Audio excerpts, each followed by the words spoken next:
Hello, hello, hello. Welcome to the stream. Good to see everyone tonight. We've got camera. We've got a screwdriver. We've got a bunch of bits, and we've got some Allen keys, and this thing is coming apart. So that should be quite a bit of fun. So this thing just got shipped here from Singapore. It has not been set up in the US yet. Arrived here, I don't know, I think it got off the boat a month and a half-ish ago. But it's about, I think it's a 2011 Zeiss Merlin. And scope that age, I just want to take it apart. I want to look at everything. I'm going to get good pictures of everything, and we're going to see if we notice anything. It's amazing how many problems you can find before they're like actually problems just by like looking closely at things. So let's see here, where to get started. Well, first off, let's get the photo sharing going. In the description of this stream, I have a new website that I've spent the last 2 days building. You know, I think I will show off that website first because I had a ton of fun building it. Let me go to my screen share one. Oh, just gotta change the window. I'll just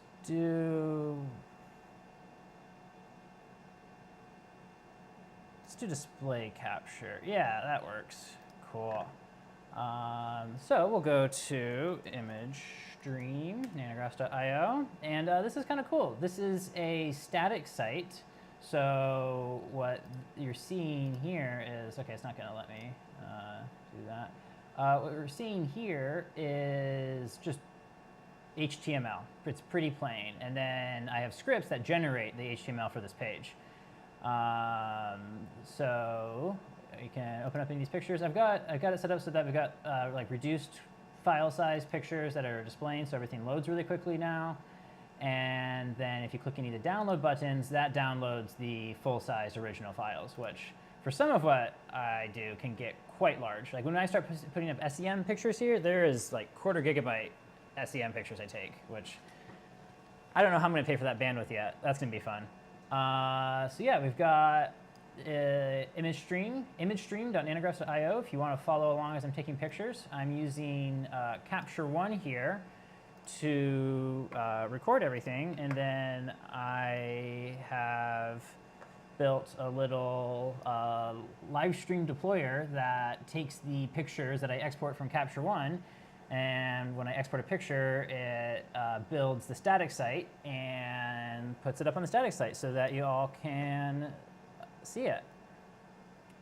Let's see here. So we're going to be doing how did I organize this last time? I guess I just didn't organize this last time. So I guess, well, it'll all organize into today's date when I actually like do an import. So that'll work. So we should have tethered capture going here. Let's see here. What's the state of this camera? I know it's plugged in. Like it can see. Oh, I'm not in photo mode. Maybe that's it. Okay, let's go to manual. Be really cool if the image viewer would decide to make an appearance today. Would love that for us.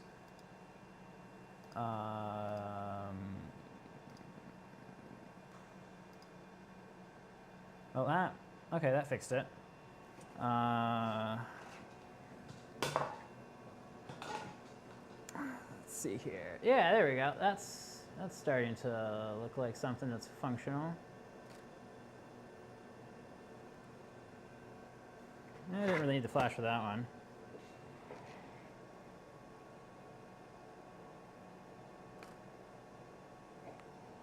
Even if I just point the flash at me, it's still very, very bright. Let's look at how I got this set up as far as my overlays go. I've got a little bit more than I probably need going on right now. You can just go hide right now. Well, we'll put that up here. Let's make it tiny.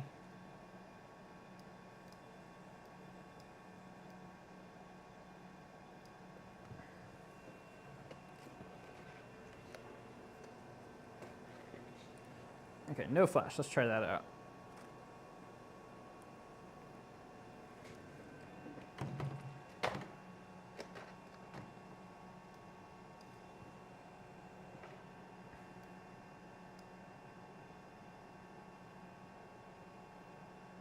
Okay, so we got a picture here. I can do a couple of speed edits to it. I'll just make sure my workflow is workflowing. That's weird. How is that? Oh, it's doing something with, I see. Okay, there we go. Okay, the workflow is workflowing. Excellent. That is exactly what we want to see. Lower the temperature there a bit. Adjust our shadows maybe. Yeah, no pressure. Whatever I upload first is the I don't have anything set up right now to like set an album cover or something like that. So whatever I've got set up is what it's gonna be. Okay, I got my ISO kind of high. I got my shutter kind of, or aperture kind of wide.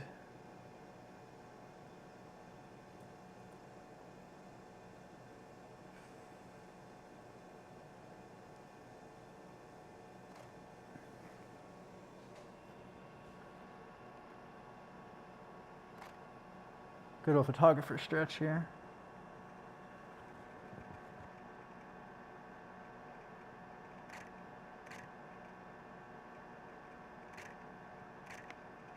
You know, got to wait for a pleasing color with all of the RGB lights, right? Okay. Let's see how these look. Ooh, got some good blue there. I like that. I like that a lot. Okay, we'll do a little bit of leveling.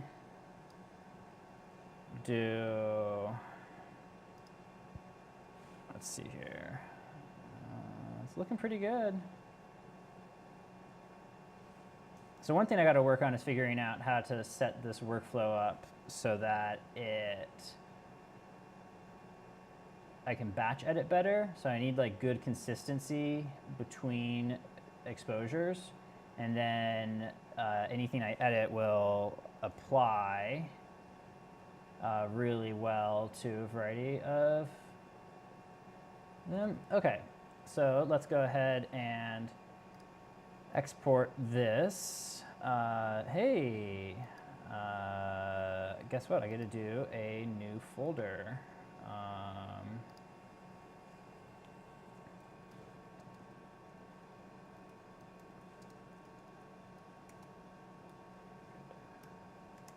Zeiss Merlin Teardown. Okay. Create that folder. Oh, of course it put it there. Why would it put it where I want when it can just put it where I don't want it?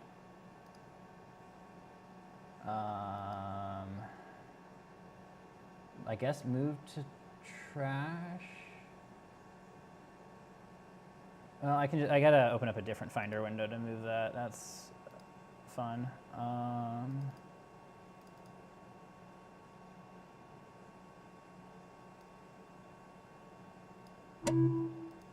There we go.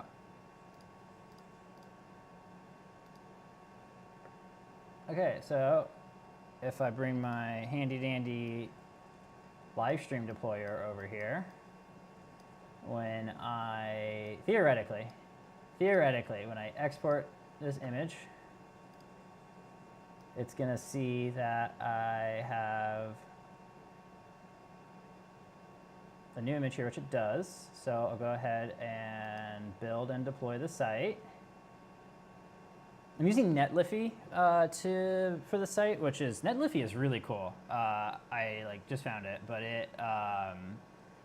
I can deploy static site there. I only have to update whatever I'm adding to it, and it publishes really, really fast. Their content delivery network, incredible. Very happy with how that works. And so theoretically, if I go to Safari now, if I go back to the image string, hey, Zeiss Merlin teardown, look, that worked. Cool. I think it's time to really get going now. Okay, so let's see here. I guess I need to start with figuring out where I want to start taking it apart. Let's see here. What can we see on the camera right now? Okay, we're on that camera. Hey, that camera. Let's see here.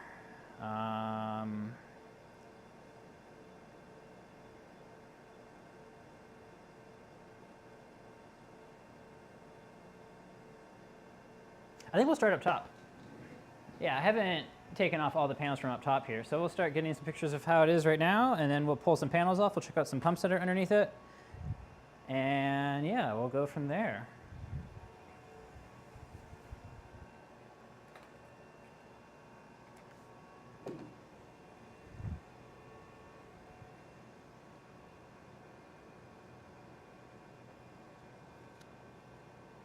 If you all have any questions, or if there's part of it that you want to see in more detail, please feel free to let me know in the chat. If someone in the chat wants to let me know if the audio is working, I haven't listened to myself since going live, so I don't actually know if that's working for sure, but it probably is. It probably is. Okay, let's get this going. So I know I have my flash set way, way too powerful right now, so let's slow that down some. And then autofocus is, of course, being weird. Is autofocus off? Nope, it's not off. Okay. It's just struggling. Don't we all? Okay, too much light. Let's stop down our aperture, because that's just going to make life easier. Oh, I'm in like... How did ISO get set to auto? That explains a lot. That explains so much.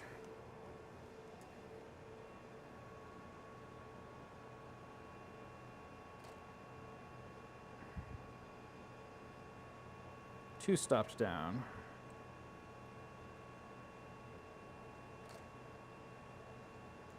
Let's go more flash.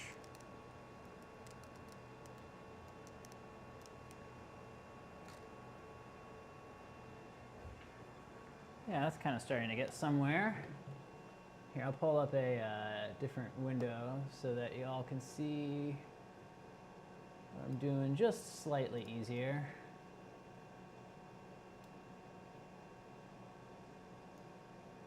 Or you know what? I think I will just make this one over here bigger if I can.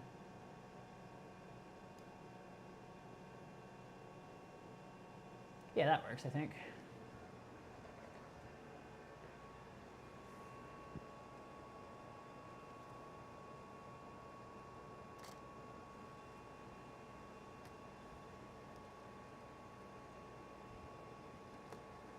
Okay, that's looking like some better quality there. Yeah, okay, I think we're getting where we want to be now. Okay, so get our last shots with all of its panels on, well, some of its panels on, I guess.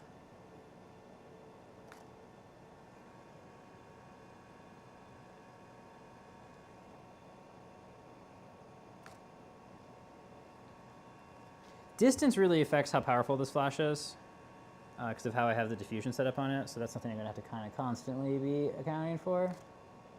And I'm so looking forward to that.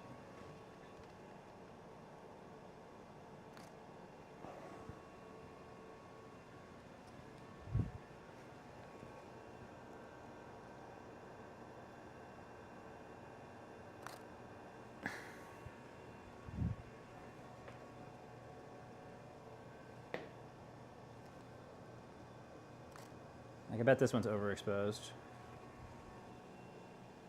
Yeah, not bad. Yeah, I don't think it's blown out. Cool. Okay, great.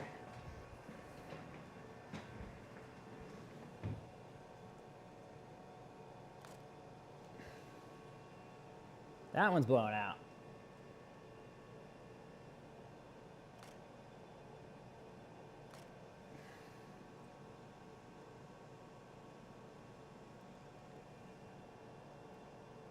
You know, shutter speed is not going to affect my flash. That's, well, I mean, it does, but it doesn't, right? Yeah, there we go. Okay, cool. So this right here is the backscatter detector. So this is insertable into the chamber. I think it's like 5 or 9 quadrants maybe. I don't know how many quadrants this one actually has. We've got up here, we've got 2 ion pumps.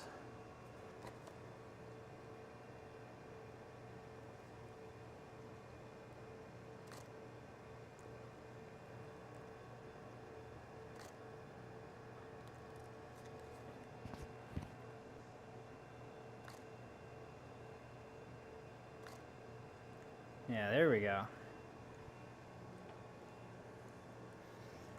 So this pump here on the right, that is for the, like that's the intermediate ion pump, and then the one on the left is the one that's actually connected like directly to the emission chamber.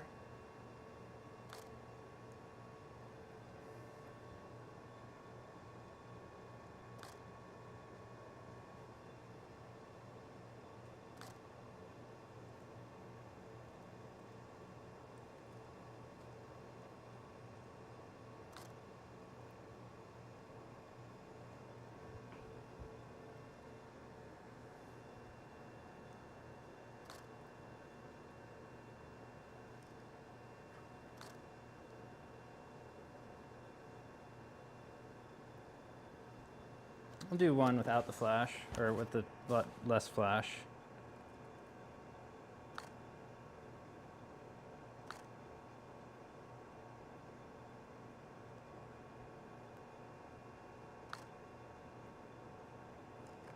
Yeah, that needs a bit more exposure.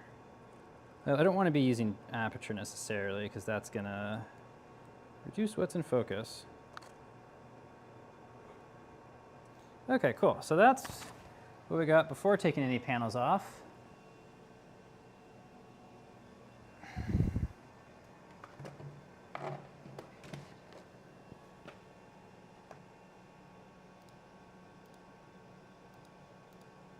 Let's get some panels off. So what have I got for panel screws or whatnot? I've got missing panel screws. Love it. More missing panels. Wow, how is this thing even on here still? There's like 2 screws. Now there's more right here. It's kind of funny.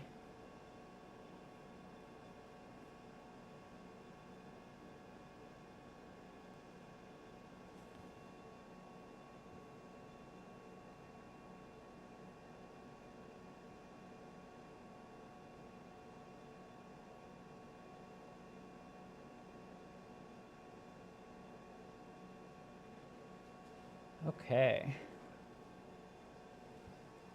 Let's see here. I need some bits and I need my driver. I love my gyroscopic DeWalt driver. This thing is life.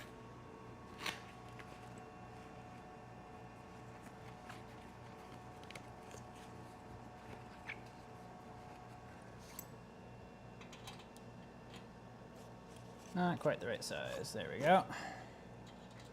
That would be the right size.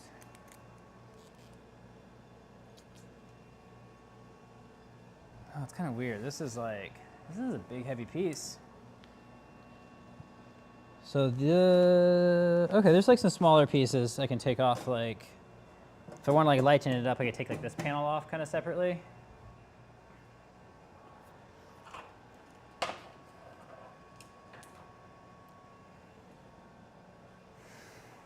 Is this supported up here at all? Oh, right, there's that aluminum frame that this is like resting on. Okay.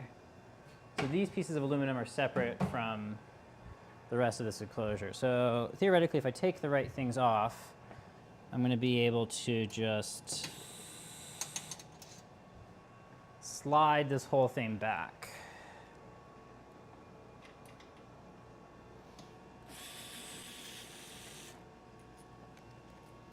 Come on, there we go. I think I'm gonna go ahead and leave these ones on. It adds a little bit of weight, but I think the weight is manageable.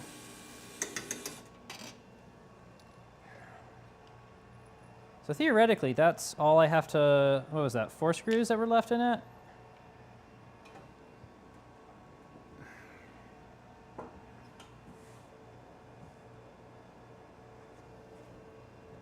Nope, it was never gonna be that easy, was it? Okay, what are we caught up on? I don't know.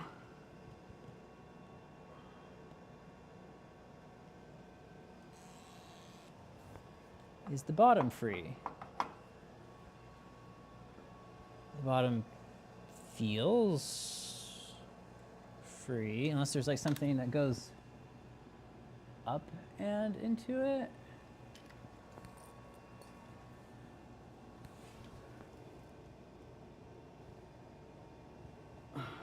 Okay, yeah, this thing.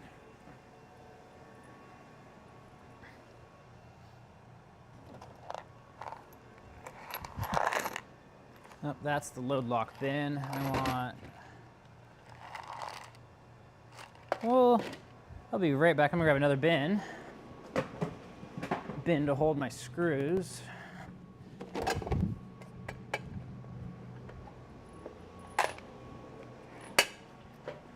Got a screw bin, and it's even got a lid.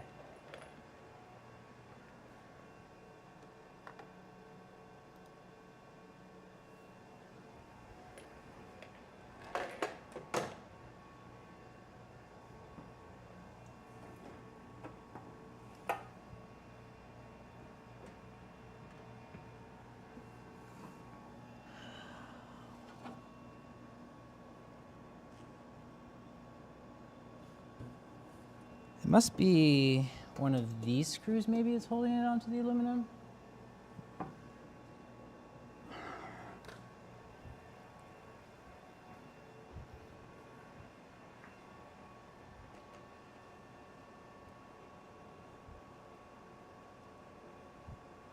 Oh, there, oh, sorry for dropping you there.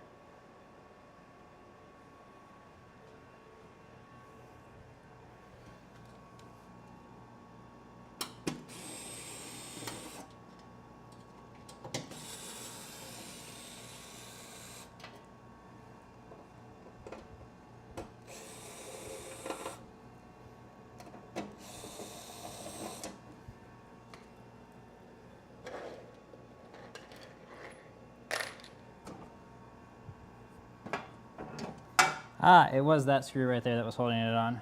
But I got another panel off. Put that on the panel cart.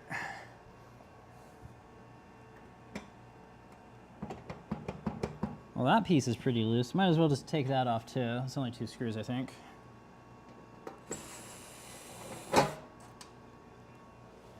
One coming off, and then hold that up.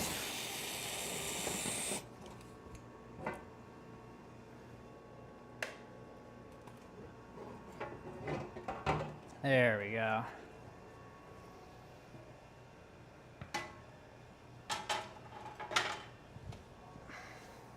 Okay, so now is this whole thing free? Maybe. It's more free than it was before.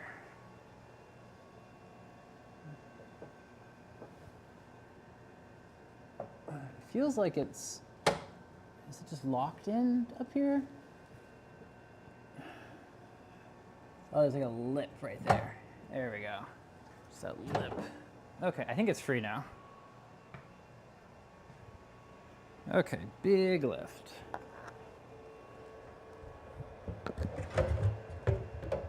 Come on.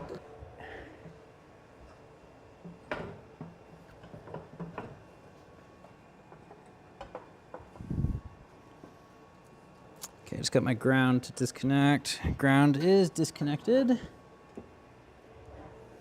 How am I looking? Don't. think I'm gonna catch on any, well, I'll probably catch on something. I don't think I'm gonna catch on anything that I will damage by getting caught on.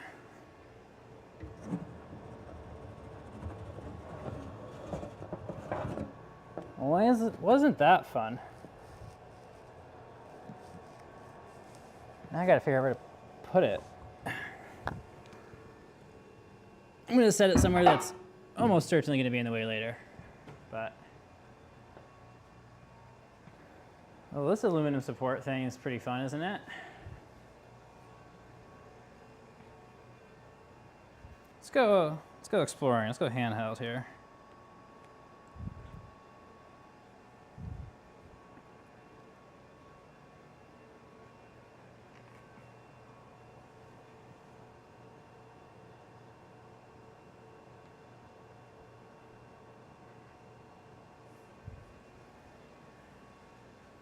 And that's as far as my cable goes from this camera.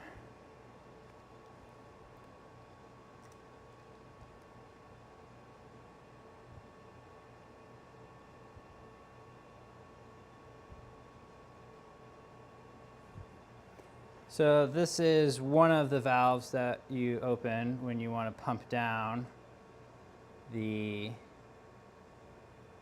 chamber.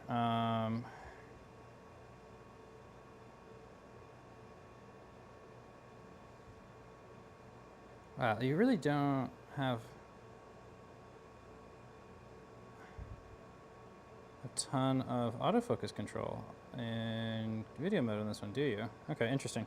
So this is one of the manual valves, and then, oh man, the pump down on this thing is weird. Okay, so it is on all Zeiss's. I don't like the way that they're set up on how the gun pumps down at all. So we've got big tube here, right? Big tube. And big tube is connected to the turbo pump. And then big tube connects via this 90-degree fitting. You can just kind of see through there to the intermediate section of the column.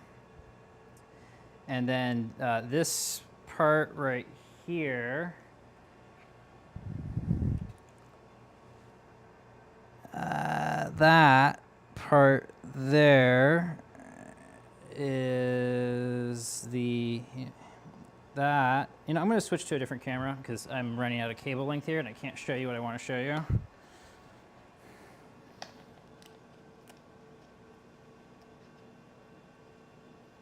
So we'll lock this one back down. Let me set our exposure there.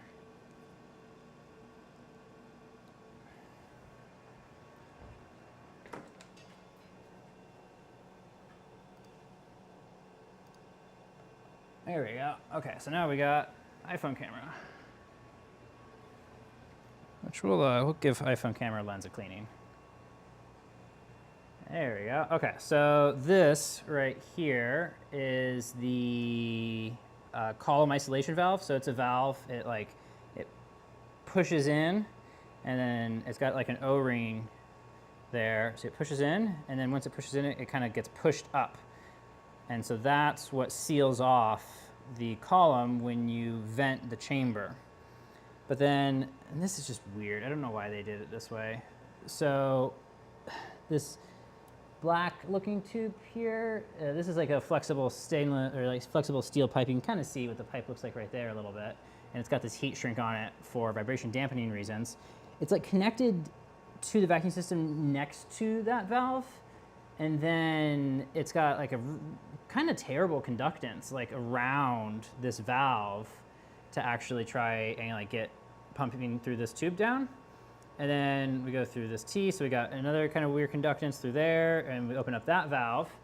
And that is how we use the scroll pump and the turbo pump to evacuate the gun chamber before turning on the ion pump. Now, the lower pressure you can get an ion pump to before you turn it on, the happier that ion pump's gonna be. Less argon, less water vapor, better experience pumping. But we've got just really, really terrible conduction trying to pump them down. But I'm even like more annoyed by the intermediate chamber. And the intermediate pump So this is the intermediate ion pump. It's connected through this skinny thing here. That is just goofy. I have, wow, on the Sigma VP, or the VP Merlin, or sorry, the VP versions of these columns, they've got really decent conductance between the ion pump and the column. Here, though, we've got this tiny little thing. And then over here, so we've got, it comes off that T, comes all the way over here, and then up and into here. So we've got like even worse conductance to try and pump this section down. And the intermediate pumps are always like the hard ones to start because they pump a lot more gas than the upper pumps do because they're taking care of what's coming out of the chamber. And so the gas load in these pumps is just a lot higher, and so they get more worn. They need to outgas more to start, and it's just got worse conductance on this one because of course it does. Like I've never been happy with the way that Zeiss has done their roughing down. I have modded these Gemini base columns. This is a Gemini column on a Merlin SEM. I have modded these Gemini columns with like a really big tube that attaches to the manual valves and then comes down. And then on the Sigmas, they've got the turbo pumps like back here, and there's some ports back here you can kind of hook a tube up to. Don't really, maybe I'll use the chamber on this one. I mean, I do have some like ISO stuff here. If I wanted to do a mod, I could. Oh, there's like bellows underneath there. That's funny. Bellows with the vibration dampening foam, which is like, this foam is very degraded. I hate this foam. There could be something I could do there. I do like that you don't have to remove the high voltage cable for bake out on Merlins. It's got just high temperature rated components up here, so this cable can just chill while you bake. Yeah. So this is a Schottky FEG SEM. So we've got 4 individual cables inside of this here. Those 4 cables come out of our electron gun power supply. That's these 4. So we've got extractor, suppressor, and then heater negative, heater positive. So those are what heat the tip. And then those 4 individual cables at some point, I guess probably right there. It's like the 4 individual cables, they come into this black heat shrink feeling stuff. This might actually be heat shrink that's just not shrunk. That'd be kind of funny. I don't know what it is. I don't know for sure or not. And then they transition from just being the 4 individual cables to being in this other ground braid right here. There's definitely something more rigid in that one section right there. And then that braided cable comes up over the top and then down and into the electron gun. Cool. Merlins have a lot more water cooling than Sigmas do too. Like we've got water cooling here, got water cooling there, got rejective cooling, and yeah, like the condensers on a Sigma are not water cooled. So that's kind of interesting. I wonder how that behaves with bake out. And then somewhere there must be, I know there's a heater inside of here. Yep, there it is. So this is everything that's powering our like heaters inside of the column. And then Merlins also have got a lot more mechanical alignment. So all of this is mechanical alignment that we can move the stuff around. Sigmas don't have any of that. This is going to be the interface board for the source and aperture alignment coils is what they're called. They're basically gun alignment coils. There is 2 sets of tilt shift coils that surround an aperture in here.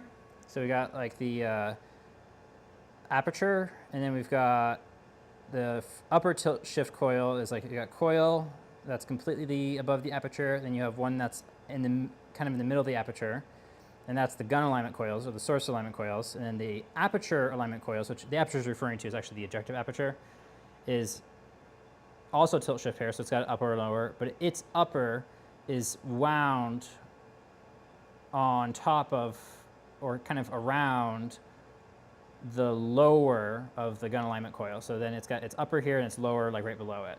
So it's kind of, it looks like three, it looks like 1, 2, 3, but it's actually 1, 2, 3, 4. And that took a long time to figure out, and I had to actually take a column apart to figure that out. So, but I will get more pictures of that as we tear into this thing more, probably.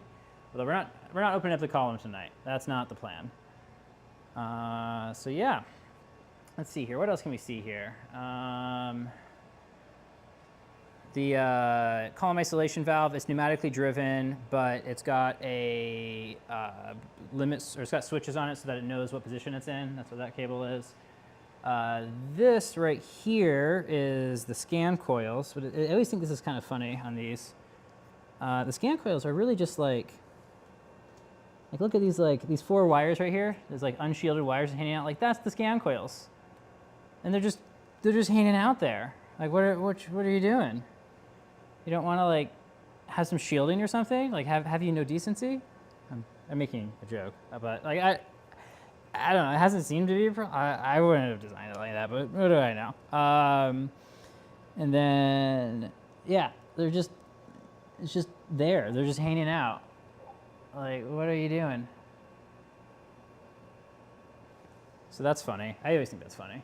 Let's see here. The objective lens. Yeah, this is the objective lens right there. The water cooling, you know, is also for the objective. And then this is, these two are going to be the condenser lenses. That one and that one are going to be our condenser lenses. And then we've got really good ground because this is a 30,000 volt electron gun. It discharges occasionally, and if you don't have a good return current or return path for your current that's going to the discharge, it's just going to mess a ton of stuff up. So you'll get glitches in computers, glitches in control boards. Just a bad day. So really good ground. And I do think this is a good ground. Like that's a nice braided ground cable there. That's gonna be pretty good at syncing high frequency events, which a discharging electron gun is. Yeah, a little bit of extra cable there. You know, that's ideally it would be kind of exactly length you need, but sometimes you want a little bit of extra cable for reasons. But I don't. That's interesting. And I think that cable probably goes straight back to here. Straight back to our power supply. Oh, look, that's loose. Yay, I love loose grounds. Especially when I was just talking about how important it is to be able to sync really fast events. We're gonna fix that right now. Let's get one of my favorite tools, Knipex plier wrenches. Love these things. Let's get that tightened up there.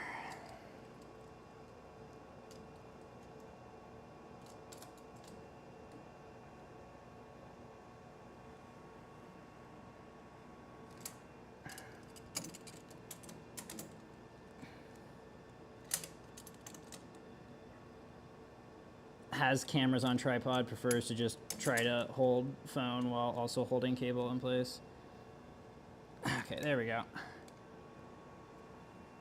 Ground is fixed. When I find a loose ground, I can't just not fix it immediately because I don't want there to be any chance of that not getting fixed later.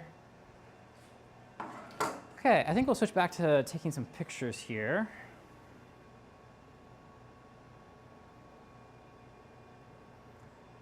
Now that I got this off, I think, what do we think? Should we take off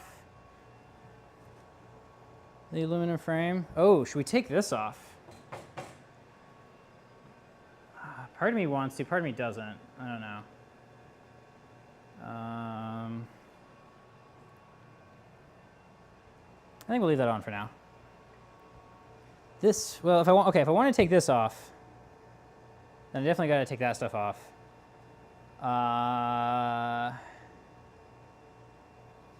So the real question is, okay, I'm gonna be baking this out. to bake it out, I need the panels on. To have the panels on, I need this on. I don't think I'm going to be doing anything that this is going to get. Well, this thing feels like it's going to get in the way at some point. I don't think I'm going to be doing anything where it's worth taking this off to get it out of the way before I bake it out the first time. So I think we're going to go ahead and leave that. Oh, here's some interesting details. They got this like thing here to make zip tying cables on easier. Wow, I haven't seen, on a lot of Zeiss's, they have, like, they'll strip the insulation off of all the cables at, like, some point right here. And then they'll have, like, a mechanism that, like, clamps down onto the ground shield where the cable light comes up to the column. This isn't that at all, though. I don't see any cables that have their insulation stripped and exposing the ground shield. This is just, like, for zip ties, but they got it on this one. They got it on this one back here. That's actually pretty interesting and cool. I kind of like that. Kind of like that. Okay, let's flip back to a different camera here.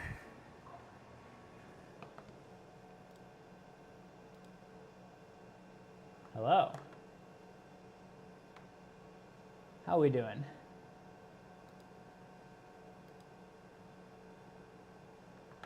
Okay, let's get our mobile camera setup going again, or our photography rig going.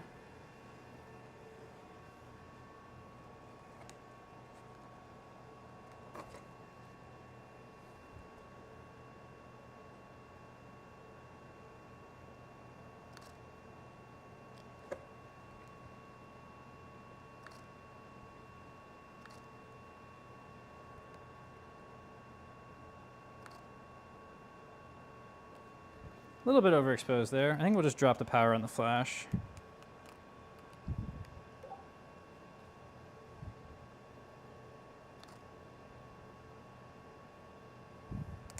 I think I increased the power.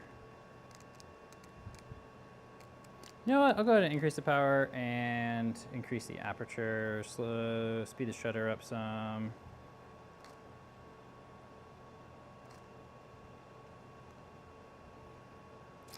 I think I need new batteries in this flash. It's starting to take a second to charge.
For the keen-eyed viewers out there, yes, there is another SEM in the background. That would be the Sigma. About the same age as this tool.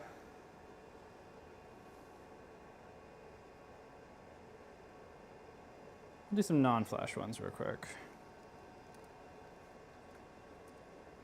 Give us a bit more ISO, a bit less aperture, that should do.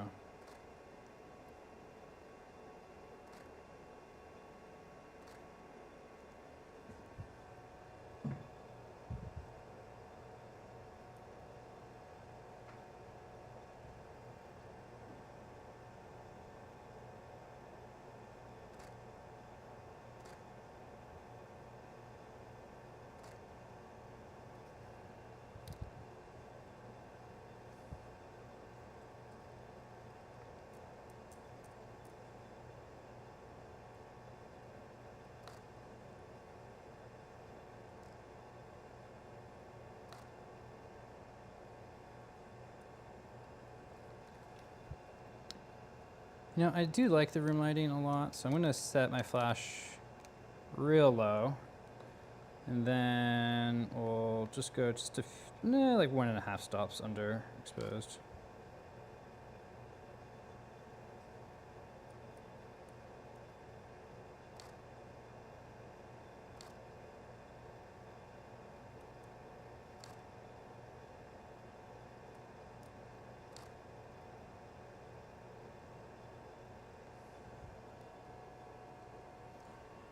Okay, what else do we want to show here? Oh, let's really show we got this dual ion pump thing going on.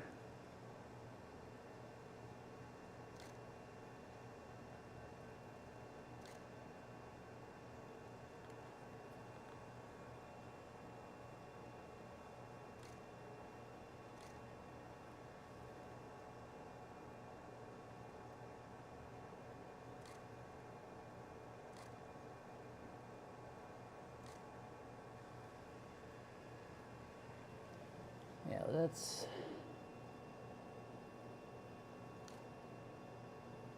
Man, trying to get pictures that really clearly illustrate how weird the plumbing is in this one's going to be so much fun.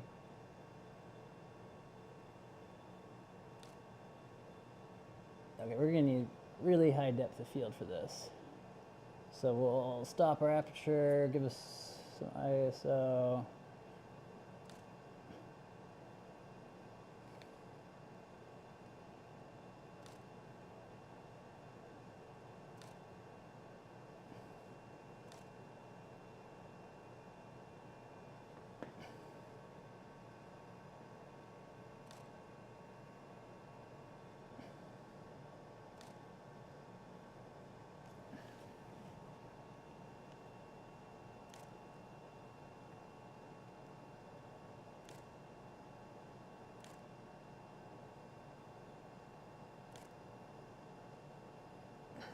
Yeah, cool.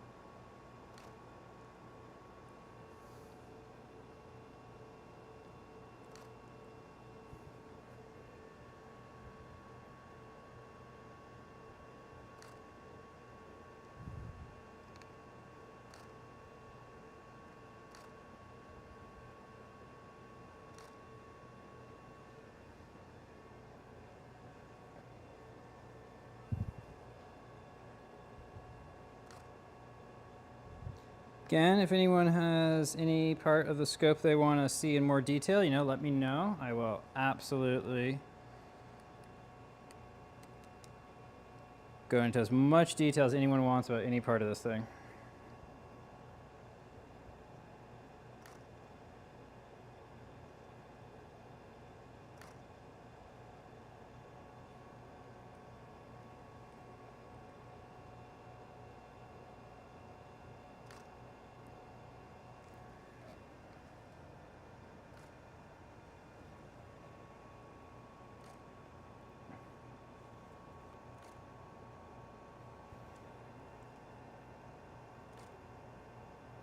Oh, that's fun.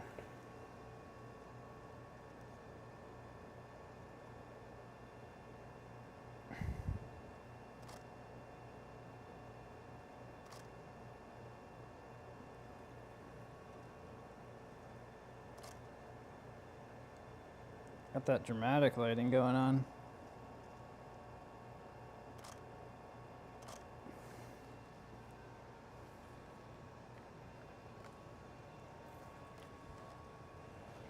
I don't quite have the arm reach for that. Okay,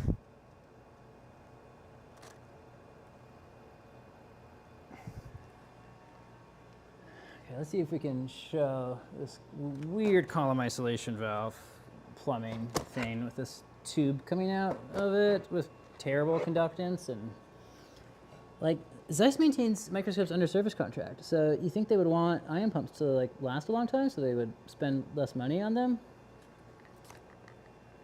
like, I don't think they make a lot off of doing per diem service for folks. So I don't think the motivation is to kill ion pumps.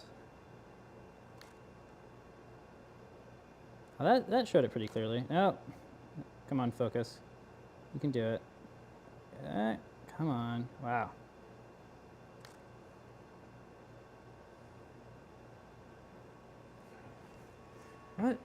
What focus mode am I in? That is just... I wish you guys could see the screen on this one. Although you can probably see a lot of the settings over there.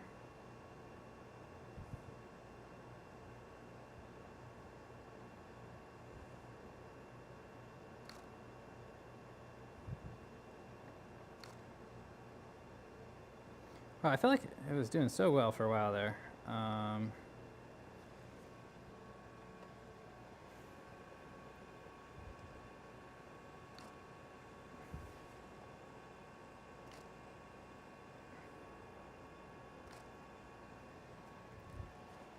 Some close-ups of some of this alignment hardware.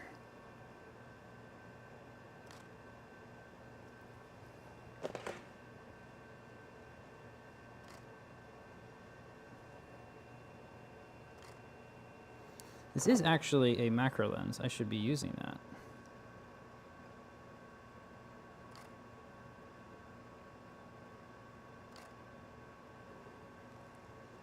Are you just disabling review now? Okay.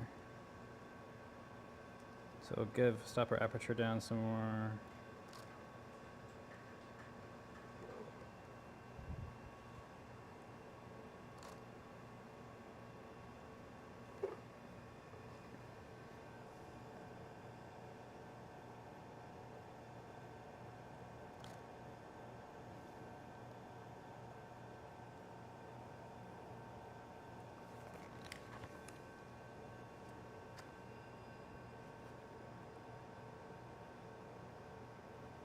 Come on.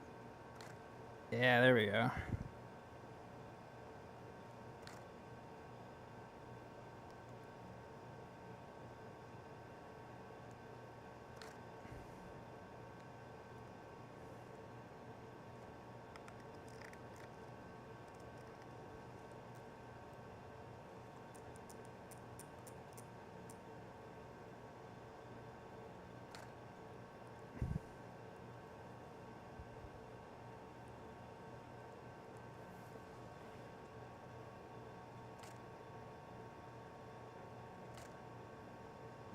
Still too bright, wow. I opened up the aperture all the way because I wanted that shallow depth of field effect, but...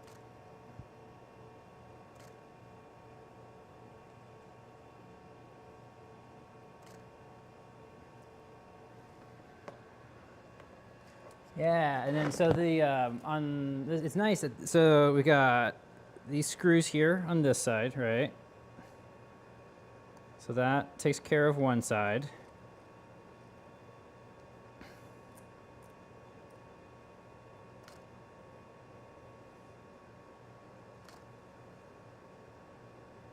But then on the other side, we have just these blocks. And these blocks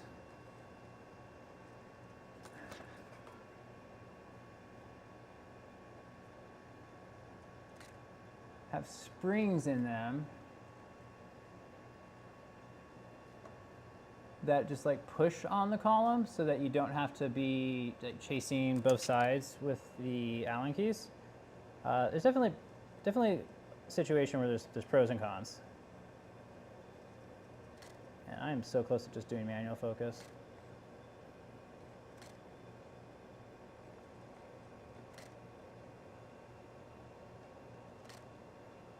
So generally, like you move the column around with the adjustment screws, and then you back all the adjustment screws out, and then tighten down the screws that do the securing.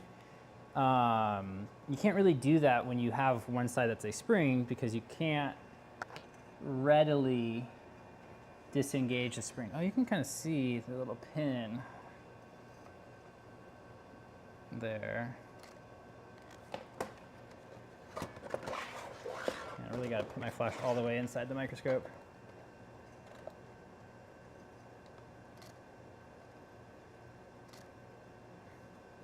Yeah, that one showed the pin pretty well, I think.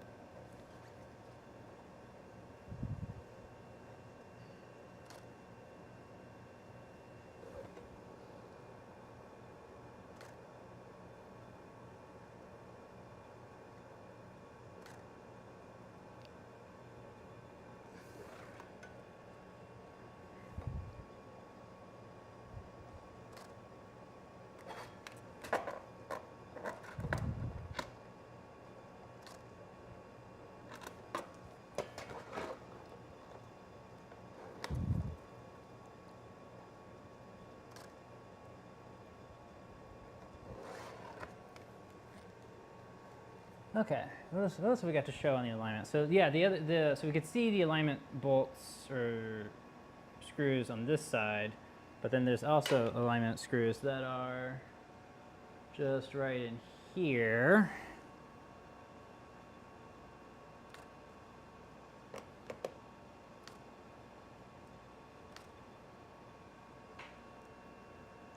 We're going manual focus.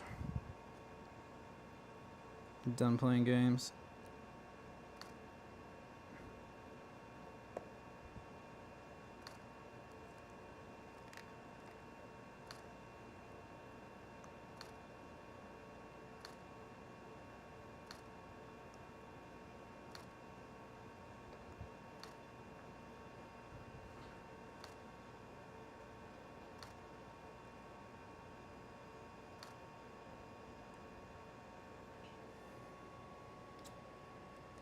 I love manual focus on this thing, actually. It's got these really great, like, oh, you can't see it because you're only seeing the image, you're not seeing what's on screen, but it's got like actually some really good focus assist modes.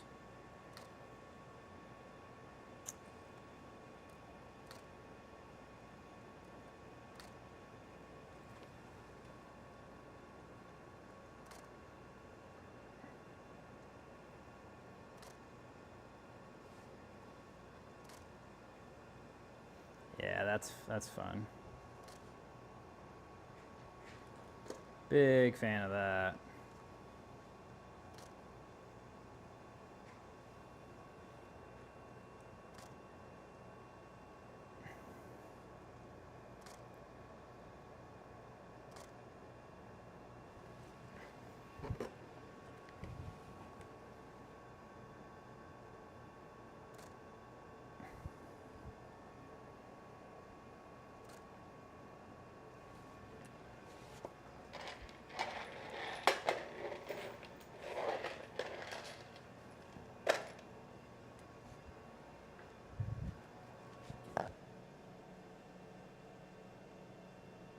Thank you, Meow, for letting me know that audio is working.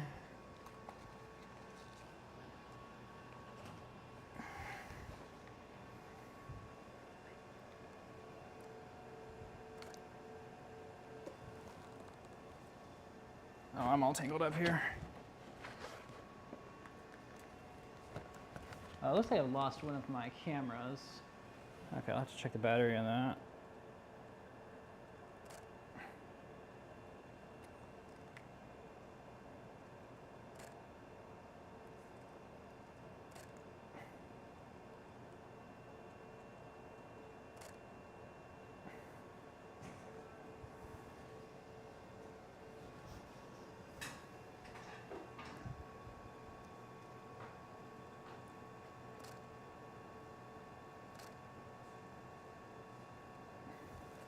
We'll go no flash for a bit.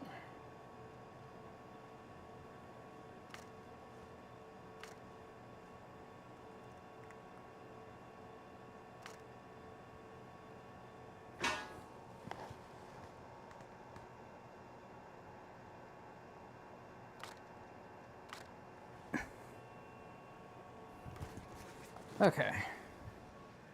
Gonna swap a battery out real quick.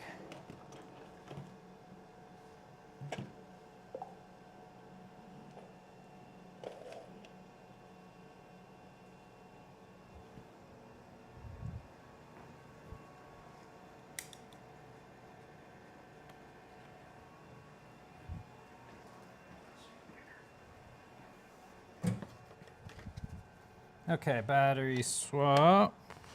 In.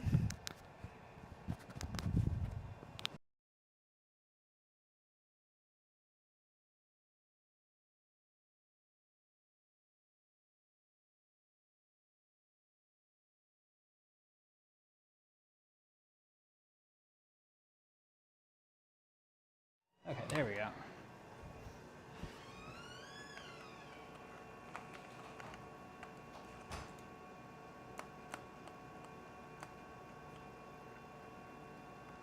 Guess that's backwards? Yeah, that was backwards. There we go.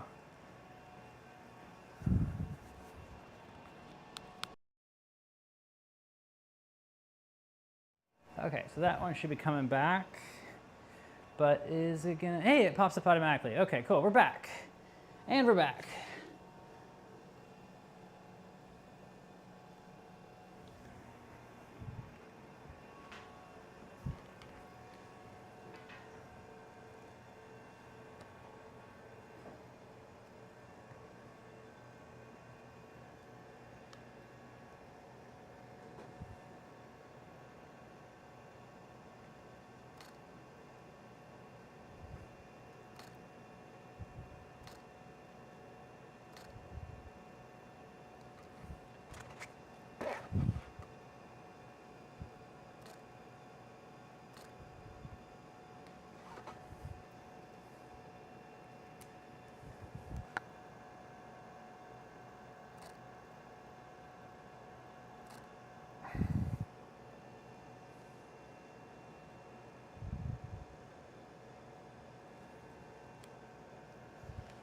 Yes, I am trying to get the TV in the shot right now.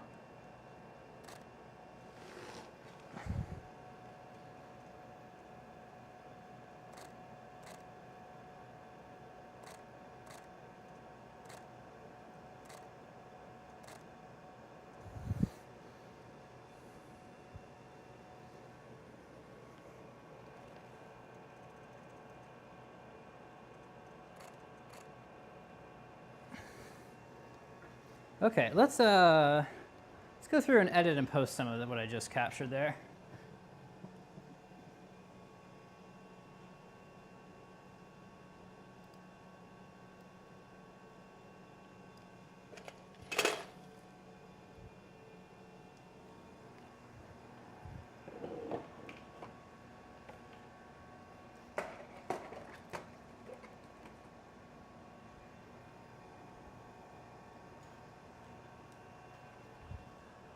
There's my chair.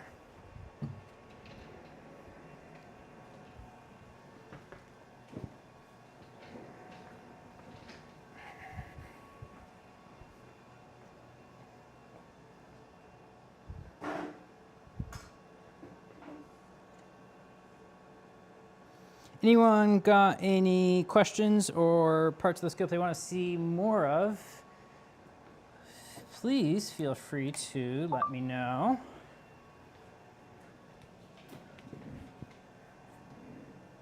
Ooh, these are fun. I'm liking these. I'm liking these a lot. Okay, let's get set up for editing.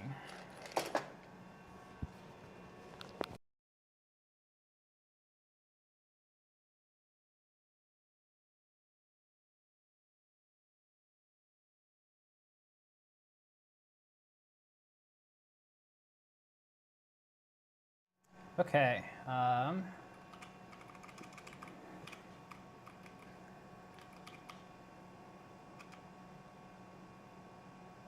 I think we'll go back to the start here. I always love scrolling through photos like this. I think it's a lot of fun.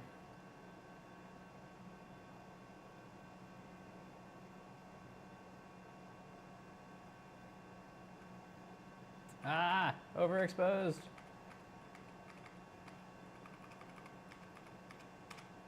Okay, so I'm gonna go, okay, there is, I've never used this before.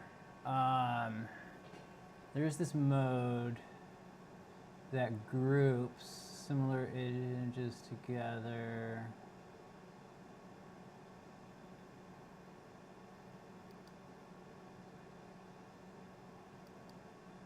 Okay, you know what?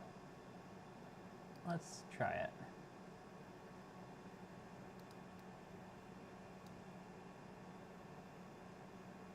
What are the brass-looking rectangular blocks sticking out of the back of the column? Yeah, those are. Oh, okay, we'll cancel this. Oh.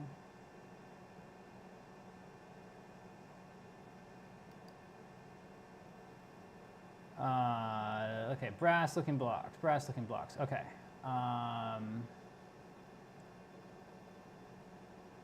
Let's give me a picture that shows. Oh, did I get one that like shows both of them at the same time? That would be That would have been smart, because I know I got a lot of pictures of the blocks and the screws. I don't think I got one that really intentionally shows them both. So you know, I think I'm gonna go ahead and get a picture of that right now, because that is a great thing to be able to illustrate.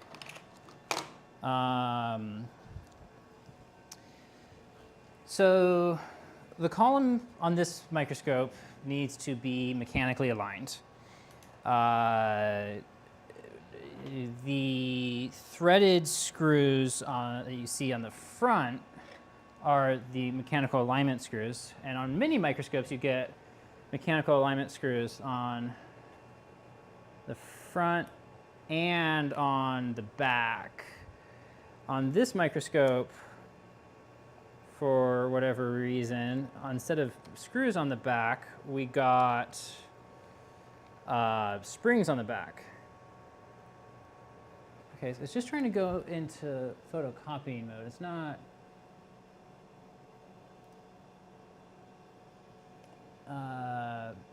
Oh, Mac is indexing the photos on my memory card. There we go. Okay, now we're back. In this case, we've got springs on the back. So those brass blocks internally, there's a spring. This is a great picture. Thank you for asking that question, because I would not have captured such a clear explanation of this otherwise.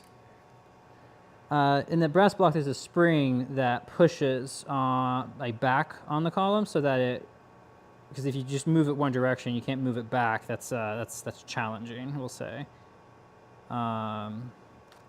Challenging for alignment. You got like one shot. You got to go exactly to where it is, where it's happy, or you're screwed.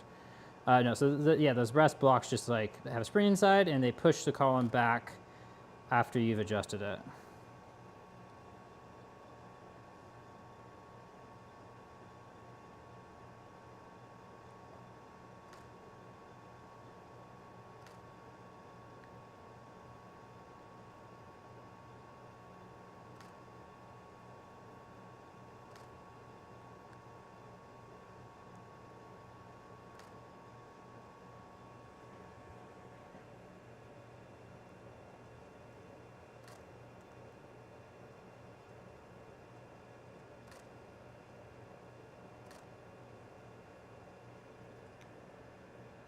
I love what having a really high aperture on a relatively wide lens can do.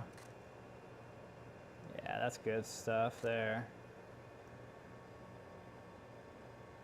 Or, sorry, really narrow aperture. I'll go even a bit narrower.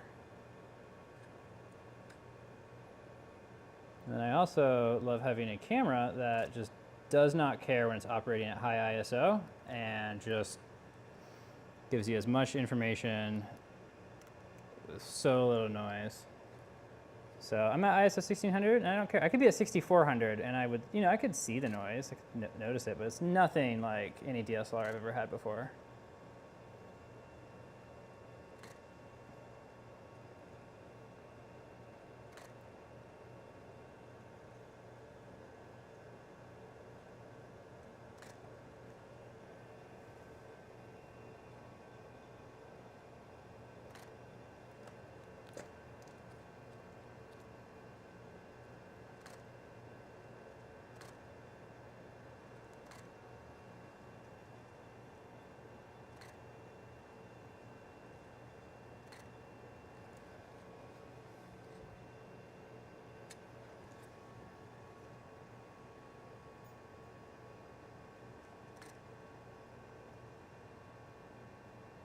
I didn't realize how much I would like this. The touch shutter, where you just like touch the screen, it focuses, and then it takes the picture. I love it. It adds a lot less shake to the camera relative to what using your finger to press the actual shutter button does.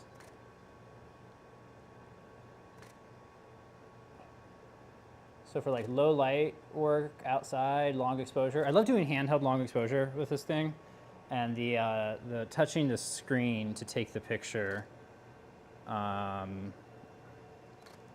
Lot less camera shake induced that way.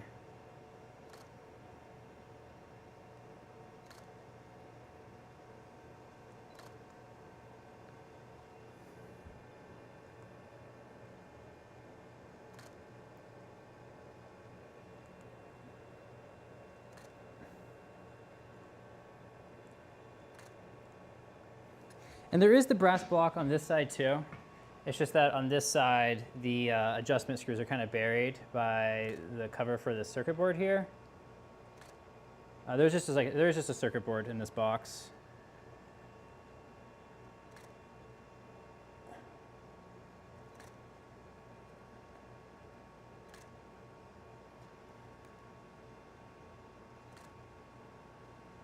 I love the dramatic shots.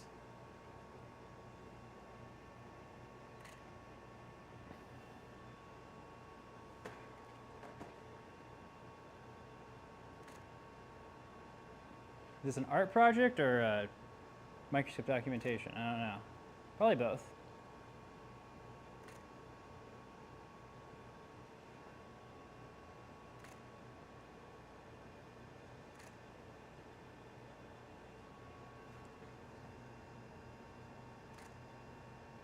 Like, I don't know why manufacturers don't take product photos with their panels off, you know? Like, I want to know what's inside their columns. I would pay way more attention to marketing material that had pictures of the actual columns instead of pictures of the generic white box.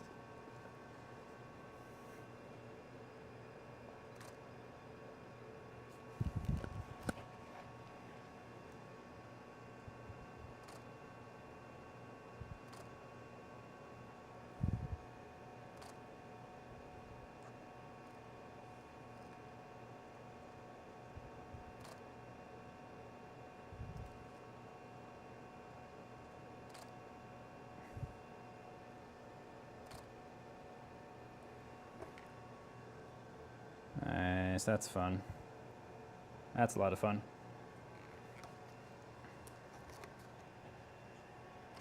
Okay, and it looks like I have lost another camera, but I am a little bit short on batteries for that style of camera, unfortunately. So I think we're gonna leave that one off for just a little bit.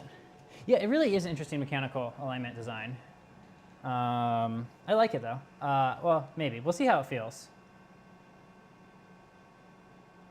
No, for real, people absolutely in the 90s used to do amazing, like, dramatic shots. Bringing it back.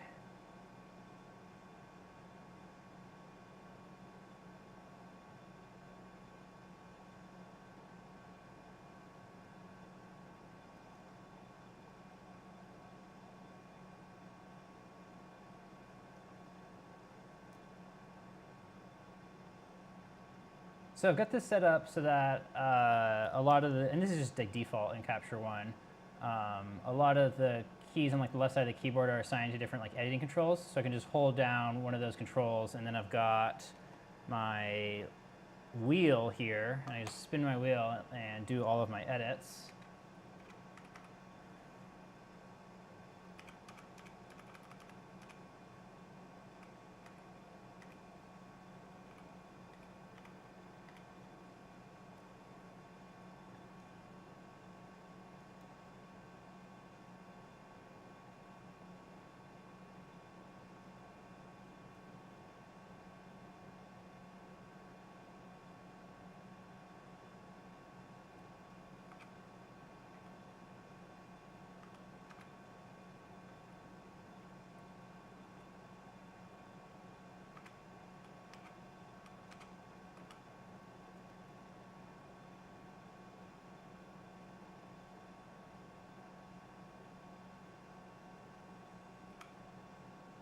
I think that's the better shot there, honestly.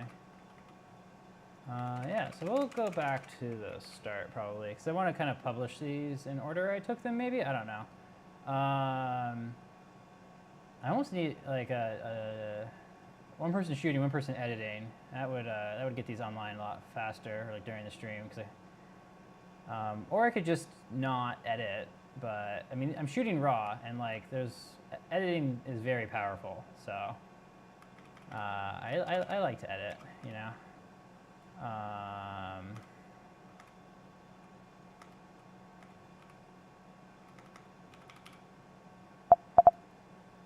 I wish I had the angular adjustment set up though, which I don't. So I do that just by grabbing and dragging a slider, like what is this, the 2000s? Rate that one, and then we'll go ahead and yeah,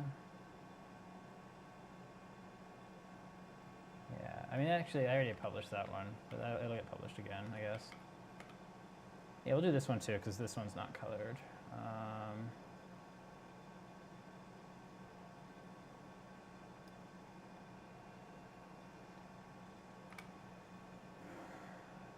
Where is the copy style button? Shift Command C. Oh, it's like a 3.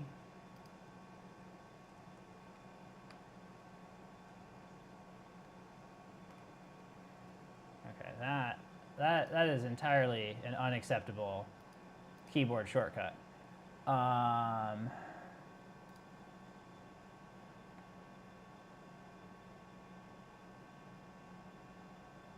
Keyboard shortcuts are not here, are they?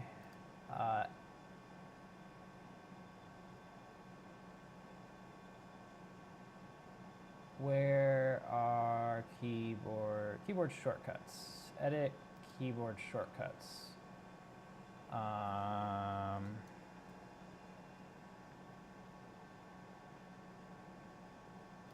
What do I want instead? I must create a new custom set. My shortcuts. Add adjustments. I don't want 3 is the thing. What do I want this to be? Because I think V is B used? Where do I...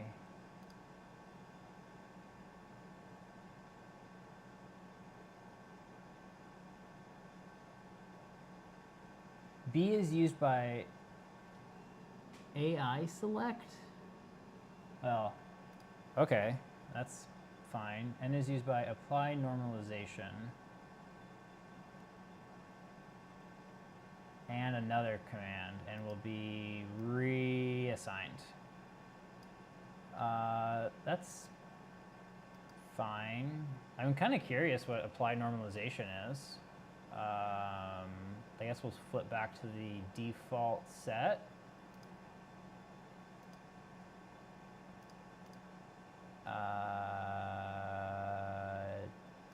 Presumably I had it on that one. What is...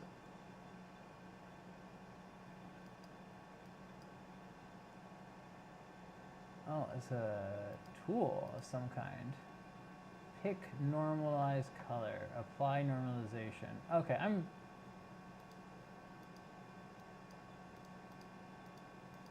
that's not how I edit, so I am fine without that. I am absolutely fine without that.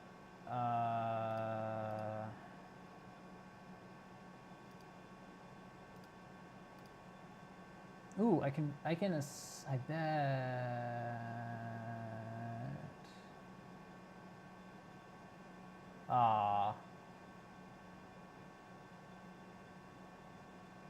You can't do, you can't assign leveling the picture to a speed edit key. That's unfortunate. Okay, so I should be able to just like, be like, okay, here's one I actually edited. So what did I say, B? So copy that, and then, yeah, just apply that stuff.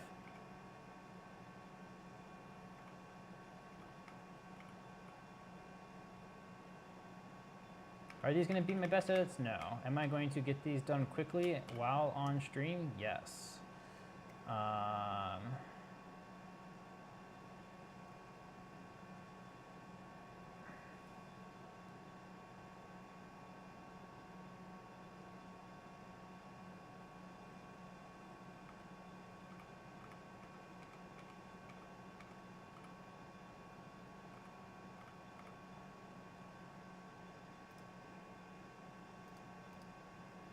Oh, too far, way too far, way too far. Okay.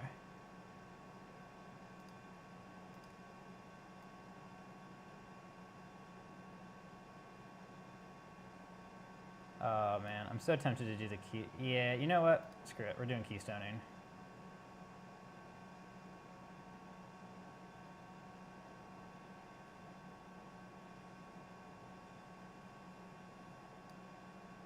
Oh, this is cool. I just gotta set my guides.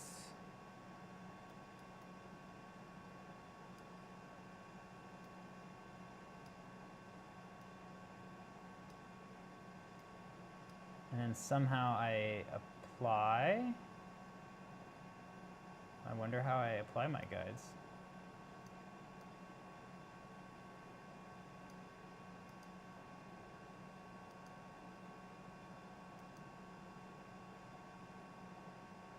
I apply my guides like that.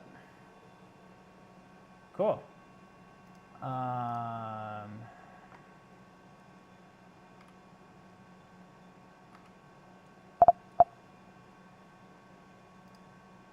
But now I am. Okay, cool. That worked. I think that one's worth doing my adjustments to as well.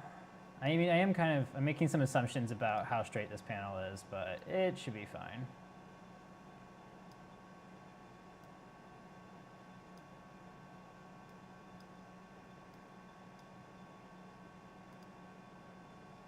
Yeah, that's cool.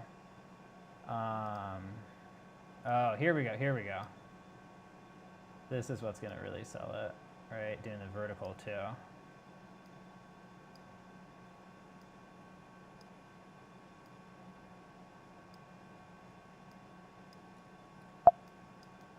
Why did you appear over here all of a sudden?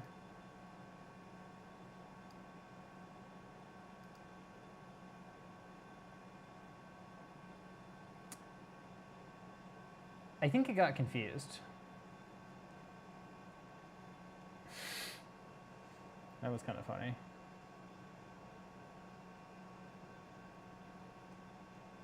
Let's just try it on just the panel right here.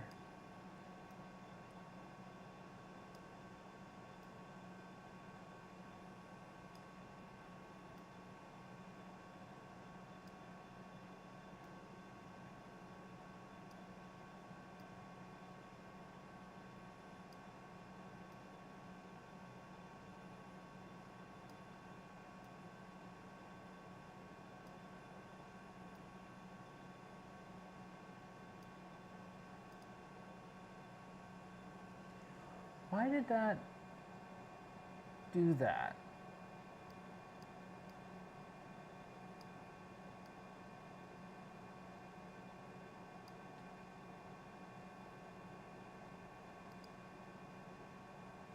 Maybe auto doesn't do what I think it does.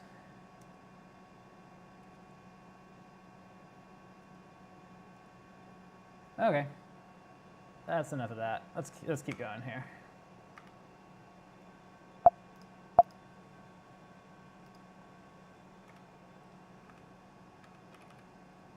We'll crop this one a little bit. How do I crop? Like this.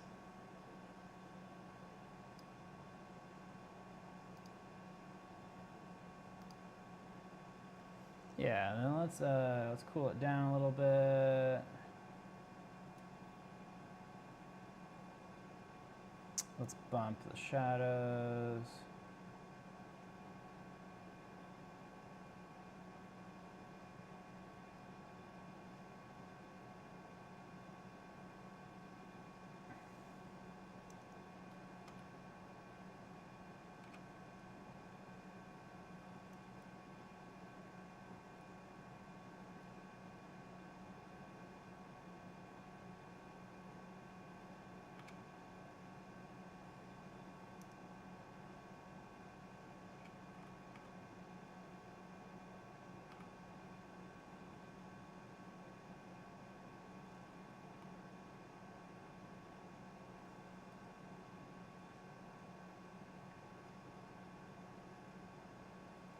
Okay, let's keep going this way. Copy, paste, paste. Man, I can improve the tone on that a little bit. That's gonna be.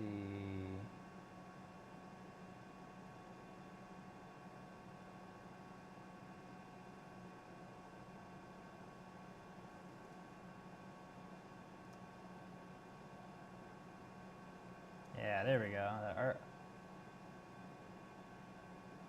The RGB midtone, that really can get you out of a sticky situation with tone.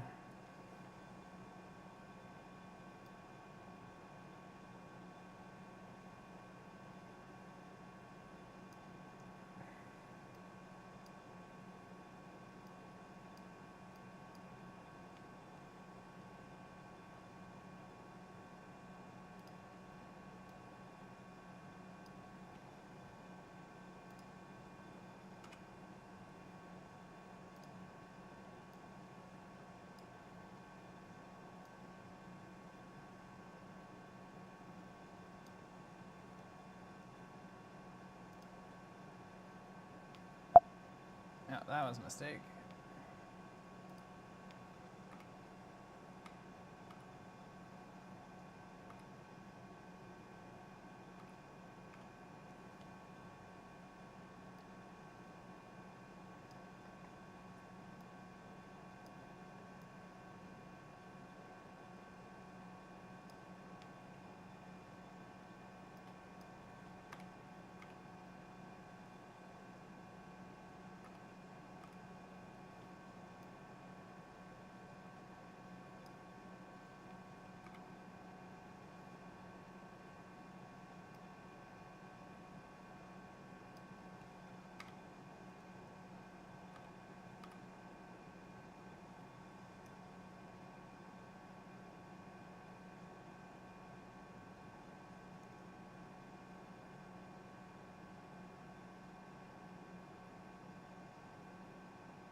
This one's a little bit of a dramatic edit, but we'll see what that looks like on one of these shots. Yeah, that was close.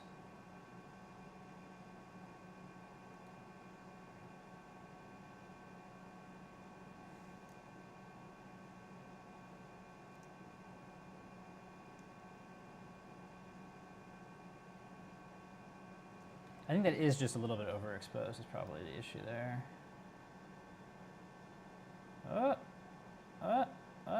God, I hate this slider.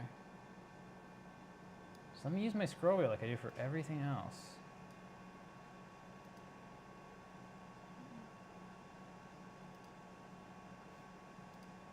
Oh, there's like a, there's a thing for this, isn't there?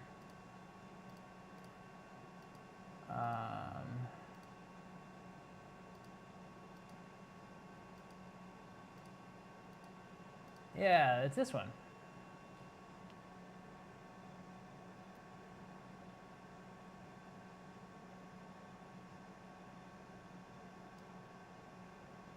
What? How did that make it worse?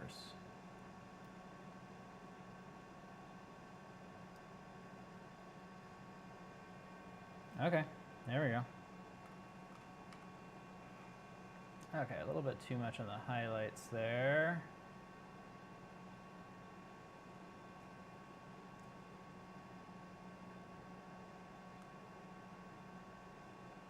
A little bit warm for my taste.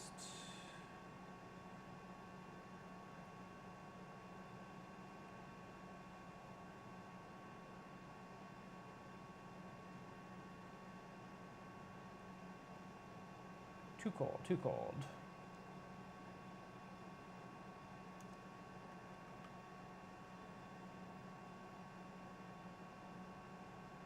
Yeah.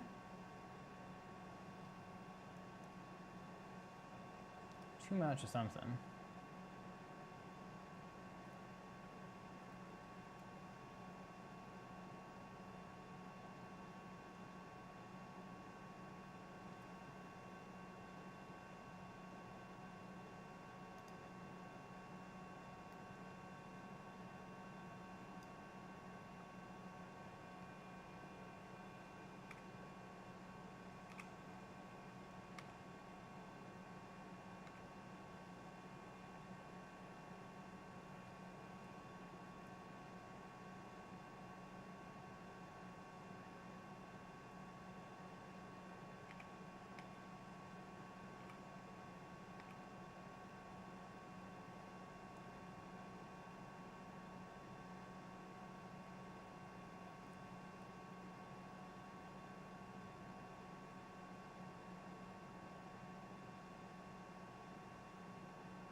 I do like the colors of cables that Zeiss used. There are a lot of fun colors in there.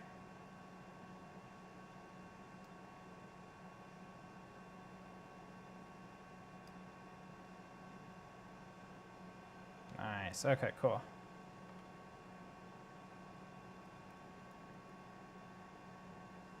No, get rid of no taskbar. Don't ruin my night like that. Oh, come on. Come on. You can do it. You can do it. There we go.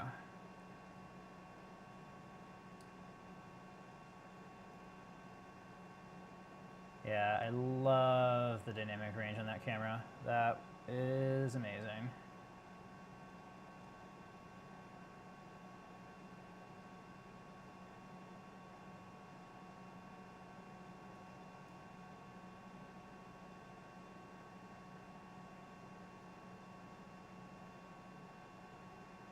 Oh, way too far.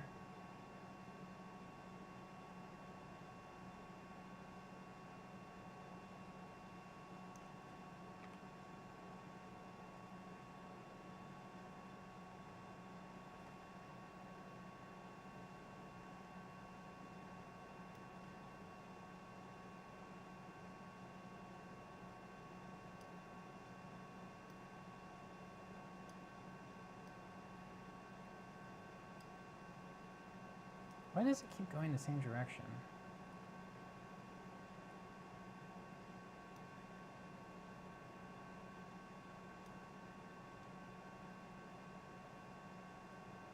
That's too far, right? That's too far.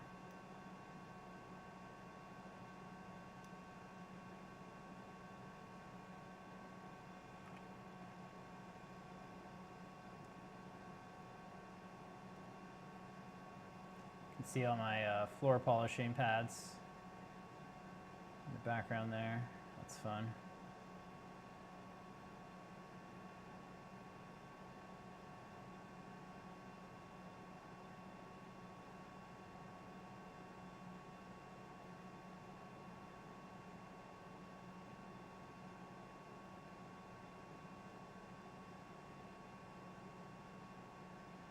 Okay, I think I'll go ahead and export what I've edited so far, so I got something up on the image site.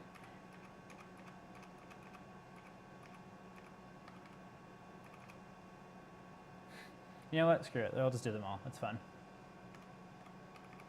Oh, how do I select for export like that?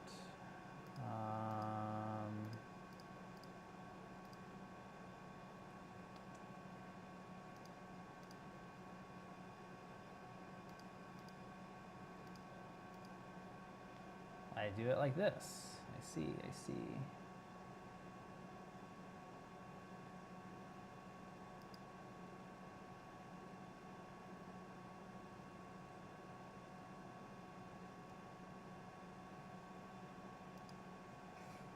So we'll go ahead and export 27 images to Zeiss Merlin Teardown.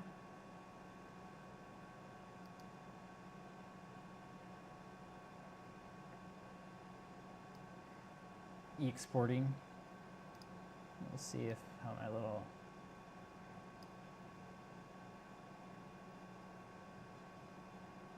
my tool crashed. That's fun.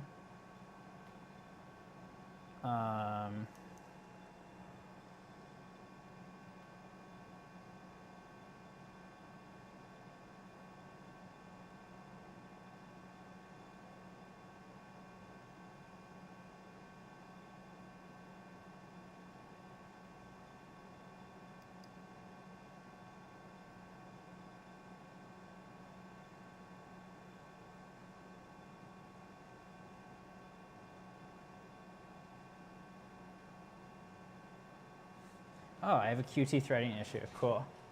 Okay. Well, I'm sure it'll be fine for now, right? Okay, is it done exporting? It's done exporting. So let's...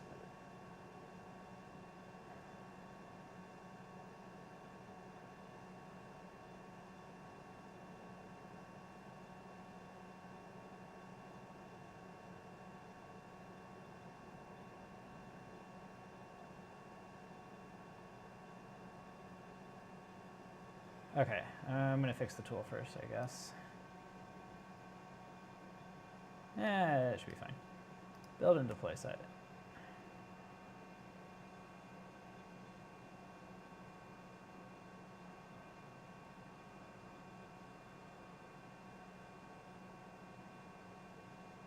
Deploying.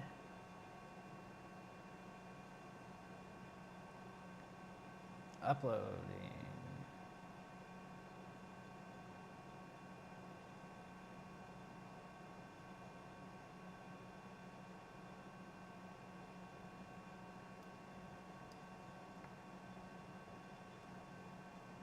Okay, let's see how that went.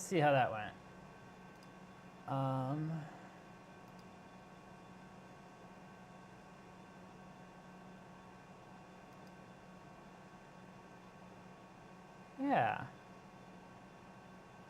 That is certainly some pictures. Cool. So if you go to the linked image stream page in the description, there will be a bunch of new pictures there. Cool. Love to see it. Let's get back to... Oh.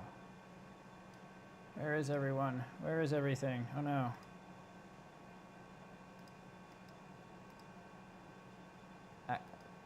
Where? There it is. There it is. Okay, cool. We're back. Everything's happy. Okay, so now I need to just keep going.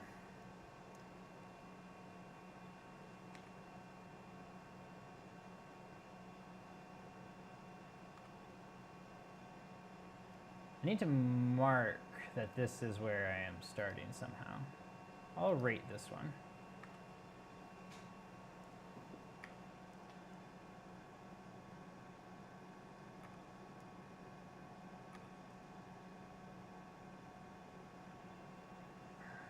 That's a little bit overexposed.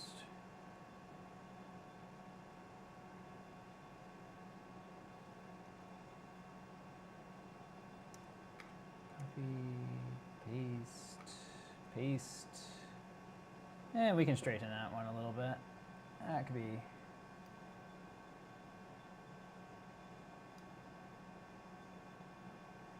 It didn't do anything?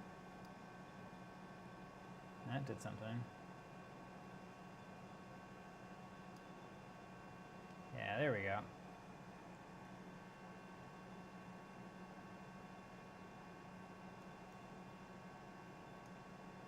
Oh, there is a button to do that. Okay, cool.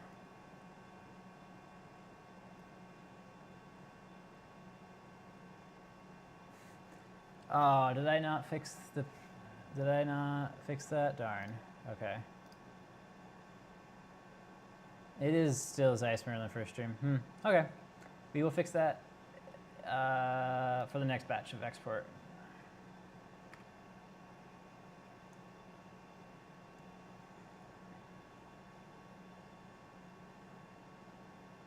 Do I have another?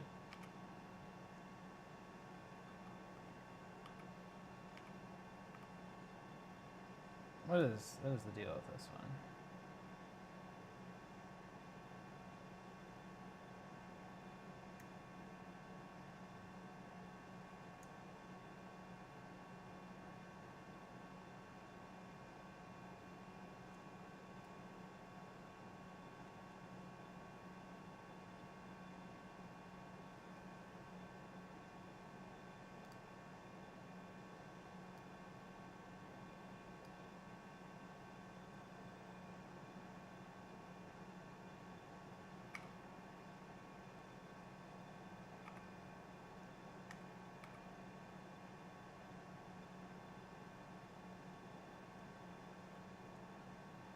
Whoa, way too far.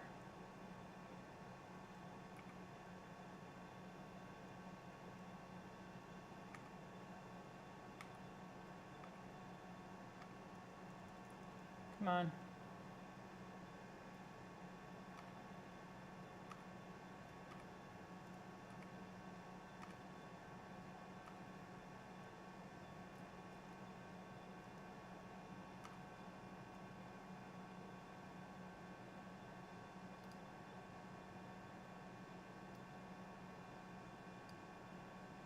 if I just change the file names now, it's just going to re-upload them again with how I have it programmed.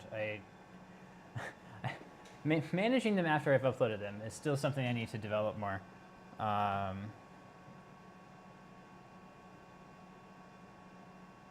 But I spent enough time working on that today. I was like, I just want to get on there. I want to start using it.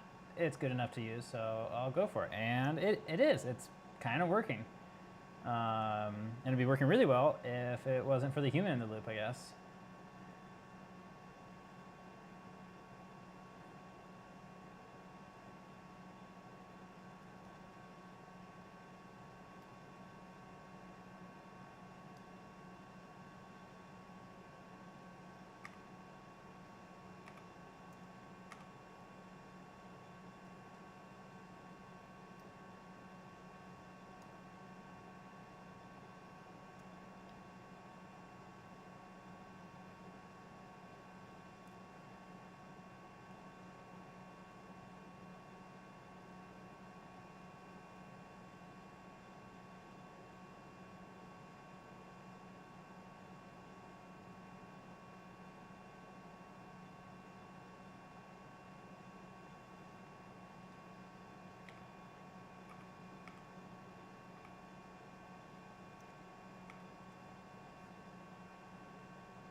Yeah, a lot of these are over edited, but you can see what's going on, and that's more what I am going for than anything else.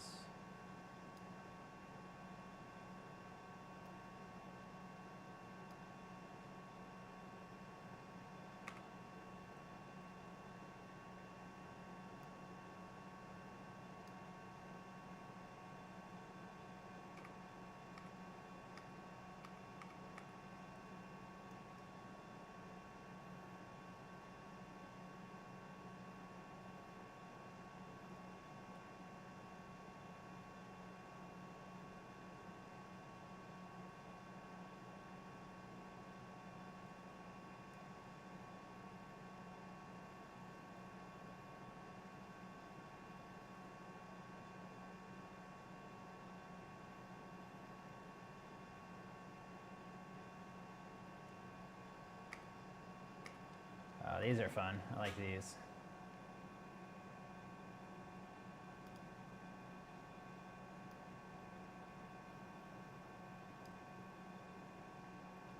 And it just made it worse. That's interesting.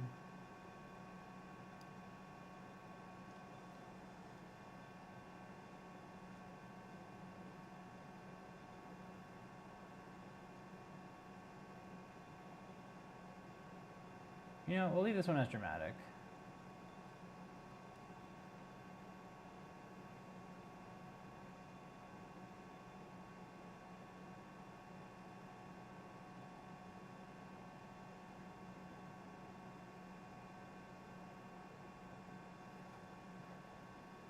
I will crop it in just a little bit though.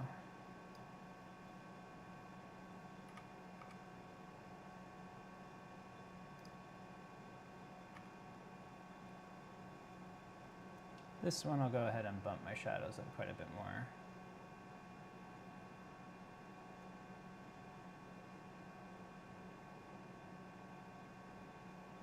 You can see me in the reflection there, that's fun.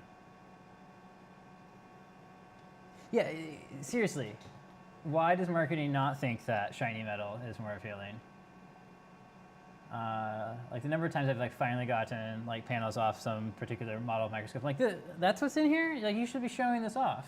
Well, and there is occasions where I get panels off microscope, I'm like, oh, I see why you're hiding this.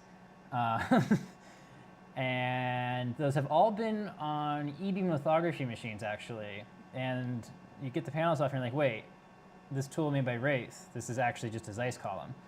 And I always think that is somewhat humorous. It's like this is a very tall, expensive Zeiss column. Not that Zeiss columns aren't expensive; they kind of are. But they're also kind of magic, and they've been good at what they are good at much longer than anyone else in the industry has been good at what they are good at.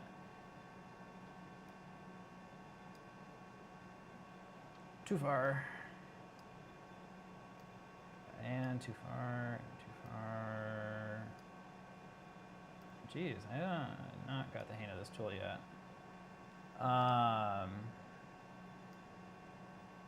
Like there's some Wraith tools that they're like, it says on the tin that it's basically a Zeiss SEM.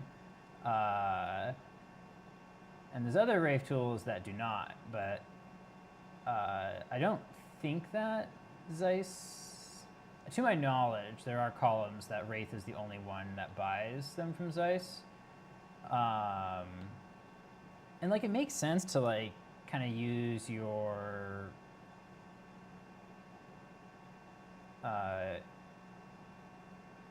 technology to kind of build a common platform like that. It's just funny when you weren't expecting it. Where is the saturation? There it's saturation. We'll go ahead and oversaturate a little bit, just because that's fun. I definitely need some clarity. I don't know where the glare is. Probably the thing is or the flash is pointing directly at the lens in this one.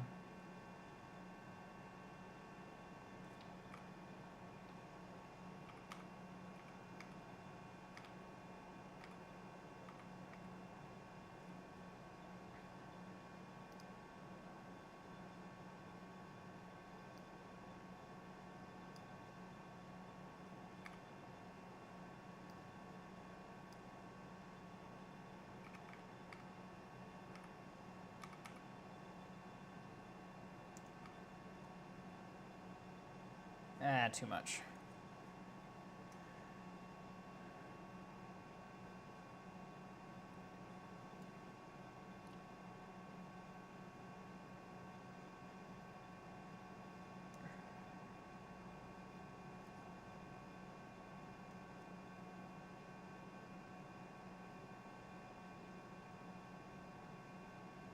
I need to link the knob I'm using. It's a really cool open source project. And the guy who makes them is just right here in Portland.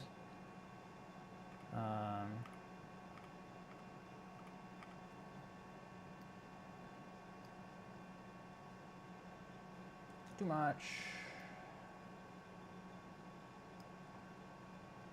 Just right, maybe? I don't know.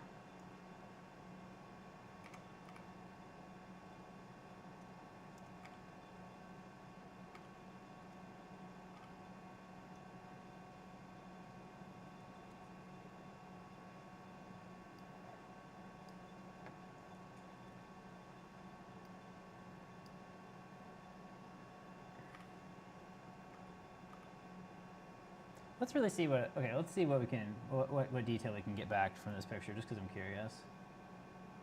Okay, it's a bit grainy. We'll have one very dramatically illuminated one. Well, okay, that's one dramatically illuminated one. Have we seen what I'm doing? There's a lot of dramatically illuminated ones.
come on.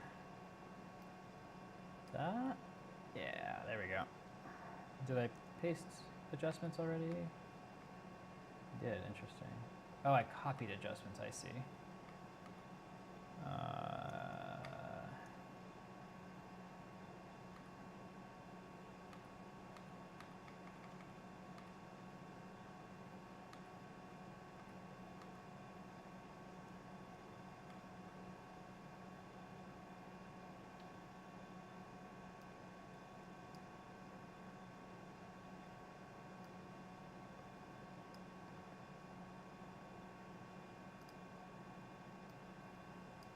Crop this one in a bit more. Whoa, that's not what I wanted to do. Back to the right tool.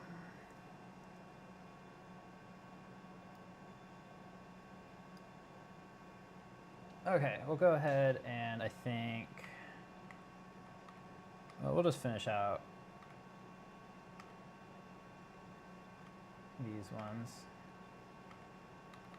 Okay, we'll go. Okay, let's go select everything.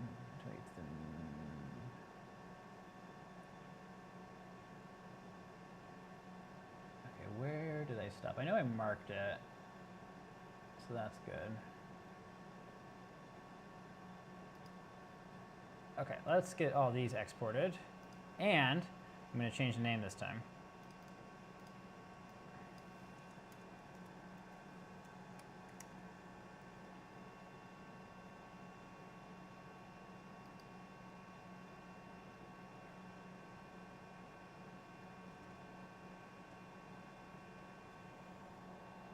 Did it?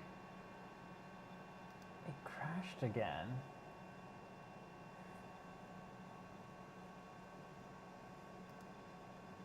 That's funny.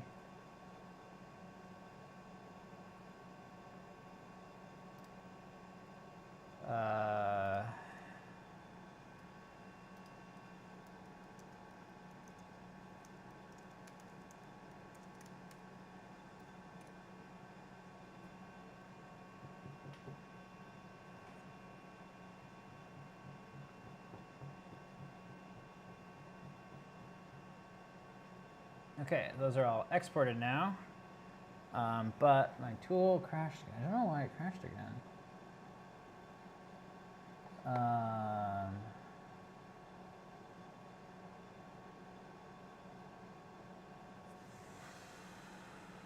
Okay.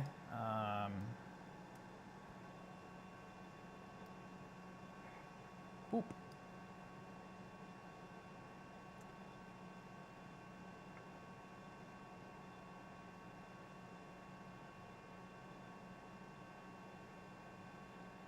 Okay, we'll build and deploy the site. This is so satisfying. Like the image, so going from like 10 meg images to like 0.5 meg, I'm like very happy with that. But there's still the download button, so you can still get the high resolution copies. Because I want to, like, if people are gonna have like images I've taken like out there, and I am encouraging people to use these pictures for stuff. Oh, I haven't. These are all CC BY SA. I need to actually put that on the website.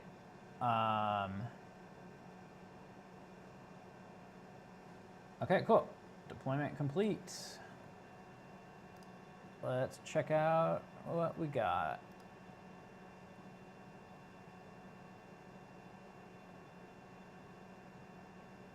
Yeah, that's certainly deployed.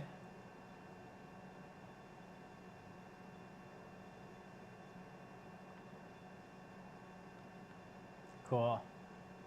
I love having my own site for this. I was like, I spent like a bunch of time like getting like the Flickr API working, and then setting the license via the Flickr API working, and most of the time was spent not having like one dialog box in the like Flickr dev portal thing like set correctly. But I love hosting it myself. I mean, I don't have servers on-prem here. I'm not really hosting it myself, but I love having my own website so much more than I love having it on Flickr. Okay, let's go back to where we were and keep editing. Oh, how many pictures did I take? Damn, I'm like, oh, we gotta speed this up. I'm like, not even a quarter of the way through the pictures I took. Oh my God.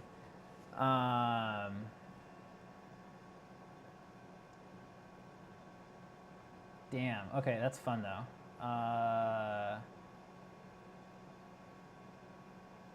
Is there an auto leveling like that works well? If there was auto leveling that worked well, that would save a lot of time.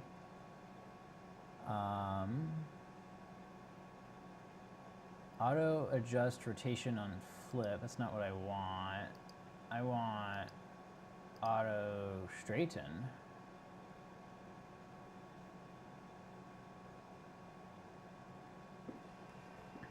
Yeah, like Flickr would have worked.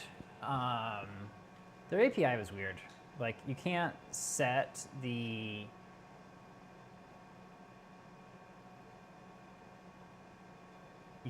license when you upload it. It just uploads with the default all rights reserved license or whatever. And then then you have to like find the ID of the photo that you just uploaded and do that. I'm just gonna go through and I think to do like a straightening pass, unless I can, if I can find an automatic tool for this in the software, that would be awesome. Yeah, there's only like 5 or 6 things that you can set about a picture when you upload it, and then everything else you have to do like afterwards. But they're all, and then despite that, they're also like, no, please, no more than 1 API call a second. And I'm like, but you require like several calls to like set a picture that you upload.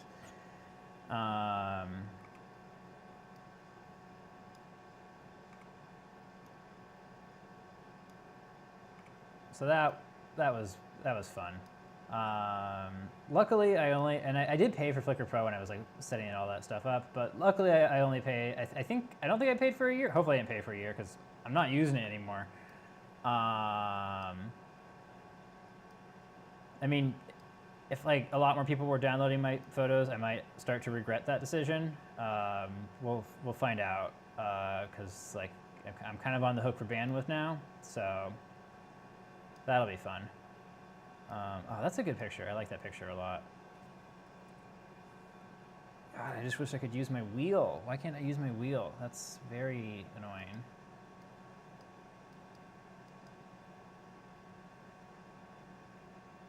Huh.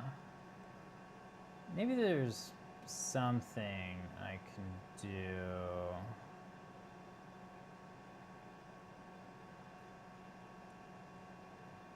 I wonder what smart adjustments is.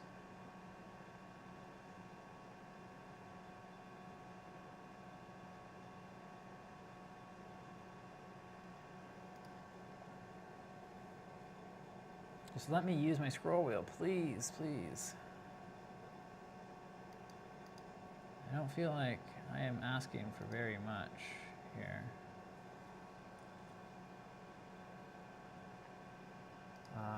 Adjustments.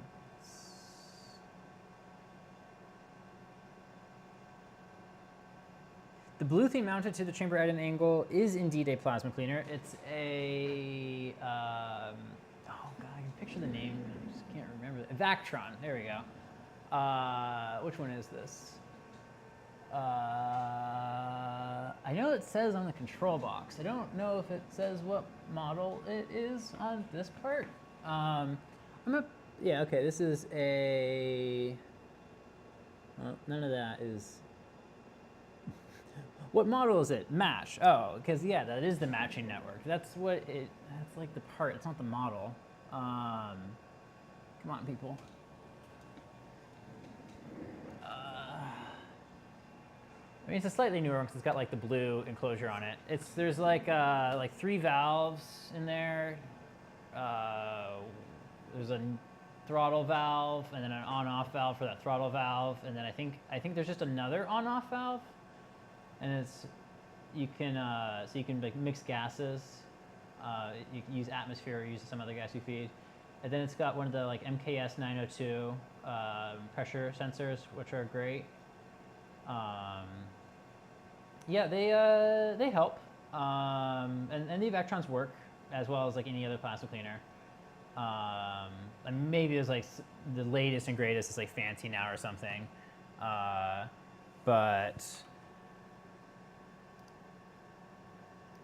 yeah, it just works. It just works. Ooh, there is a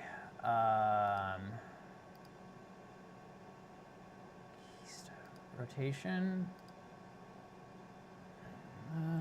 We'll try the auto adjust thing.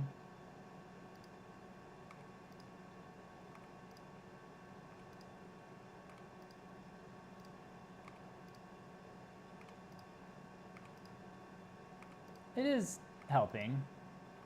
And you know what? It's faster.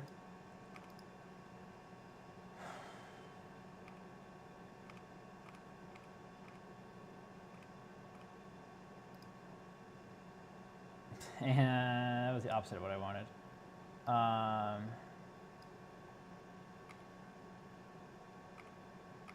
We just won't make everyone perfect because I've got a lot to do.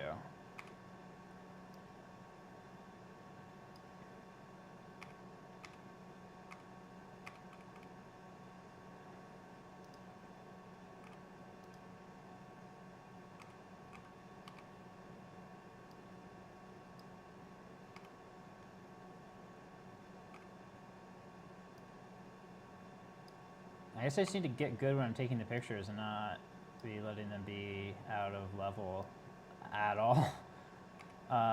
Getting good at taking pictures is a way to reduce the amount of editing you have to do. Oh, these are fun. Oh, look at that. These are really fun. I'm happy with a lot of these. This is gonna be cool. Whoop, too much.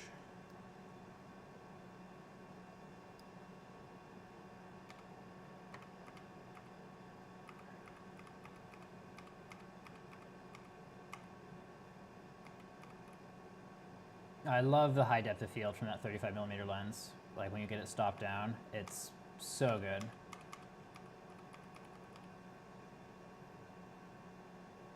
Cheating with a monopod, that's not a terrible idea actually. You do have tripods that can be turned into monopods quite readily. There's like one leg like kind of unhooks. It's pretty great.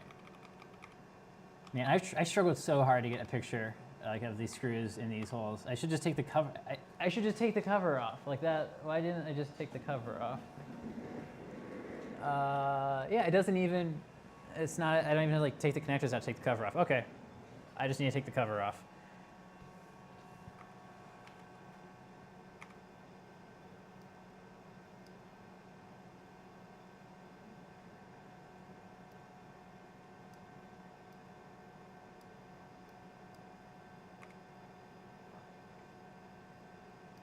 So I'm going to talk a little bit about what I'm going to be doing with this microscope. This tool is going to be used as a chip scanner.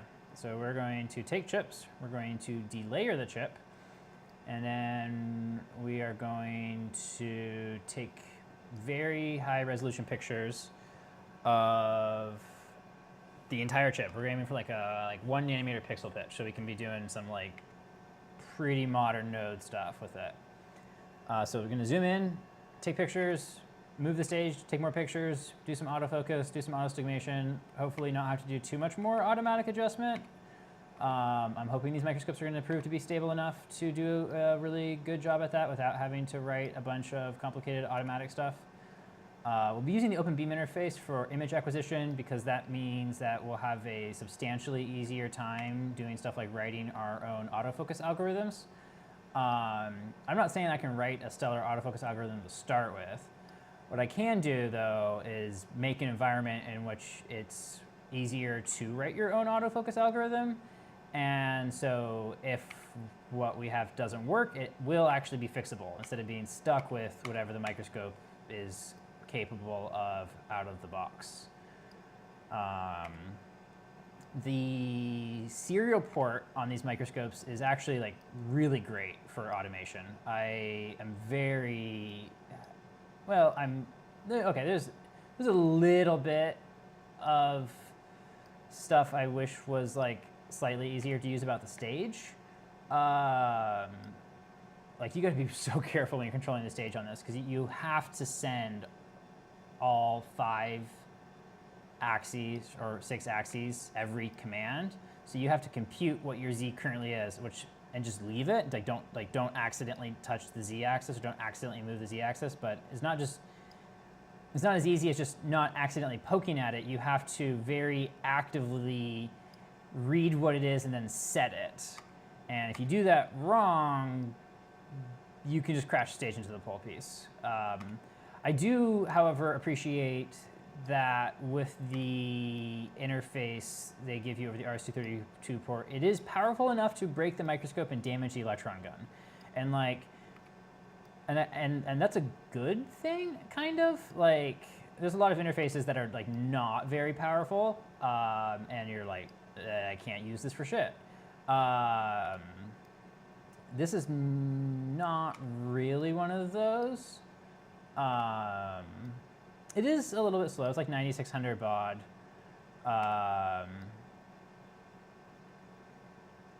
But there is another serial interface that's for the knob, like the knobs.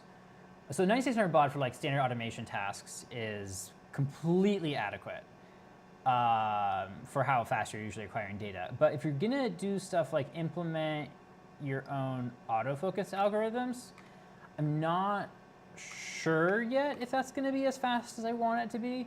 But that being said, the knobs that you use, those talk to the PC over serial, and those are like, what is it, 110,680? I don't remember the exact number. It's that one though.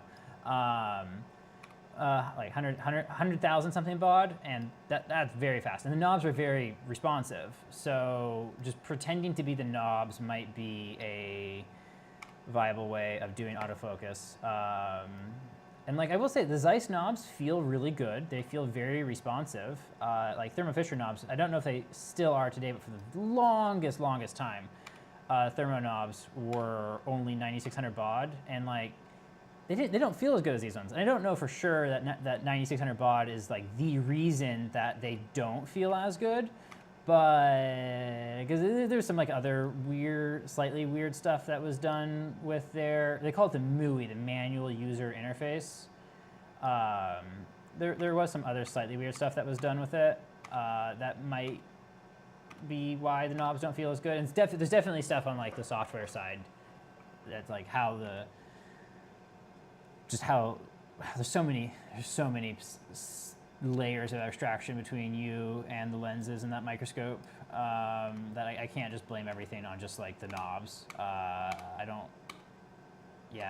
There's a lot of ways in which those tools don't feel as good as I think other tools do. Well, which is like, but then there is some stuff they do that I'm like, yeah, this actually does feel like a lot better than other tools, and they have improved lately. It's taken them a very, very long time to improve. Like the Zeiss knobs have been good for a really long time. Like the Zeiss knobs have worked the same way for a really long time. Zeiss overall, most consistent microscope manufacturer by far in terms of their software stack. Like FEI/Thermo Fisher, they are addicted to reuse. It doesn't. It's still they've like changed their software stack a few times. Zeiss is like Smart Sim like came out and it's like still out.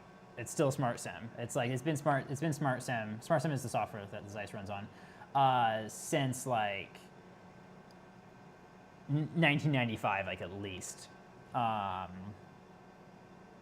And it's just been improved on. It's never been just completely rewritten. Or like FEI went from like XP, not Windows XP. This came out before Windows XP. They called their software XP, and then they went to XT,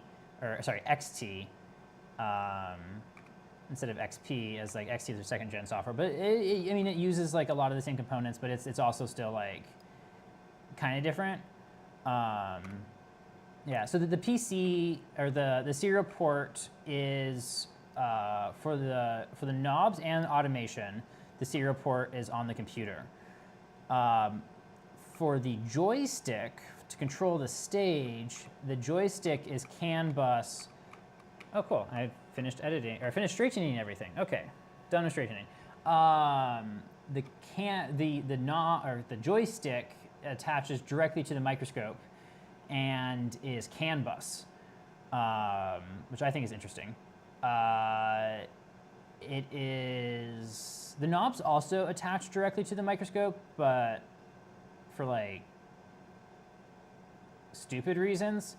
The knobs attach directly to the microscope, so the knobs need 15 volt, plus 15 volt power to work, and then they don't even use like 15 volt. They just regulate it down to like 5 or something. It's silly. And to get that 15 volt power supply for the knobs, they put a splitter on the CAN cable that goes to the joystick, and because there's like on that cable they use for CAN, which is just a D sub, there's 15 volt power there, so they just run the power from the CAN cable to the knobs. So you have to have like 2 D subs plugged into the knobs. You have the serial port, and you have the CAN cable. It's actually just power. For the longest time, I thought it was actually using like CAN, but for the knobs, but it's not. It's got to be one of these ones. Must be like one of the last ones I was working on, right? There's faster ways to figure this out than what I'm doing right now.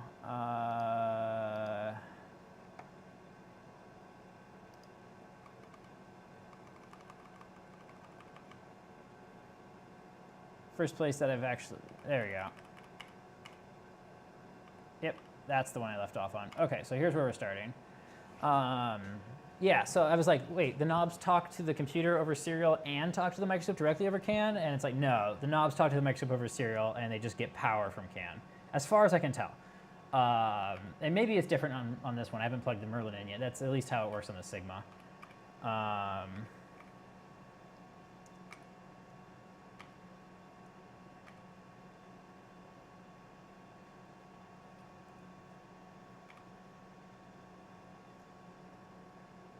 Man, like a lot of these pictures are good without like editing or color correction, but like I'm shooting raw and I can just do so much to bring like so much more detail out, and I want to like really show off what's going on inside the scope. So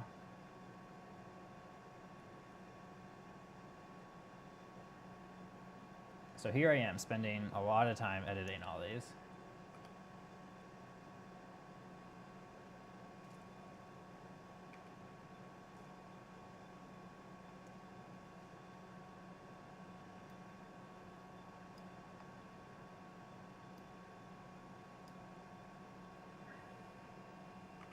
Yeah, knob feel is a thing I care a lot about, and Zeiss did good.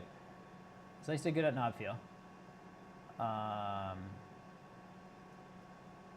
Stage joystick, kind of. I have a little bit of mixed feelings about the stage joystick.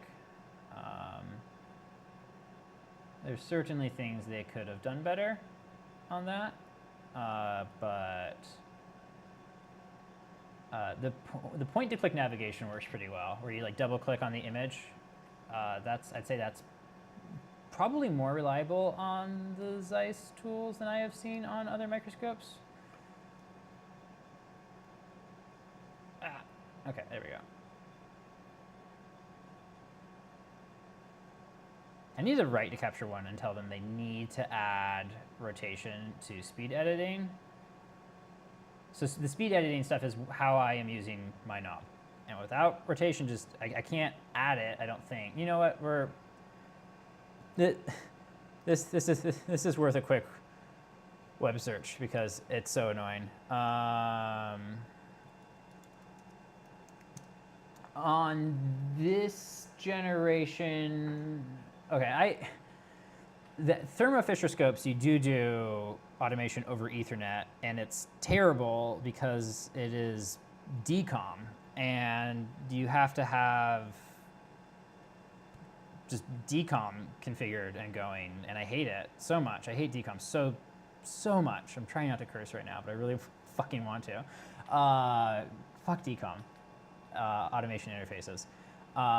You have to use the Windows PC. You have to use one of the right era. You have to have the headers and stuff. It's doable, but they don't make it easy.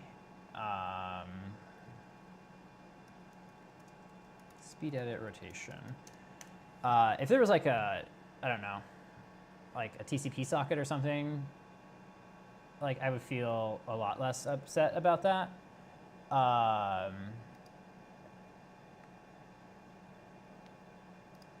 But yeah, there's some really hard to use Ethernet-based automation interfaces. So that's why I like the serial port so much, is because it can't be that bullshit. Like it's gonna be there. It's gonna kind of work.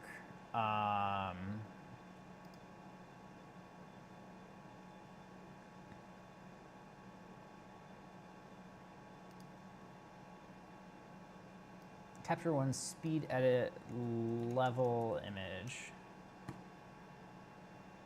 Yeah, no documentation. Or at least like no documentation they'll just hand out.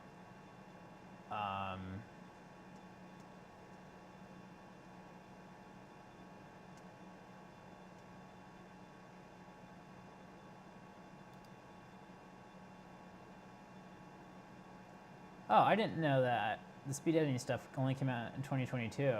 Wow. I guess that's when I switched to Capture One.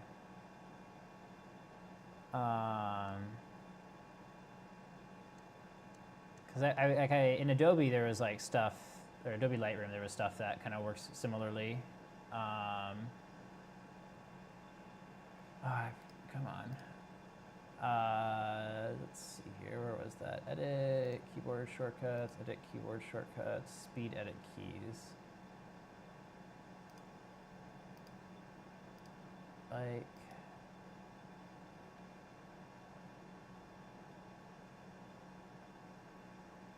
clarity, structure, levels, vignetting, sharpening, lens correction, light fall off. No, that's not. That button didn't help. Custom shortcuts. Okay.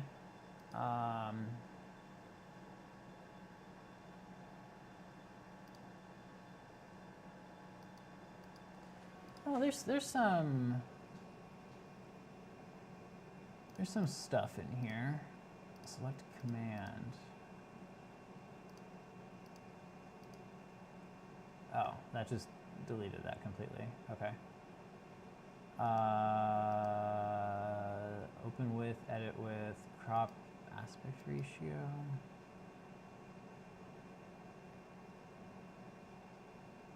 Unconstrained. Why does edit with? Okay, so there's a button you can change. You can, okay. Open with, okay. Select style, brush. Apply style. Yeah, that doesn't have the control I need. Yeah, they have to add it. I can't add it, can I? I can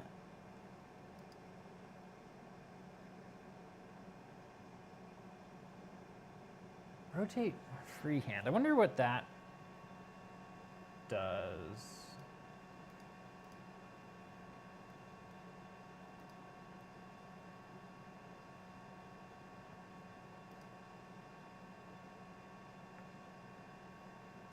It selects the tool I've been using.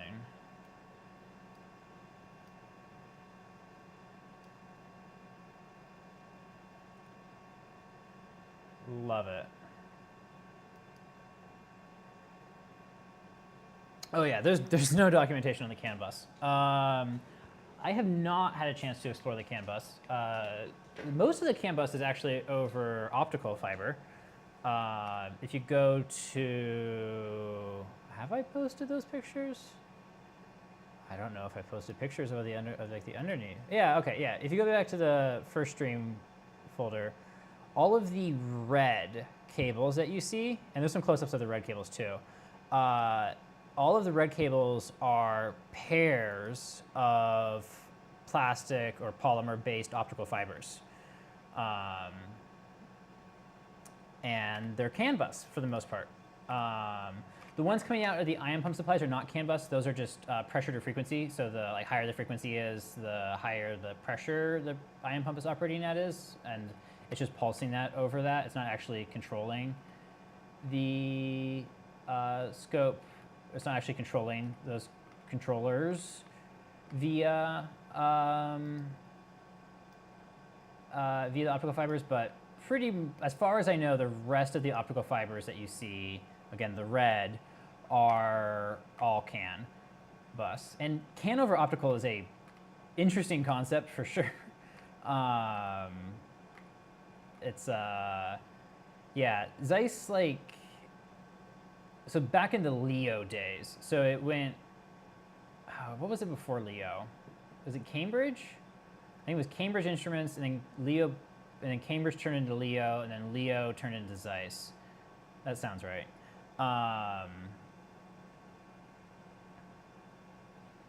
Back in the Leo days, when they first started out with the Gemini platform, or the Gemini-based column, which this is a Merlin, but it's a Merlin with a Gemini column. And the Sigma also has a Gemini column, and all the other ones they make that are their FEG SEMs also have Gemini columns. When they started out with that, they had like really significant noise issues that they were trying to mitigate. And they, I mean, I think it was the stage. Like the stage is really bad in some of these tools. And that's where like a lot of the noise comes from. But one of the mitigations they did was getting rid of galvanic connections between things via making everything optical. Which, like, honestly, I'm not completely complaining about. Like, it's just the ways in which they did things and the orders in which they did things was like somewhat humorous to me. But they got it done.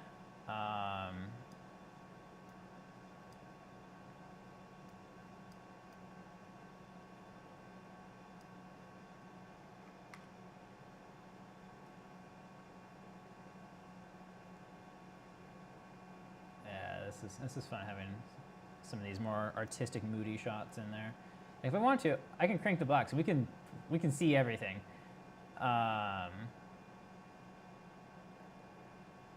But we'll keep it a little bit dark for some of these. Someone on a Facebook Marketplace had this really cool lighting grid. It was like 2 tracks that go one direction, and then on those 2 tracks, there's other tracks like that mount horizontally, and then there's like what is it? Phantograms, something. These like accordion expanding things that you mount the lights on. So I could just mount some like really powerful lights around the scope and not have to be holding the flash like I was. And I almost like went and bought them, but I was like, I have other things to develop, and I want it, but that's a part of the streaming setup that will evolve with time.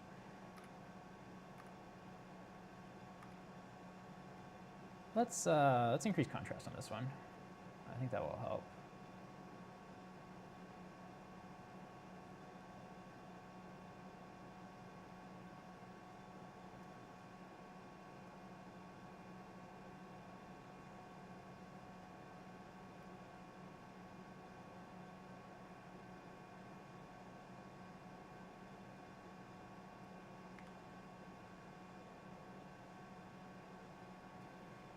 So the camera I'm using is the Canon R6 Mark II, which I absolutely love.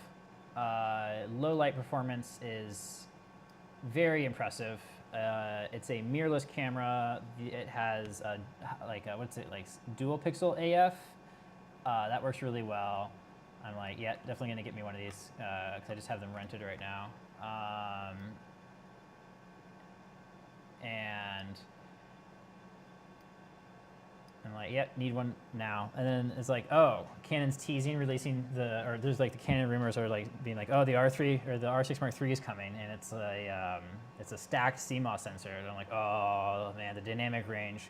Like the dynamic range is decent, but there's a few times where I felt like I'm like, oh man, I want just a little bit more out of it. But using this camera has been like, yes, this is what living in like 2024 like feels like getting image sensors that are as good as that thing. The sensor is amazing. The high ISO performance is amazing. The low light performance is amazing. It's a astonishingly good camera.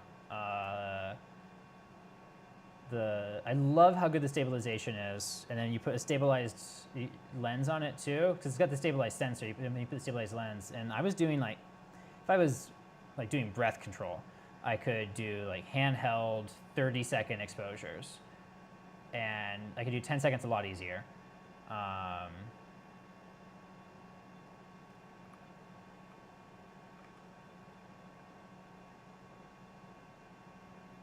So yeah, very much a fan of the camera. I'll just have to get a Mark II, and you can get like refurbished Mark IIs like pretty affordably now relative to what they are new, when Canon has them in stock. So I'll just have to get a Mark II, and then hopefully someone will get me a Mark III when it comes out. Yeah, Unistrut clutch my own. Okay, before seeing the tracked version, my plan for the ceiling in here was a Unistrut grid. In my back shop, which you can actually kind of see a little bit in this picture, I've got just Unistrut like all along the wall, and that's how I route all of my tubes for water cooling the scopes and whatnot. Other workshops I was looking at, so the back of my shop is a very high aspect ratio. It's 18 and a half, well, no, it's like 19 feet wide. And then like 60, 70 feet long. So it's long and skinny. So routing utilities all on the wall worked out really well. Other spaces I was looking at though, I did really, really want to do a whole ceiling grid of Unistrut. It would have been more money than it was worth. And honestly, not having to climb on a ladder to route utilities is nice. I'm pretty obsessed with Unistrut. I have a lot of it on hand, which is just awesome. I got the Unistrut, I got the Milwaukee M12 bandsaw, because it's small enough for me to fly places. So I fly somewhere, buy a bunch of Unistrut, screw it on the wall, and then install the microscope, and it makes the hose routing beautiful. And then 3D print my own clips to hold the tubes onto the Unistrut. I got a variety of edits there. Let's make this one something different. Let's make this, let's punch up the blacks all the way on this one.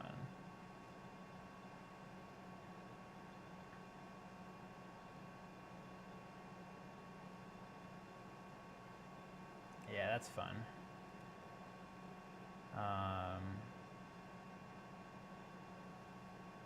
Yeah, there's someone who saved in my contacts as Mike Strutt, because he's my strut guy. I get all my strut from.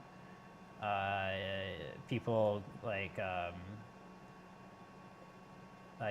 he's an electrician and lineman, or was semi-retired now, but people just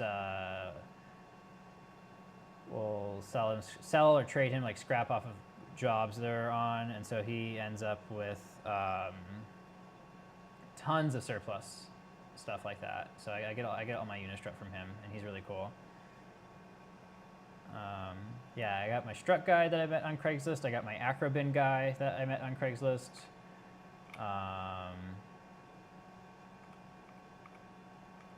Yeah, I like that edit. That's fun. You know, I'm gonna go ahead and just copy that edit and put that edit on the. Nope, did not want to do that. I wanted to put it on this one. Yeah, that looks cool.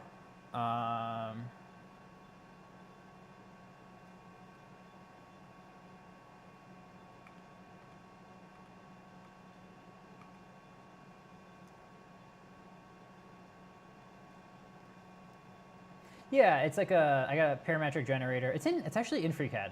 It's like an older version of FreeCAD, so I need to update it for the newer stuff. But I need to publish that. I also just need to like put it on the website somehow. It's like a web configurable one. We got this very specific shape for the part that does the clip, and I'm like that's the best piece of developed geometry like in the company right there. It's kind of funny. But for the amount of tubes I mount, and it works like all the way down to like 6 mil, or I've used it all the way down to like 6 mil or even like smaller like airlines. Use it for the water lines. It's pretty great. It saves a lot of money versus like what buying all that would cost, that's for sure.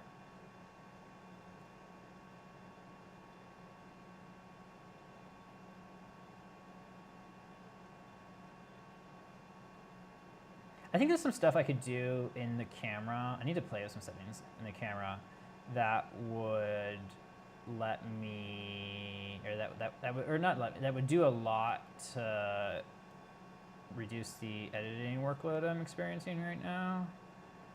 But I'm also like 80-20. Like I could get a lot of this done a lot faster, but I'm being a little bit pedantic about some of it.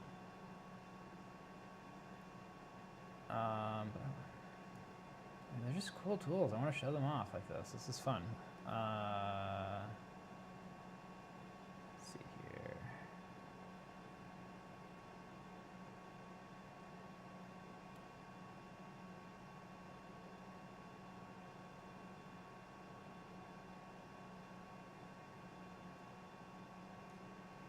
Yeah, love my Unistrut guy.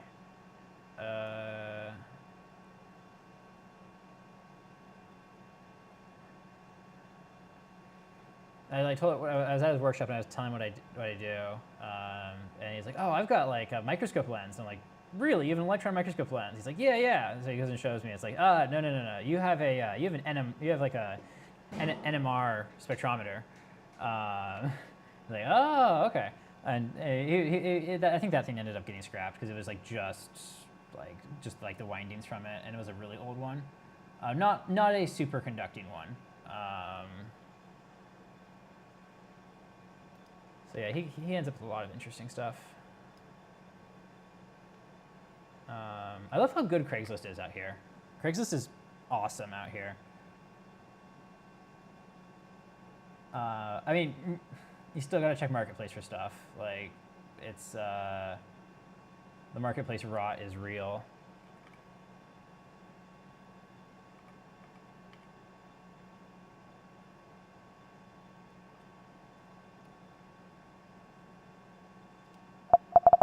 I'm underutilizing saturation, I think.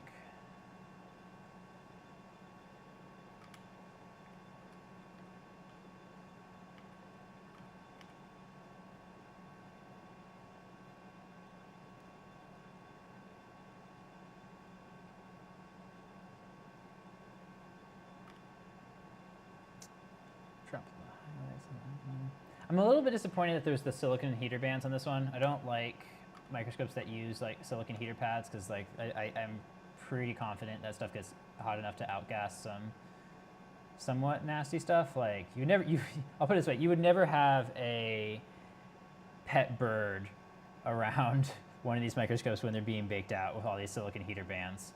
So that's fun.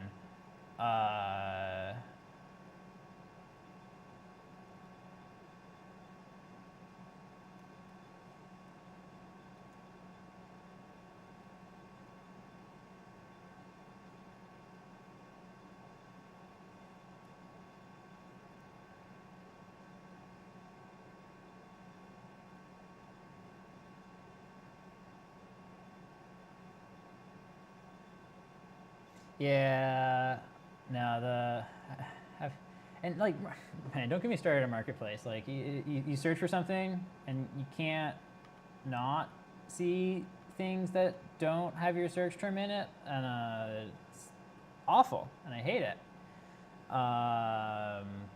And like, try to filter by price, like, and it's just impossible.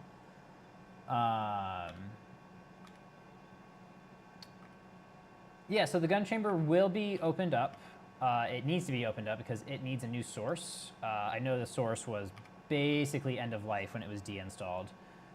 I got some like I got some of the like decommissioning pictures or like test pictures. So this tool was decommissioned by Zeiss, like I think by the engineer who's maintaining it.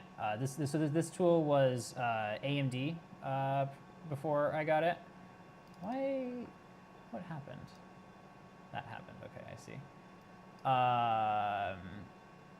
And I think AMD knew they were getting rid of it, and it was just like, we're running this source all the way into the ground, and that is exactly what they did. So like, it's not, the source didn't die from like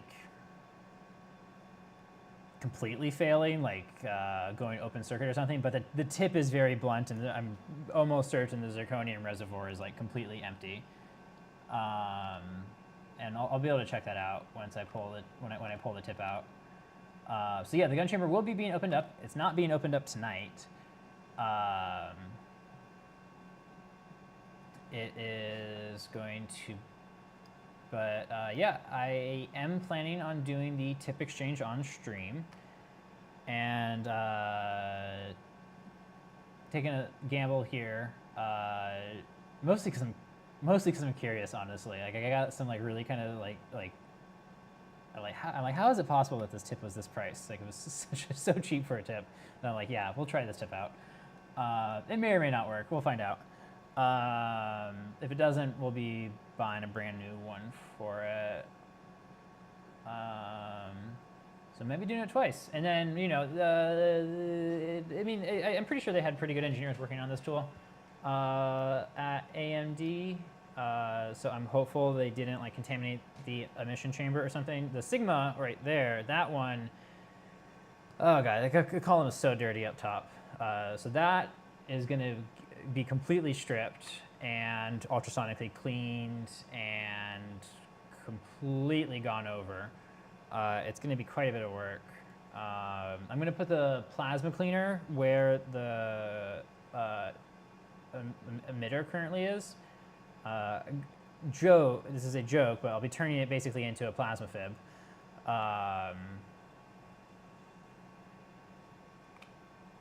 For purposes of getting it cleaned up.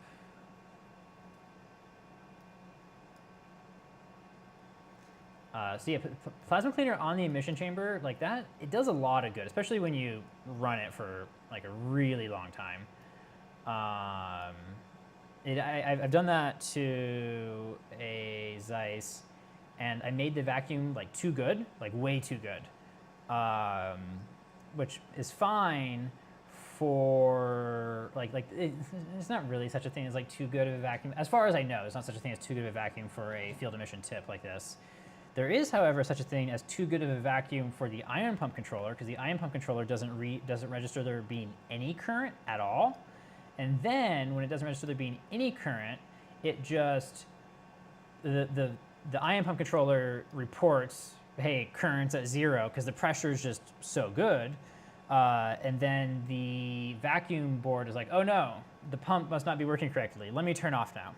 So if you make the vacuum too good, it just turns off. And you're like, God damn it. It's so annoying when you make the vacuum too good and it turns off. You're like, this is better for the tip. The tip will last longer this way. But no, you can't make your vacuum too good. It's not, the vacuum is higher when the tip is running, because it's like outgassing, it's like hot and stuff. And as long as you leave the tip running, the scope is okay.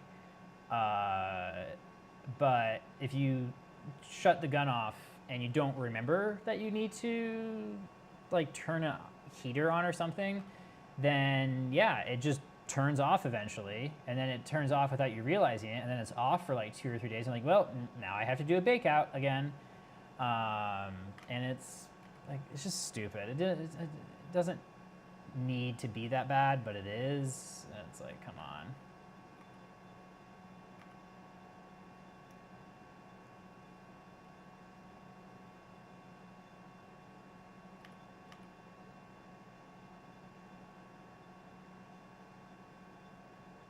Getting it to start up in the first place is a bit of a catch. What are you referring to by startup? Like what part are you talking about starting up?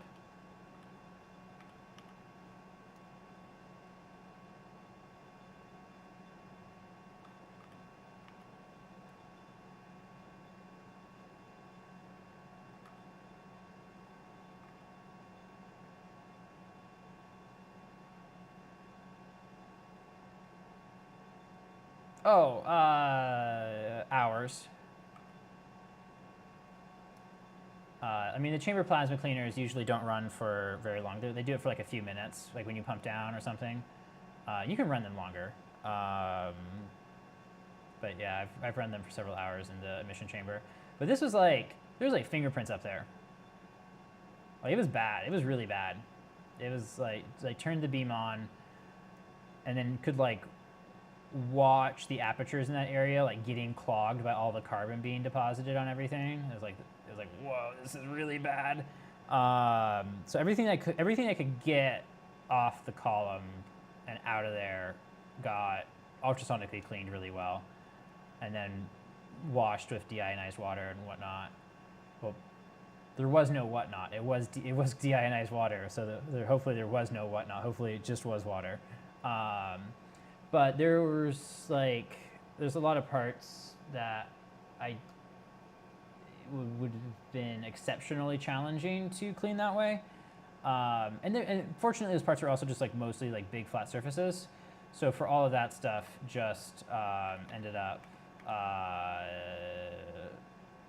like plasma cleaning it on the column for a extensive and very extensive plasma clean. Was quite happy with how clean that system is and how stable the source is on that system.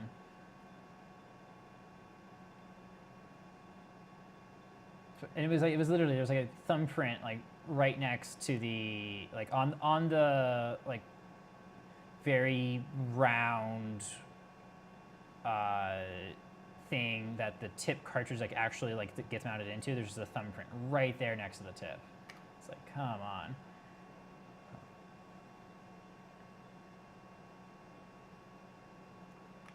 I will say, a lot of the later pictures I took, they were pretty good without very much editing. Something to be said for just getting it right in camera.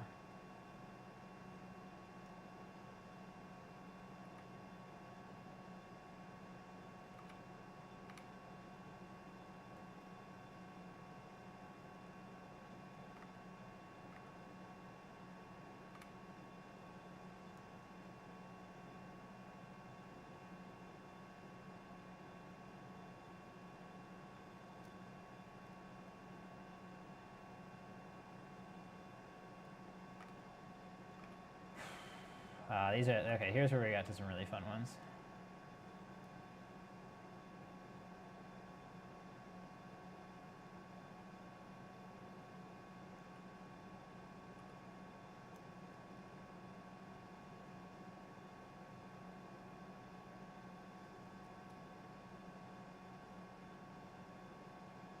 Not just in the vacuum chamber, right next to the tip, like right next to the tip. Like, and I think they were trying to change the tip, maybe. I don't know. They had no clue what they were doing. I mean, that system was procured for almost nothing because they all thought it was dead, and like, I don't think that Zeiss would have field cleaned it like I did.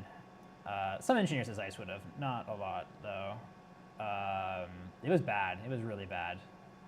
Like there's microscopes that get quote unquote totaled by being contaminated, and I think for the university that tool was at, who got rid of it, I think that probably was what they considered it to be.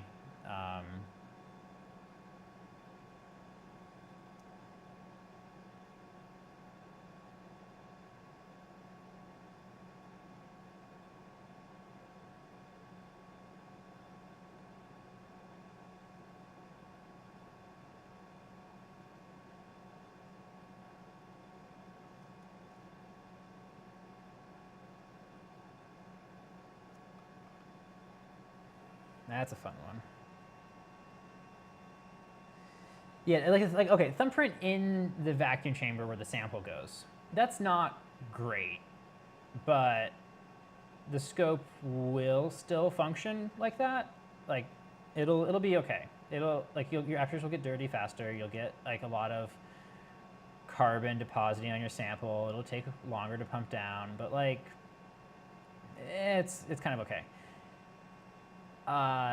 Thumbprint next to the field emission tip in the ion pumped part of the microscope, that has to be the absolute most clean area on the system. Much, much larger issue.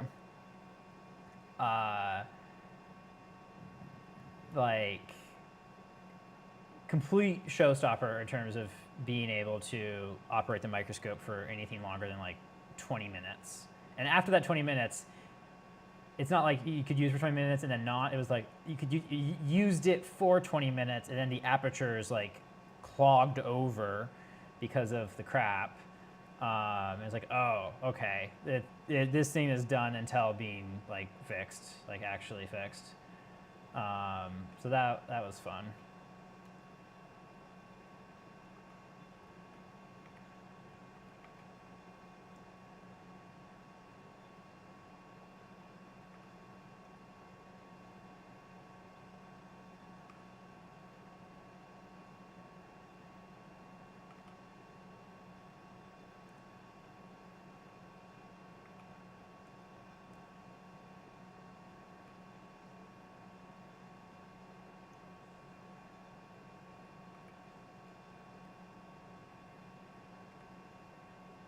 So yeah, I don't know what surprises are going to await me on this tool. Hopefully not anything too terrible.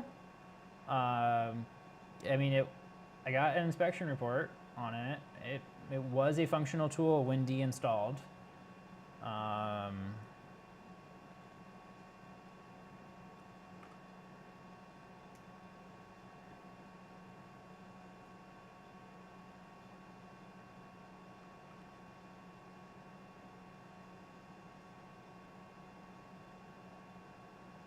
It was used as a wafer, or like not a wafer probe, like a probe station for like individual chips. And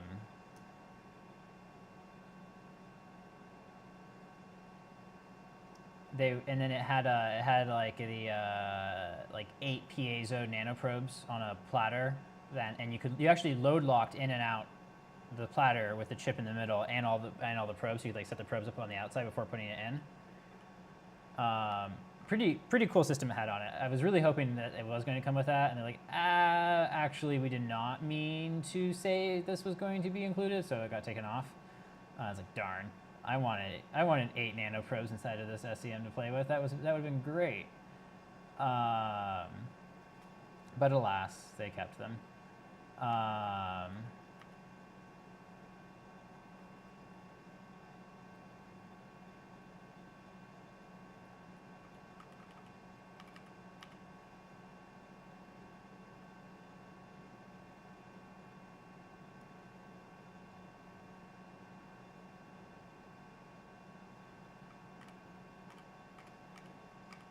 Who knows? Maybe we'll get a set for them, but that's not what this tool's primary purpose is going to be. This thing is going to be a chip imaging machine. Is the idea? Like it's a reverse e-beam writer basically, like doing the opposite of what they do during lithography. So that should be fun.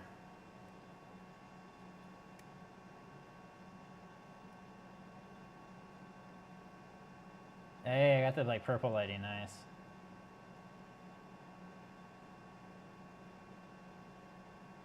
Oh, that's I love that. I love that a lot.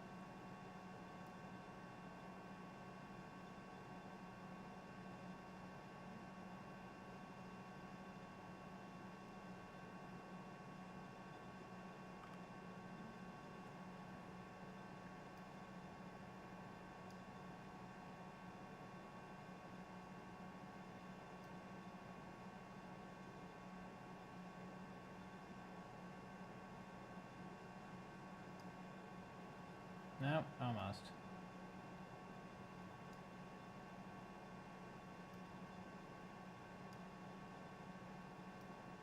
So yeah, this tool made it here like, or it left just in time to be like eligible for tariffs. So that was fun. But it was actually, with what was applicable at the time, it was, the tariffs were as if it had been exported here from Germany, because that's where the tool originated, was in Germany. So even though it was coming from Singapore, it was built in Germany. So that's what ended up applying to it. So I thought that was kind of interesting. I would, before the start of that process, I did not anticipate that that would have be how that worked, but you know, that's, expect the unexpected, I guess, right now. It wasn't bad though, because at the time, whatever it was for Germany wasn't terrible. I mean, it wasn't bad. I mean, like, you know, it's all relative, I guess, right?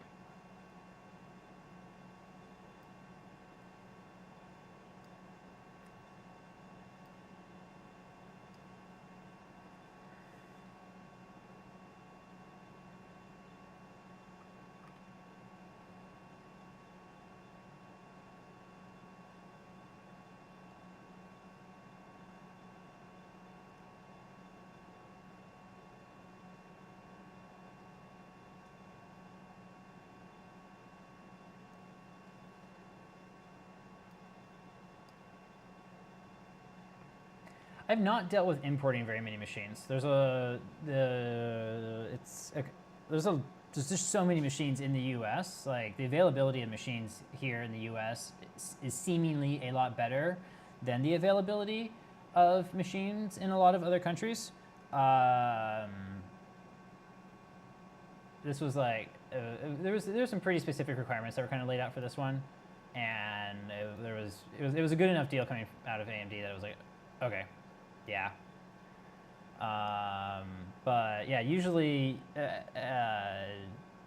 and like I didn't get this one for myself. This is not my tool. I usually don't procure tools right when I need them. I procure tools when I get good deals on them. This tool was needed, and it was needed now. And where it became available was Singapore. So.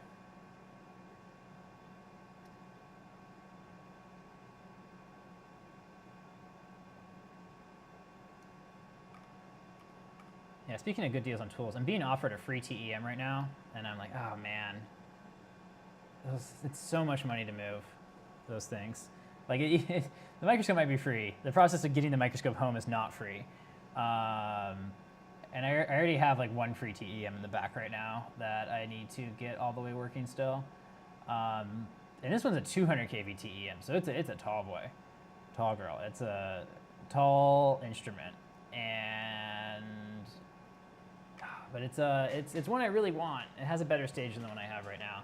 It also it has ion pumps. The 200 kV tools from Joel generally have ion pumps on the column instead of like diffusion pumps, which for me, like, a lot of people don't like the ion pumps because they don't handle water vapor as well as the diffusion pumps do. So if you're like changing samples a lot, it can start taking like a long time to change samples, and you end up like wanting to use like liquid nitrogen for the cold finger when you're changing samples because it speeds it up so much when you're using the ion pump. But for me, I don't want to pay the electricity for like 2 800-watt diffusion pumps running 24/7, and I also don't want to have to then pay for the electricity for the air conditioning for 2 800-watt diffusion pumps.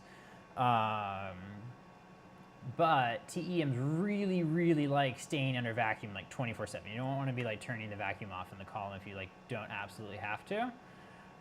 So with an ion pumped system, the ion pumps use like almost no power in the column, so I would not feel bad about leaving the vacuum on that tool running, and it would like not add a ton of extra thermal load to the shop in the summer when I definitely don't need it. So I'm doing a really good job of convincing myself I should drive to California and get this thing.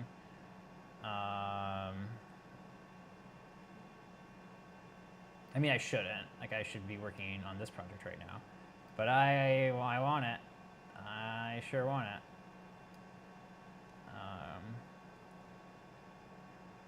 But yeah, it's like at least a week of work to move it.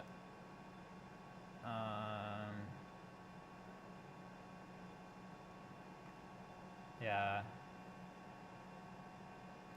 If you would have told me when I started doing this, like how many free microscopes I would say no to, I would have been shocked. I was like, I'll never say no to a free microscope. And I was like, no. The problem is they're actually not free. They're super not free. They're unbelievably expensive.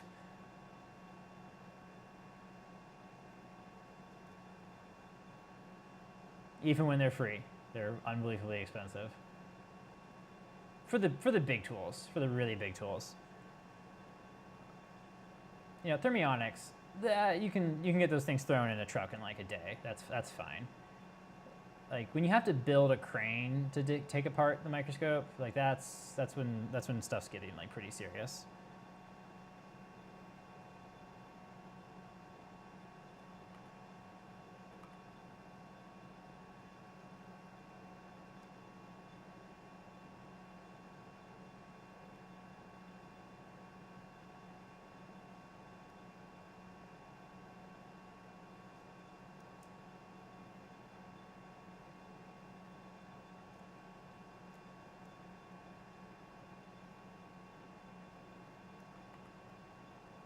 There's the copper blocks.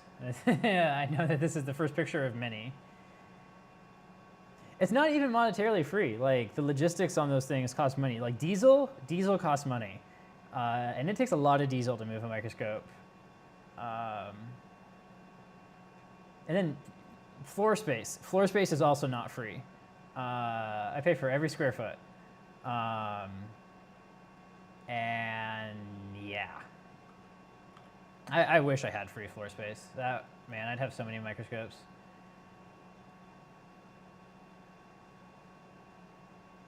Which one's clarity? Do I have clarity? No, I have dehaze. No, I have clarity. Okay, cool. What do I keep pressing that puts it into that mode?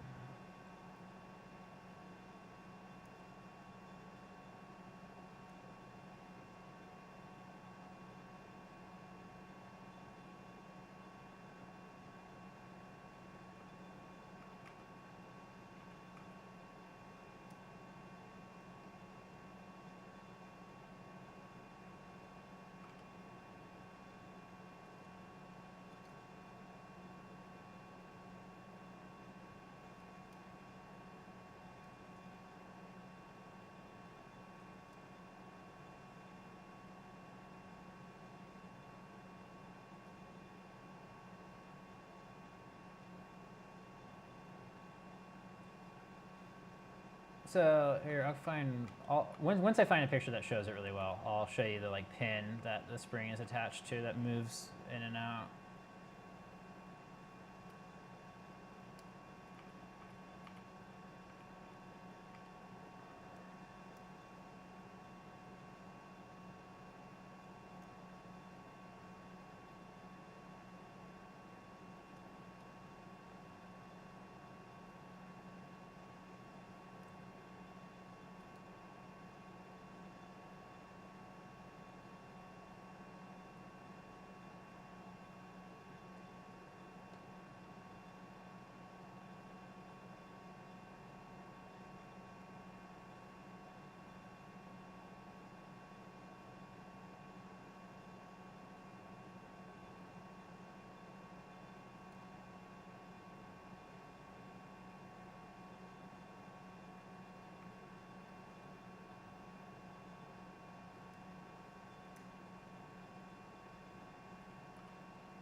Why don't I like how that looks? I don't know.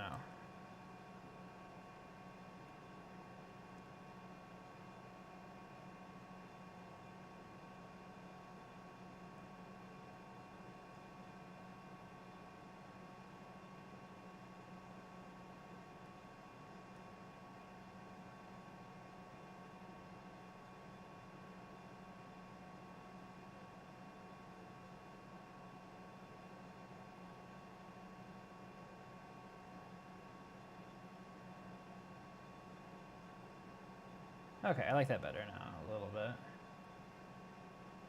That was why. That was why. Okay, cool. I keep on saying, oh, this is going to be the one that I'm going to use as like, I'll copy the adjustments from this one to all the others, and and then I'm like just not been happy with that. Well, we'll try it. We'll try it. Can always undo it, right? Okay. Probably a little bit too much saturation there.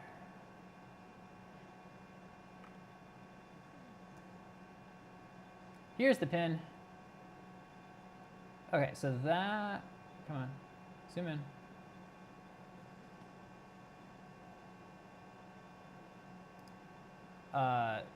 So that pin right there that has that circlip around it, that is, there's like a spring like in here that's like pushing that pin like towards the column.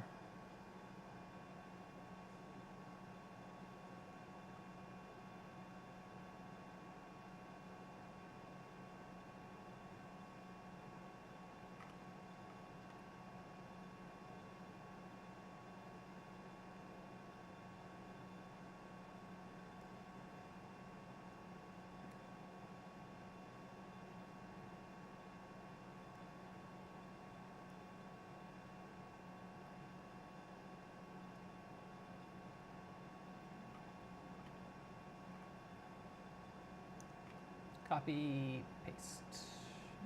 Too much.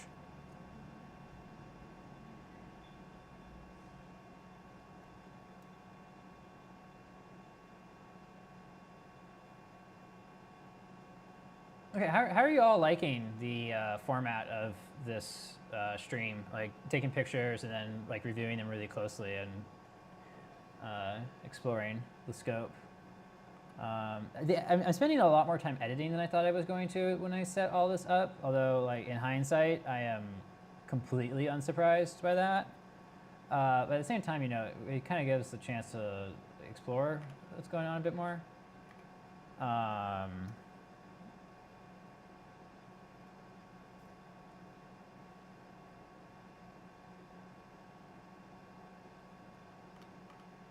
But yeah, I thought I was gonna get. I think I'm probably not taking very many more panels off tonight. But I will get. Maybe I'll get through editing the pictures. Where am I? Okay, I'm more than halfway done. That's good. Like, I think most of the stream has been editing. Yeah, downtime to talk about stuff is nice.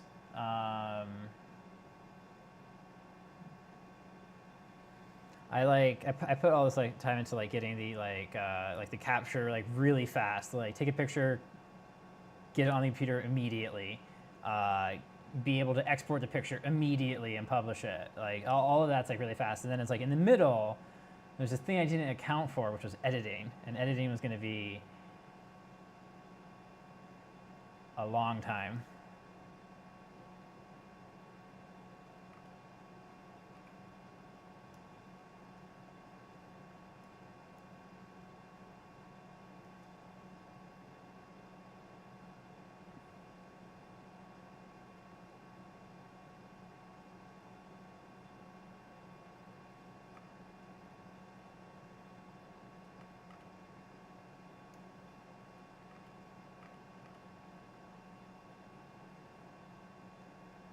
Hey, you can see them. Cool. There they are, hiding. Yeah, I need to take that panel off.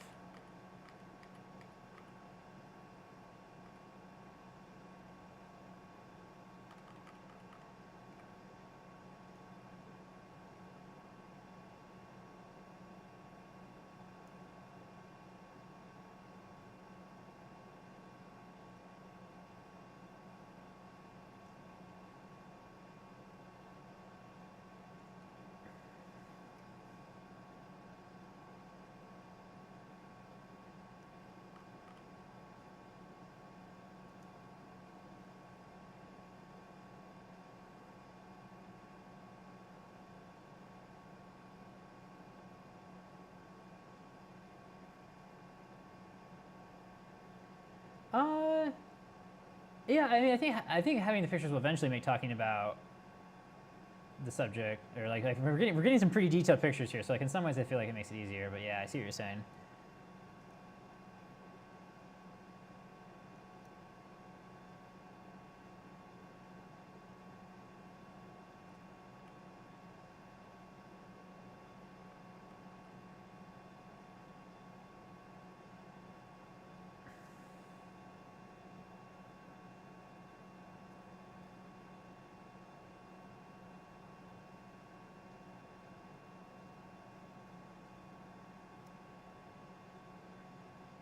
I do enjoy editing though when I'm or these in that I'm not going for like a super consistent style when I'm doing this. Like I'm like intentionally making some of them quite different, and that's like a lot of fun.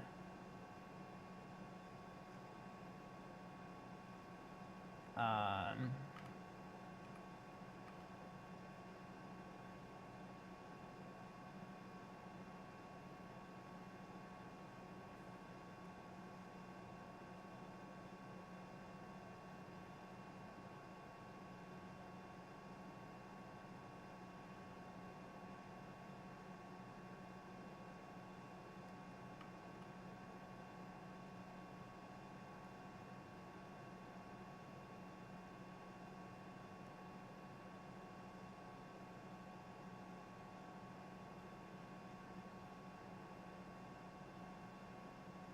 I keep on forgetting I can use saturation.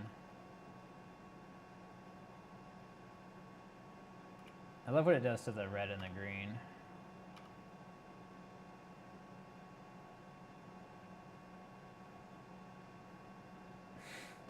Yeah, no, that's okay. I need my lo-fi beats going. Can you tell that there's a somewhat loud roughing pump in this room right now?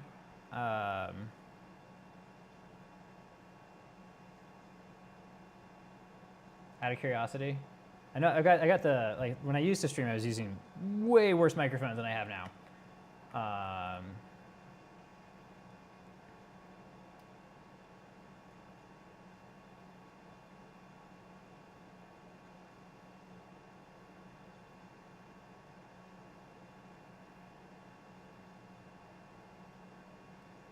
I was using like so many digital audio filters inside of. Okay, fan in the background's not bad. I did mean to have that turned off. I could still turn that off right now. I just forgot to when I started the stream because I was like starting it so late.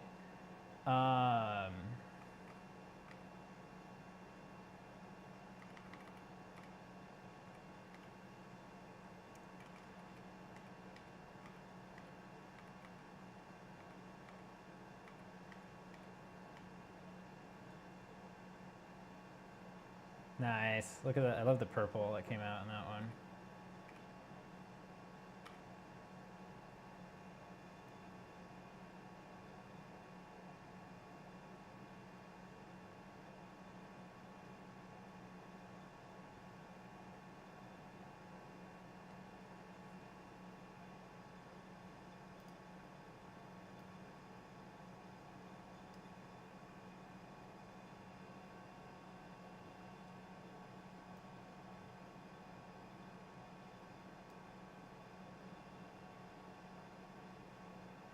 It's just so obvious to me that the speed editing should include rotation, and I'm really annoyed they didn't.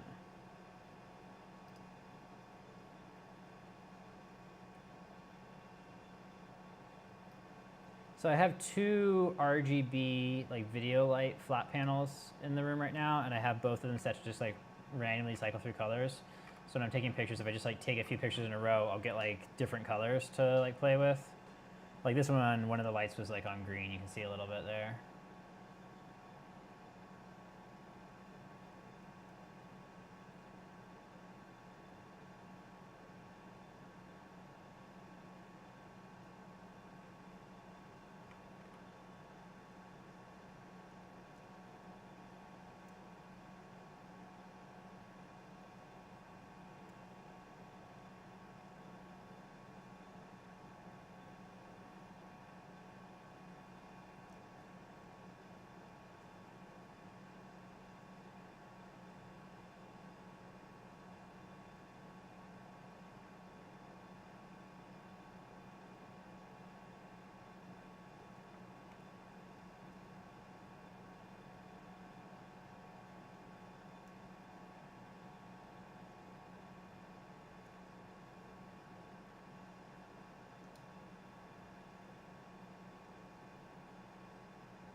You know, I haven't published in a hot sec. I'll go ahead and do that now.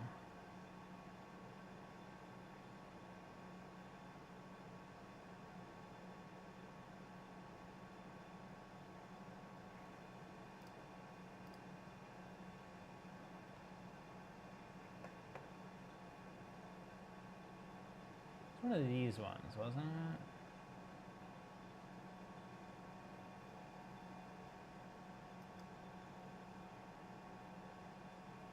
Okay, this is going to be really testing all of my code now because it's 124 pictures this time, so that will be fun.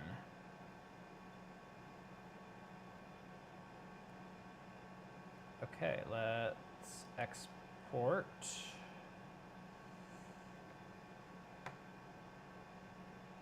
Export 135.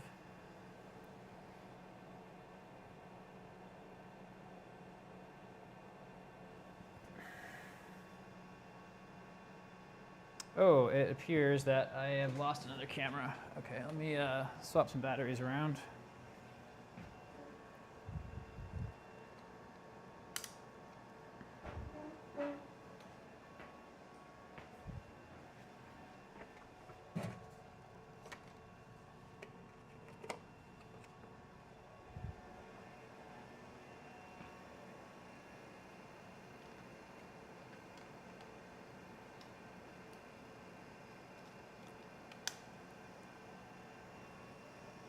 Right back to life. The Canon camera is like natively working as like USB-C, or so just natively working as webcams is like so awesome. It is great for stuff like this. Like it used to be you had to use like the Canon like Connect app. It wasn't, I don't remember what it was, like EOS something. And then that would show up as a virtual webcam, and that was like, it was super unstable. But I haven't had a single issue with these using them as a UVC compliant webcam. So very big fan of these.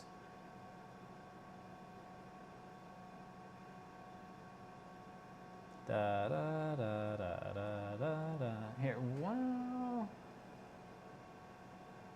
Yeah, we can take another panel off while that is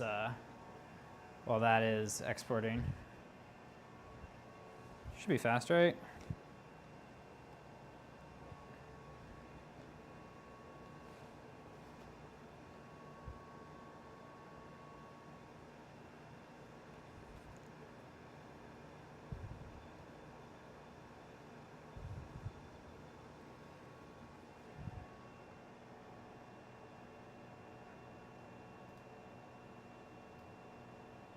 Whoop. What's going to finish first, the export or me taking this off? Probably the export.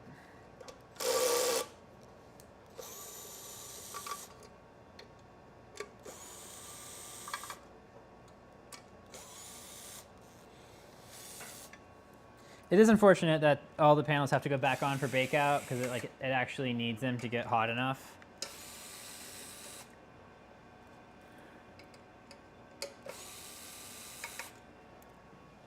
I can't use my tool on these ones. I need like a 90-degree adapter. That would really seal the deal there.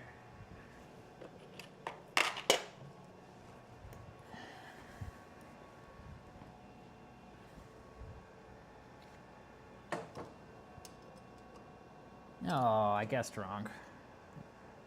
I knew it was 2.5. I was just using the 2.5 in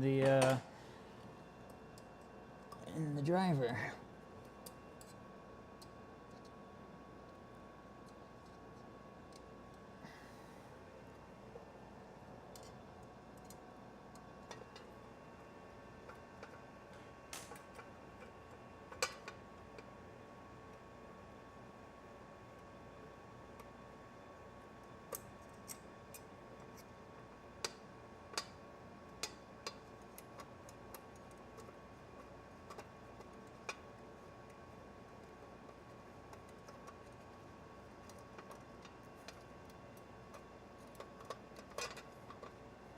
Are you ready?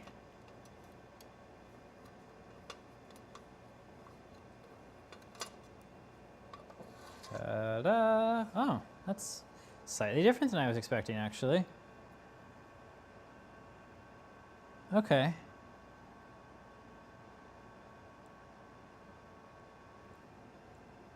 It's not that dissimilar, but I guess there used to be some tension. I wonder. There used to be some potentiometers on this board, and then these were like resistor networks on other ones. So this is built out a bit more. And then this this like flex here, that goes to the there's like a, you got all the like deflector optics, and the stigmator is all kind of in a stack, and those are all like wound around like cores. Some of them are plastic cores, some of them are metal cores. And then the magnet wire comes down off of those to like to a FR4 PCB, and then it's but it's like FR4, and it's layered with the polyamide or the whatever they used for the flex, and then the flex is goes between the two boards. So it's a pretty expensive board to fabricate right there. And then how is it actually bolted onto the column? Okay, so they're like spot welded, like these like spacers on it. You see all the like the spot welds, and then there's a few bolts that are going to some threaded holes in the column. Okay, cool.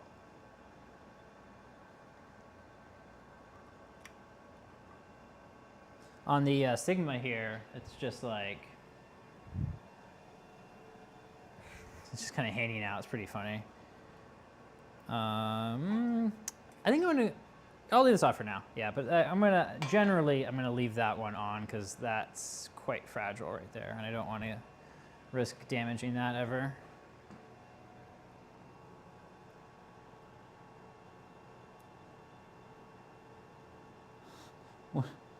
Yeah, one of the benefits of lockdown was UVC support on DSLRs. I love that. You're so right. You're so right.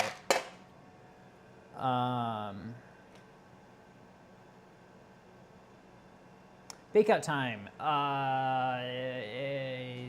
If you're pumping down from atmosphere, more is better. I like to do like 36 hours. And then if you're just doing like a routine bake, like it was like shut down for a bit, you can get away with like 4 hours. Wouldn't recommend it. You should do at least 8 hours.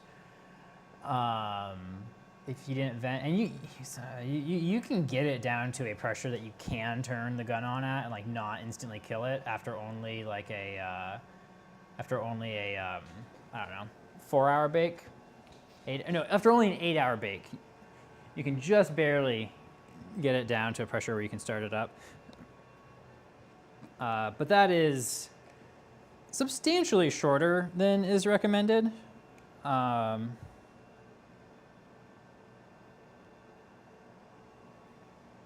I like a lot. So, yeah. Flex PCBs are spooky. It is like always a little bit nerve-wracking taking the doing anything with that involves like that deflector assembly in there. It's like, don't tear the PCB.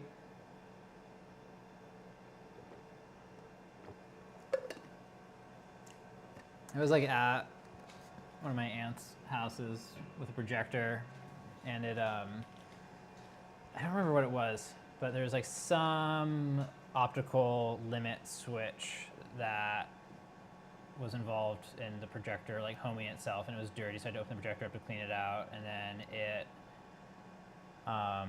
cleaning out the optical limit switch was easy.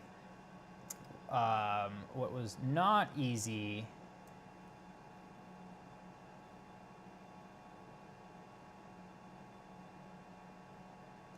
what was super not easy was, as I did that, to get to this limit switch, you had to, there's a flex PCB that you had to remove, and I tore it. And I tore like 3 out of like the 12 wires on it. And all my cousins like wanted to watch like Spider-Man Into the Spider-Verse or something. I forget what it was.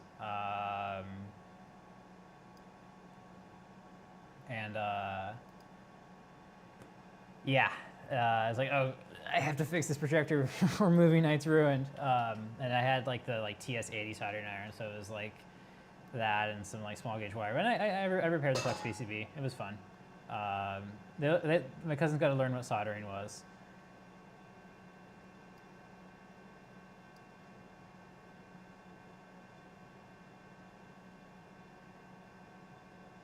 Well, it's working.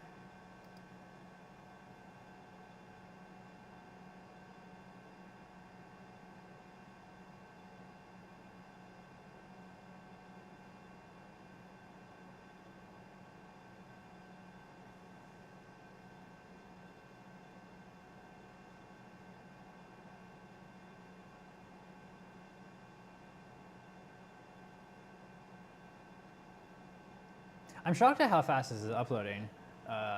NetLiffy must have really great servers. Like I've got gig Ethernet, or I think I had 2 gig Ethernet actually.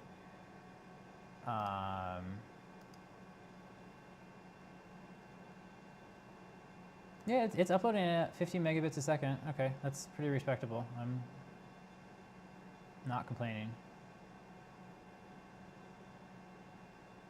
Not complaining at all.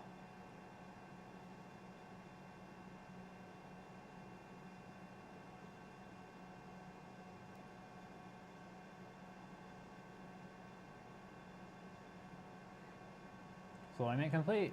Cool. Static sites are so cool. Wow, I can just scroll and it like loads all the pictures. This is awesome. I am quite happy with how performant this is turning out to be.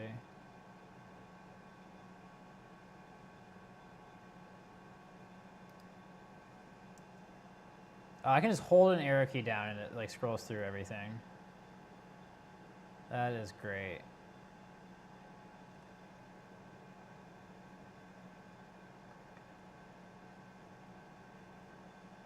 I need to just like publish.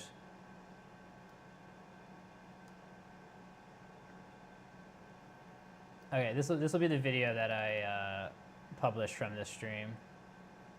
It's just like holding down the arrow key and scrolling through the pictures.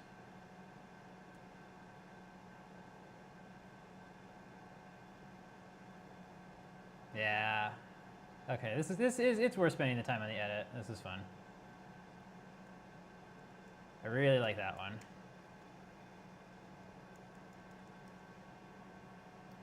Okay, back to the edit.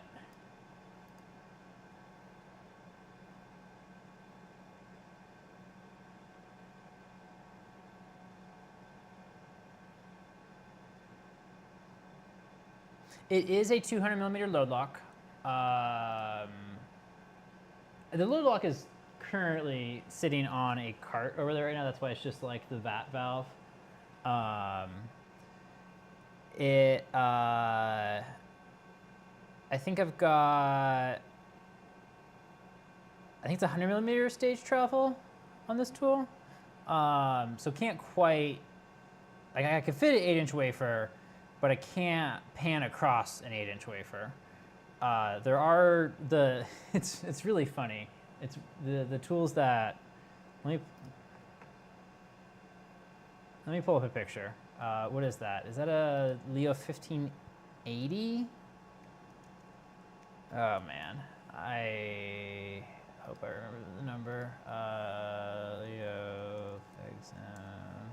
I know that Berkeley's got one.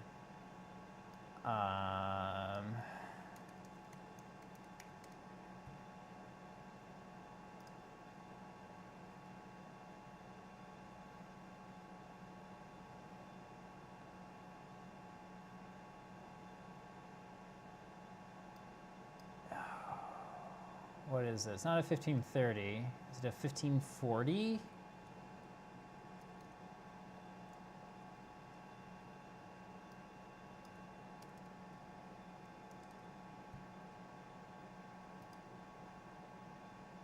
No, that's not it.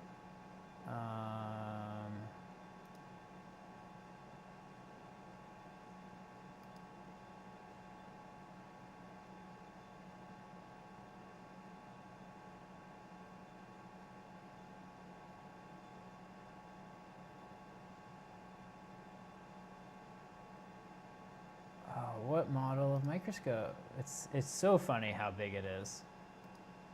It's like actually kind of hilarious how big it is.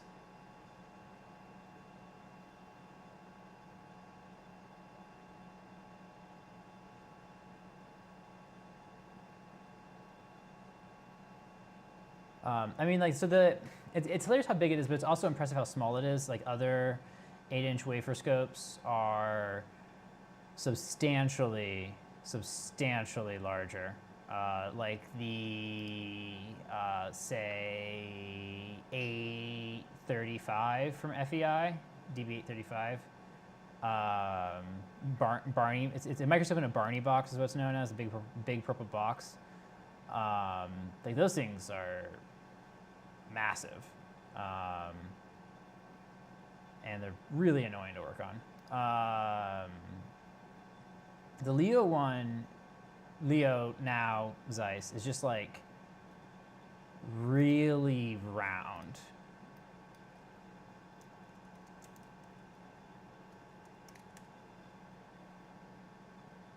Like really, really round. It's kind of hilarious how round it is.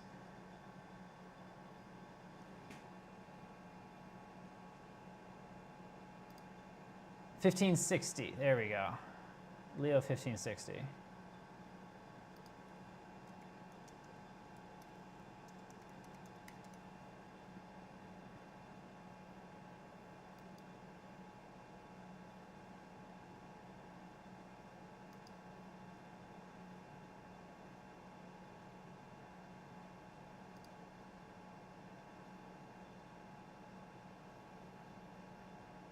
I was close to 1580, but yeah, 1560.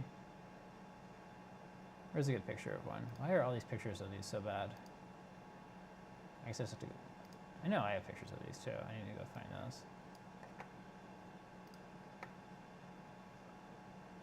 Okay, this is part of it, of the big round boy.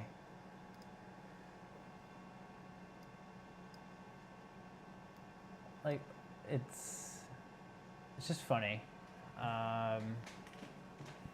Just big circle. And actually, I'm not even sure this is the one I'm thinking. I might be thinking of one that's like slightly larger than this even.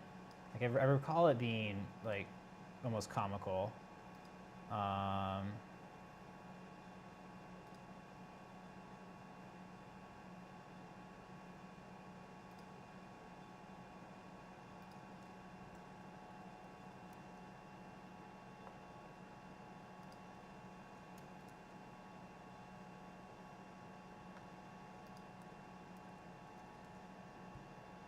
Or maybe it's just the angle of the picture. You know, the angle of the picture you take it at, that's gonna exaggerate what it looks like for sure.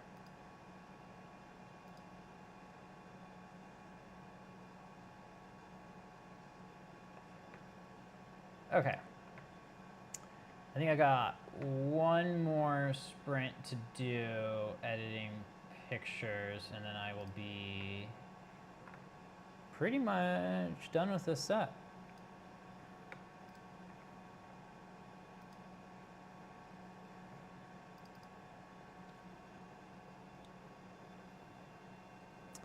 Okay. Oh, I made it green? Okay, cool. Or yellow. Okay, we'll make it green. We'll call this a green picture. I don't know. Let's see your stream. How's that all looking? That's all still working? Cool. That's all still working. Love it.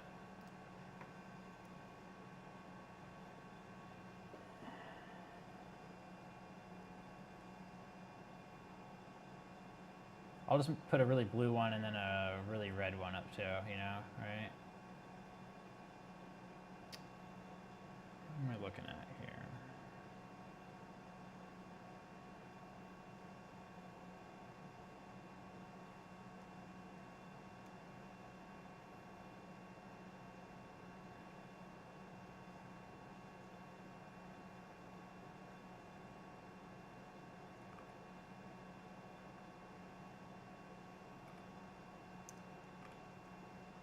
Oh, way too much.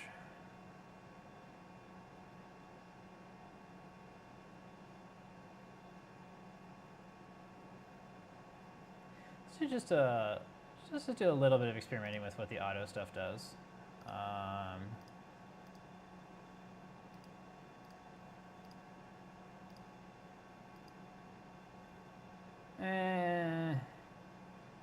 Not what I want.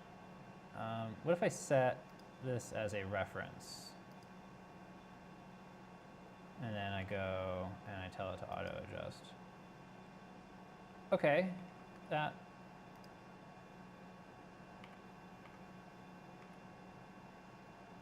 It's trying.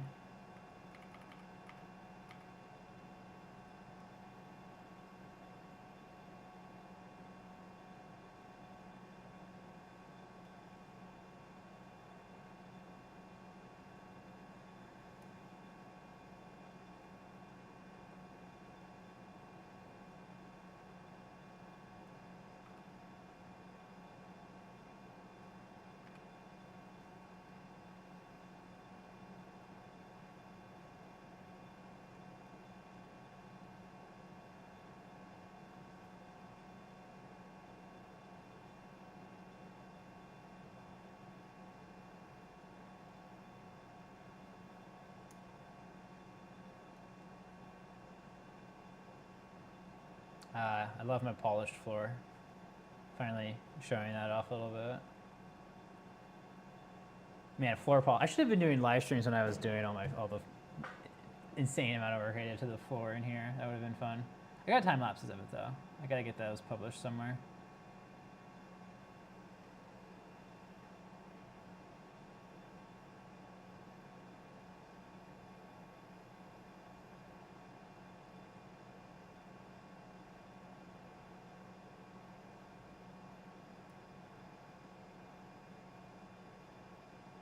Ooh, when you increase the saturation, the grid lines I put in the floor really come out. Over my entire workshop, I put a 2 foot by 2 foot grid. How long did it take to polish? What time? I've polished it several times. If I had the tools I have now, and the polishing pads I have now, and the knowledge I have now, like a day, probably, to do like a really nice job.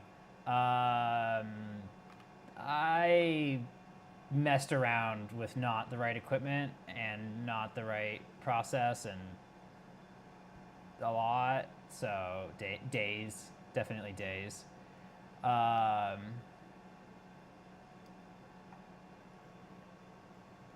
I got a guy now. I text him pictures and I text him what's going on, and if I text him enough, he calls me. He's like, okay, we're just gonna talk through this part, and we talk through it, and we figure out what I need, and then he puts in the order for me. And he's like a sales guy at a really massive like facilities distributor here in Portland. I keep wanting to say M.E. Taylor, but there's no way that's right. Like M.E. Taylor is something completely different. Right.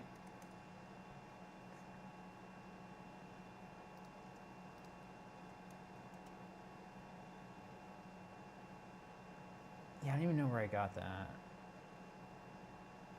Oh. M.E. Taylor was has been purchased by another company, but they were in the microscopy space. Okay, that's where I was thinking of that.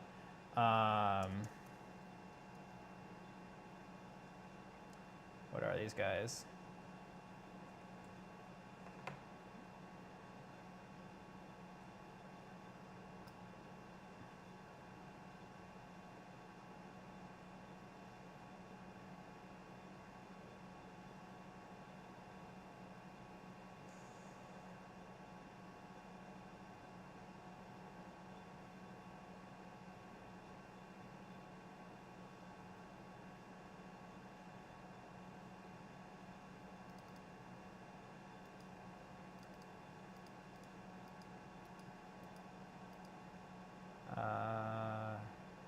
Walter E. Nelson Company. Love Walter E. Nelson Company. They've got like a 500,000 square foot like warehouse of stuff here. So their website sucks. But I don't order through the website. I order by talking to a dude on the phone. And that is like the best way to order stuff. especially because he thinks that microscopes are entertaining.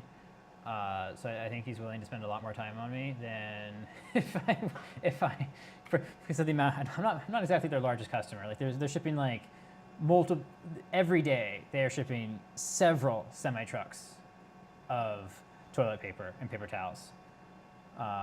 Me procuring floor polishing supplies is not a big sale to them, but it's at least an entertaining one. So.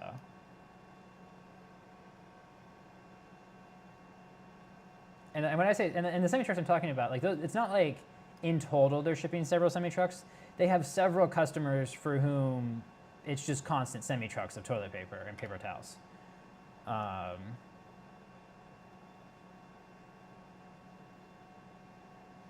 Apparently they still have they have so much hand sanitizer on the shelf from COVID, and it's like going bad now, and it's gonna cost so much money to dispose of all of the unused hand sanitizer that's expiring, because it's like basically hazardous waste disposal you have to go through for it. I was like, oh, that's unfortunate.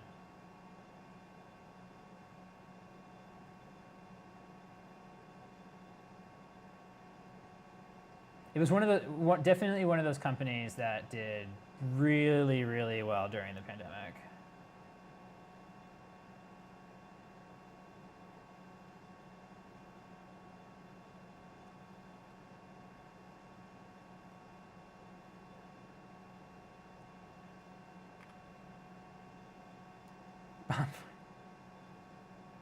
I'll tell them that. That's a great idea.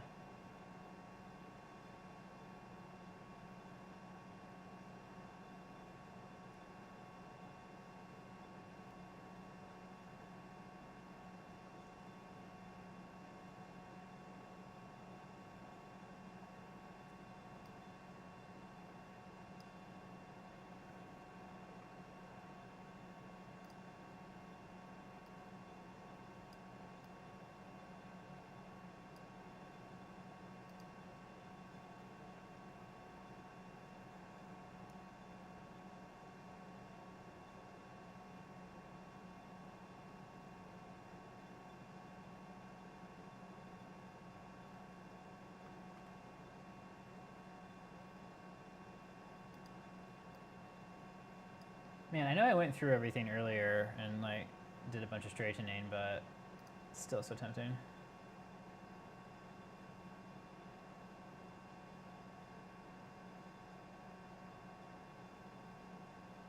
Yeah, no, it's exactly. You gotta have snacks. You gotta be entertained. It helps so much.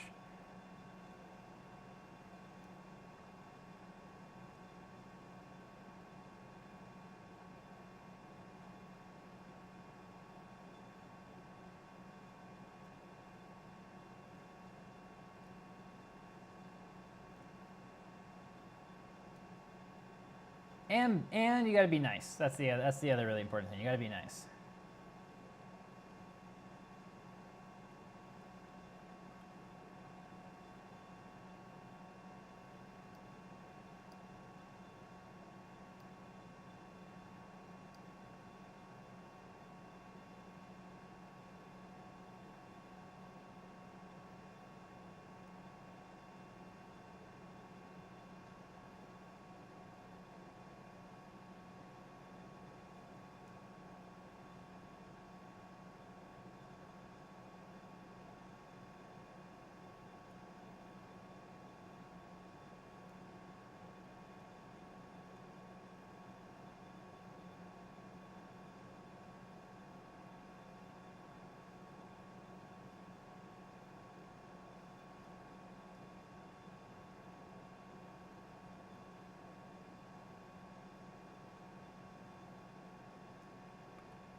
it's possible to have guys like I got a guy and not be nice, but like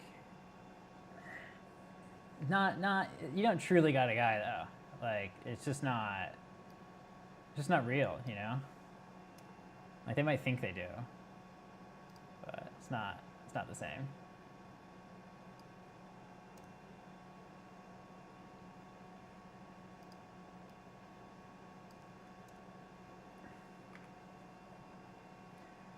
Well, I think that this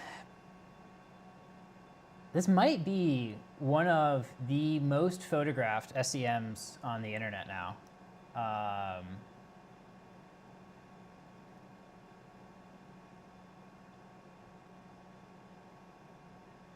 Like, I can't, off the top of my head, think of another repository on the internet that has as many pictures of SEM of one particular like one individual SEM as the image stream site I just made does, and I like that. That's fun. I'm more than happy to be proven wrong on that account. Once I get like more of this thing documented like this, then I'm going to be very confident in that statement, I think.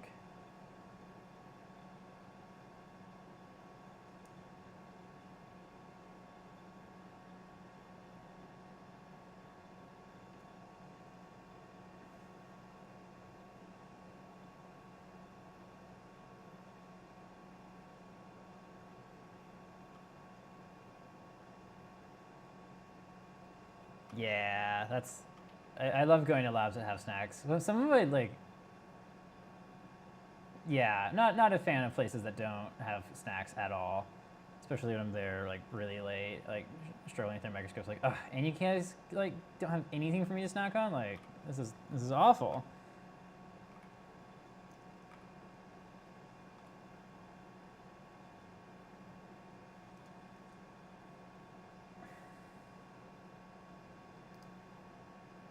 I'm glad I turned my my TV on today. That really adds just a little touch.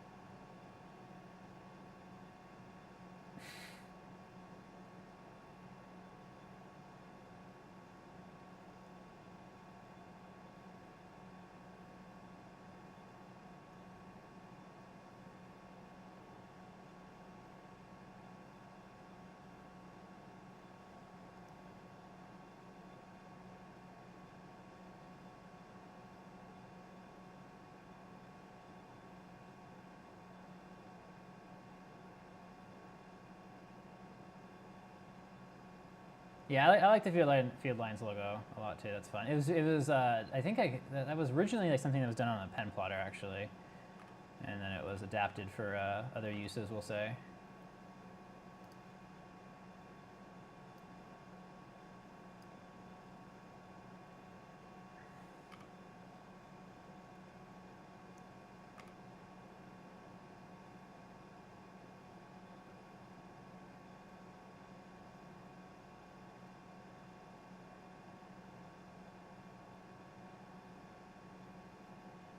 I'm like trying not to overdo it with like turning up the exposure on the floor too much because it like, I don't know, like it can be subtle, right?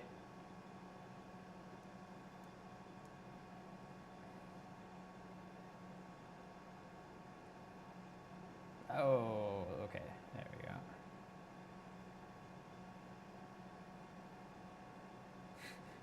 I can only imagine like how low the resolution is in the manufacturer's internal documentation. Yeah, I use Obsidian for a lot of note taking, and I need to figure out how to like. So Obsidian Sync is only good to like 50 gigabytes or something like that, and so I can't be abusing Obsidian Sync for like raw files and stuff like too much. Oh, I haven't even touched saturation on any of these. Oh, that's too good. That's bringing out the orange more.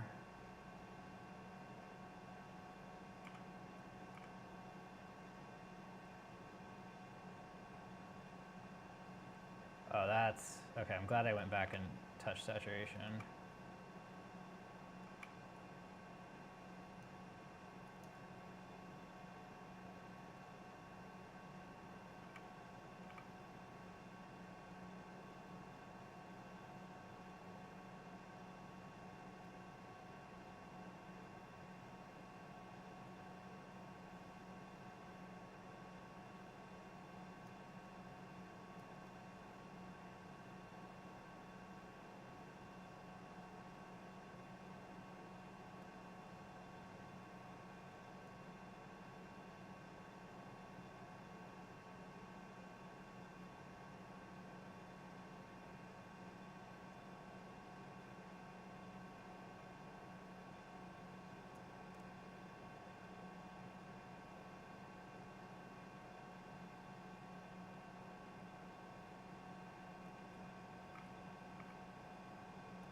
Where's the button to get to that tool?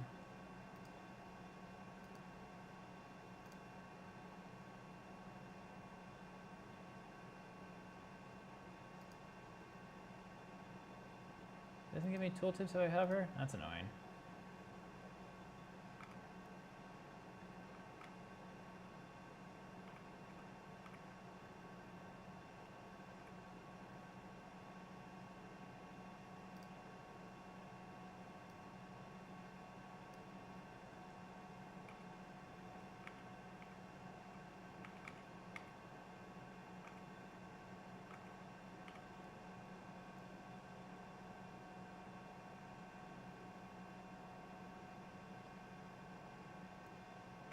I will say that the polished floor is very nice to like work on. Like when I'm like on the floor working on the microscope, it's great. It feels very clean. It mops up. I use microfiber like mops, microfiber flat mops, which are totally the way to clean floors. I love them. And with the highly polished floor, it just like cleans up so quickly.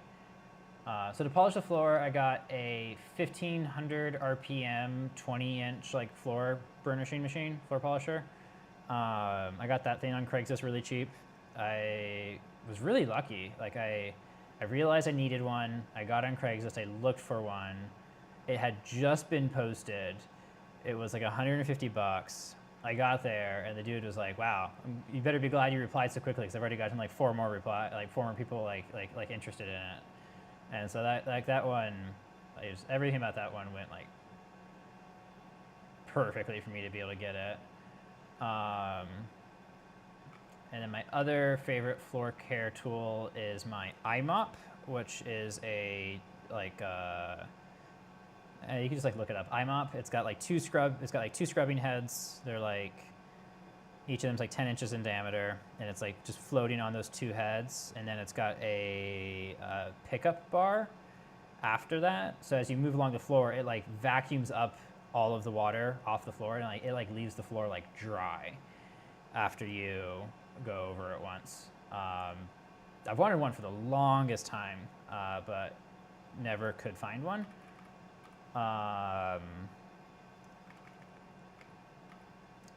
And one finally popped up on Craigslist, and it was perfect because it was broken, which means it was really cheap. Because like they're kind of expensive tools new, and it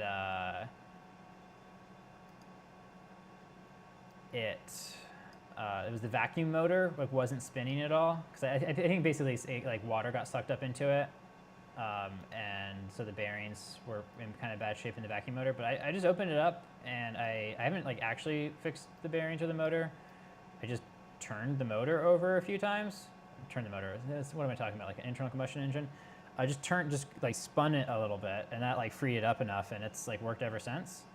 I do want a new motor for it though, because it's very loud. It sounds like an air raid siren, and it doesn't need to. And then it had been taken apart previously, and it wasn't taken apart correctly. Like there was these rivets that were holding it together, and the person like drilled the rivets out, like not realizing that you didn't need to take that part off to fix it.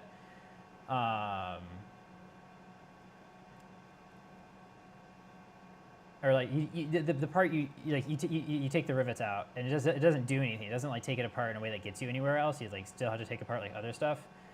But they created a bunch of vacuum leaks. So like when I was like polishing this floor the last time, I like started working. I was like, and then I got like sick of the vacuum leaks. So I was like, well, before I can work on my microscopes, I need to like work on my floor, and before I can work on my floor, I need to fix the vacuum leaks, but not in the microscopes, and I need to fix the vacuum leaks in my vacuum. Cause it was really struggling. It wasn't. Sometimes it would struggle more than other times to like pick up like water effectively.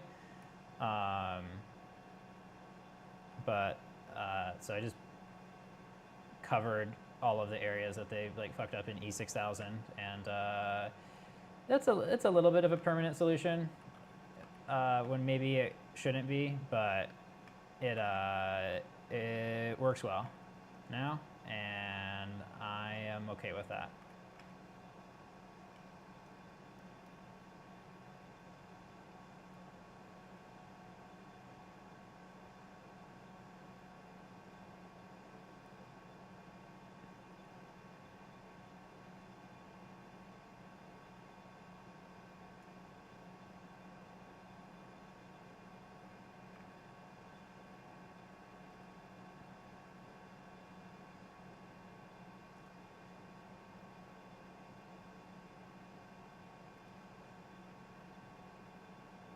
Too blue, too blue.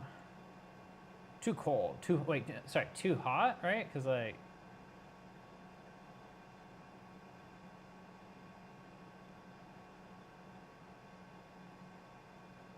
well, I mean, yeah, it's like,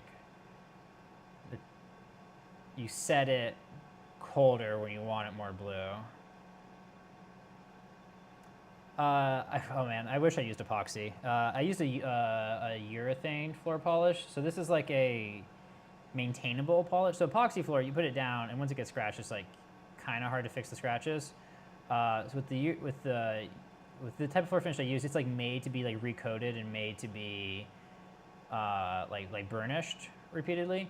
So it does get scratches, but it also but you can get it scratches faster than epoxy. It's not as hard as epoxy, but you can get the scratches out.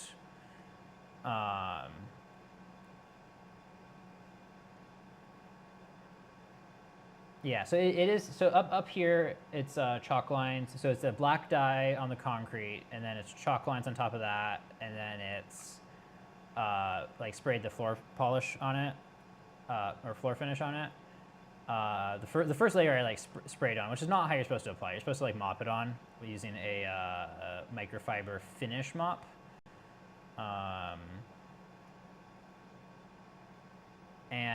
Yeah, the chalk actually caused a lot of issues before I had the floor burnisher and like polish the chalk down, because the red chalk is like one of the like medium waterproof chalks, and so the waterproofing like oily agent in it was like just getting on top of the floor. And so I think I put this floor in like 3 years ago, and I didn't have the eye mop until like a few months ago, and so it was like getting that oily stuff off the floor was really hard at first. Caused a lot of problems.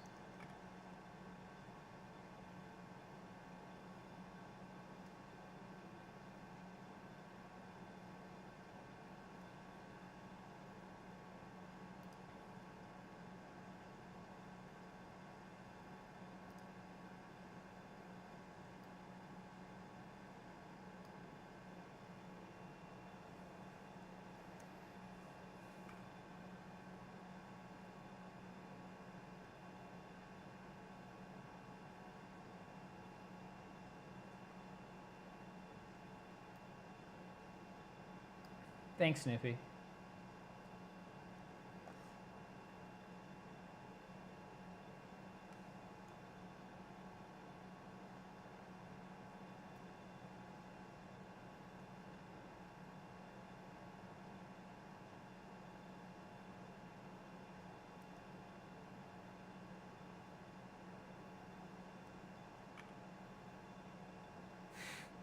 It's getting light outside.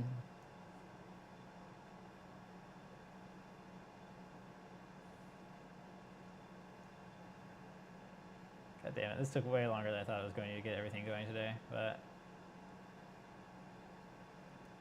I'm live. That's what matters, right?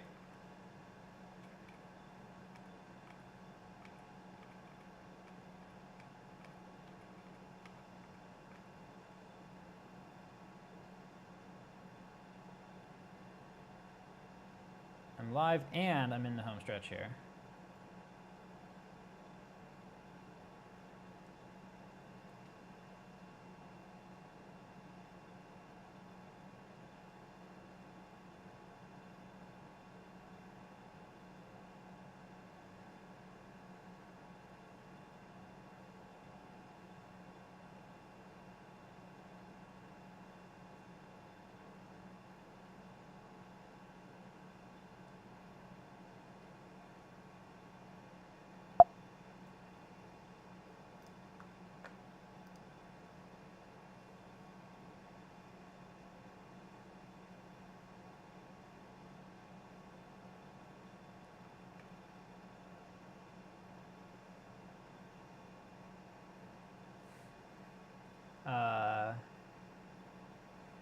It's not cheap. They do, however, have a forklift, and that is the forklift that I use, and I'm very, very, very grateful to them that I can use their forklift. They have a coupon for me whenever they want. I will fix anything of theirs that breaks, and I don't feel like I have provided the same amount of value they have provided me by letting me just use their forklift. Yeah, shout out to Bull Run Distilling. That is not a paid endorsement. They don't know I'm talking about them, but their forklift is great.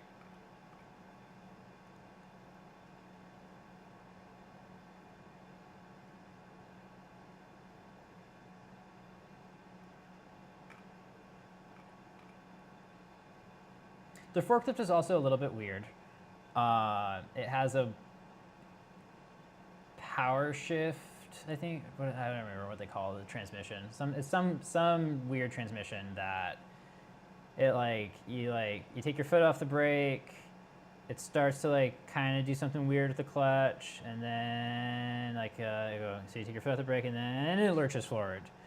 So if you don't want to be jerky with it, it's quite challenging. That's not even that challenging, and it's not even that jerky. But when you're moving microscopes, you want to be pretty precise. The transmission does have other advantages, though.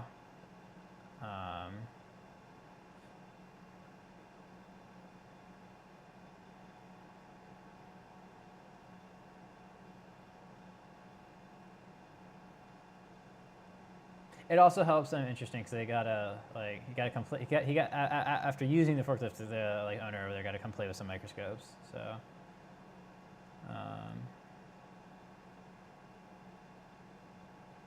he found them pretty cool.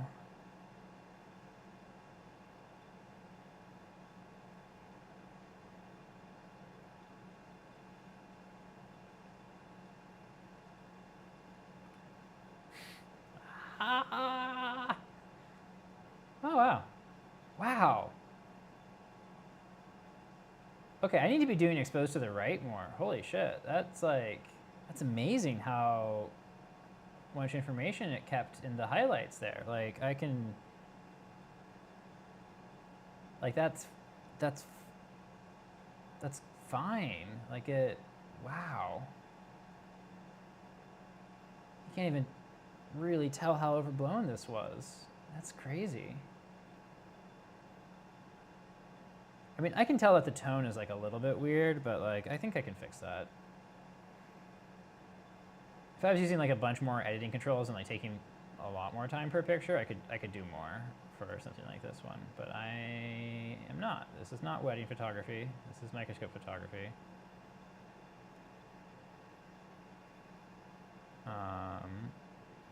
Oh, that's at 1250 ISO too. That like I know the noise. I know like I start to get more like at this high of ISO, like if I bring the blacks all the way up, like I can see some like read noise in the background.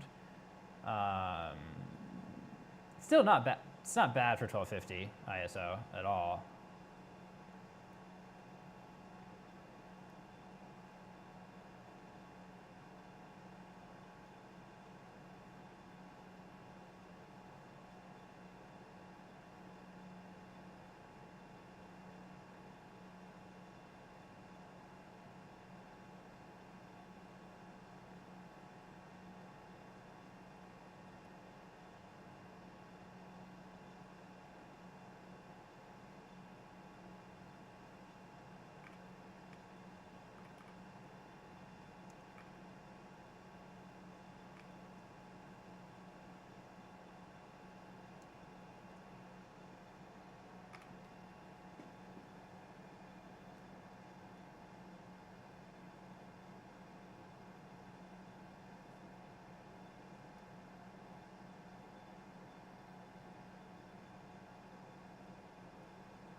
This was f16. I think I did some other ones at an even higher aperture. Yeah, I did some f21s. Those are going to have really good depth of field.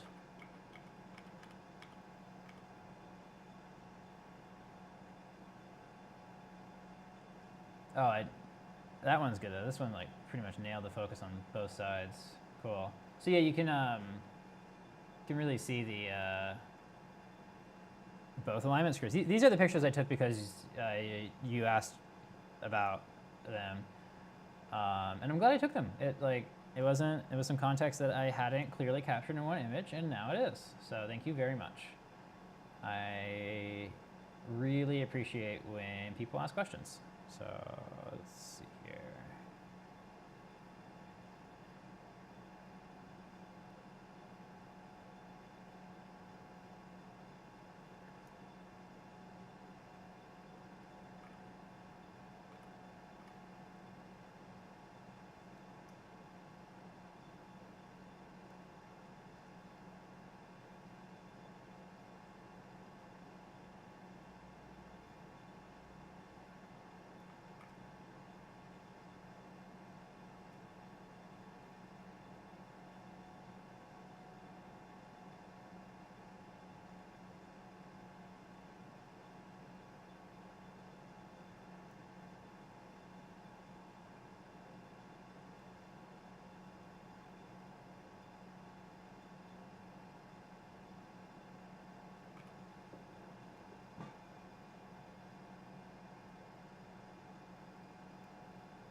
The depth of field in this picture is insane. Like nothing in the column is out of focus. And I'm right up next to it. But that, I mean, I'm at f20, so I mean, I guess that tracks, but.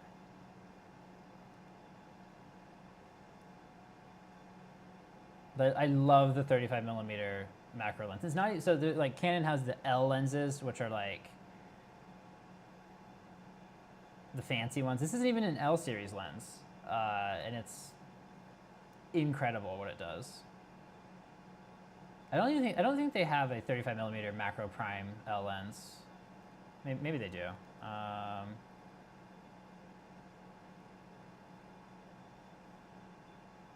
In the R and the RF mounts. The RF, I love the RF mounts that the mirrorless cameras use now. It's like, it's such a, it's so cool. It's a lot closer to the sensor, and it's also a larger diameter, so there's a lot they can do optically that they couldn't do with the EF mounts.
Nice. These are some fun.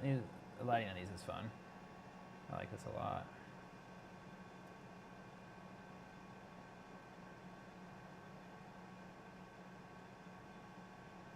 Gotta be careful not to overdo it.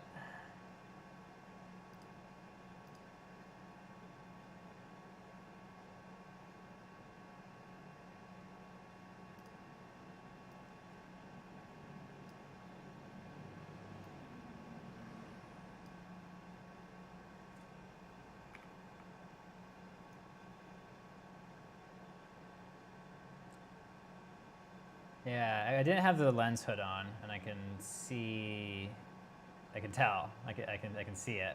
The like, kind of all the internal reflections in the lenses. Like, I wish the 35mm was an L series lens because it would have like better anti-reflective coatings for stuff like this. Or I could have just used the lens hood, and then I would also be fine. So, yeah. Or I could just use clarity.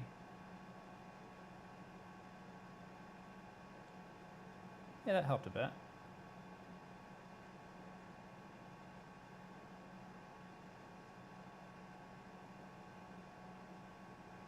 It is more dramatic, but yeah, it's more dramatic. Like, who am I, J.J. Abrams here? Like, oh, wrong one. that's fun.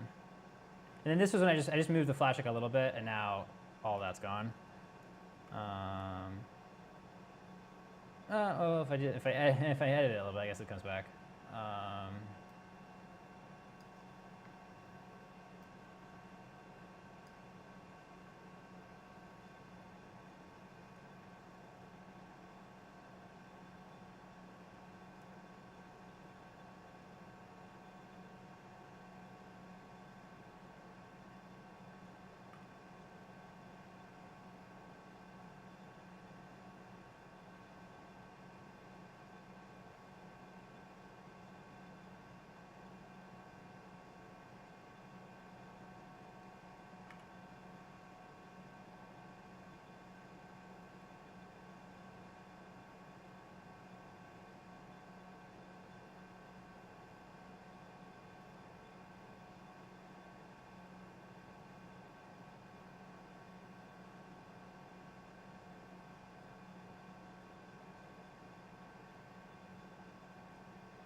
Almost.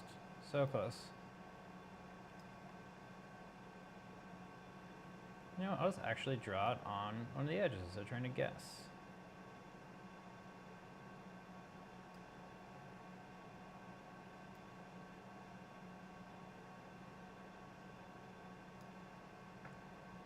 There we go.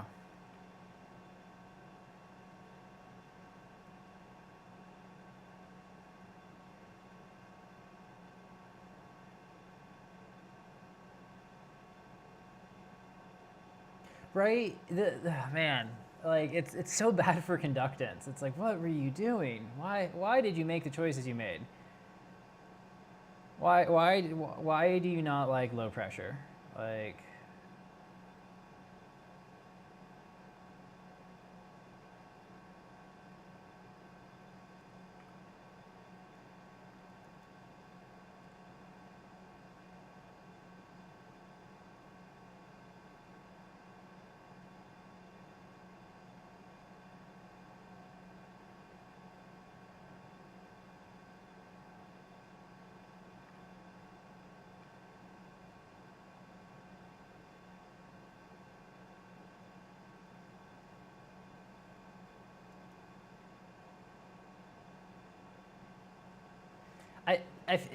yeah, something happened. Something definitely happened. The pump layout on this column, where the pumps are like next to each other instead of one above and one below, is like definitely different than a lot of other Zeisses.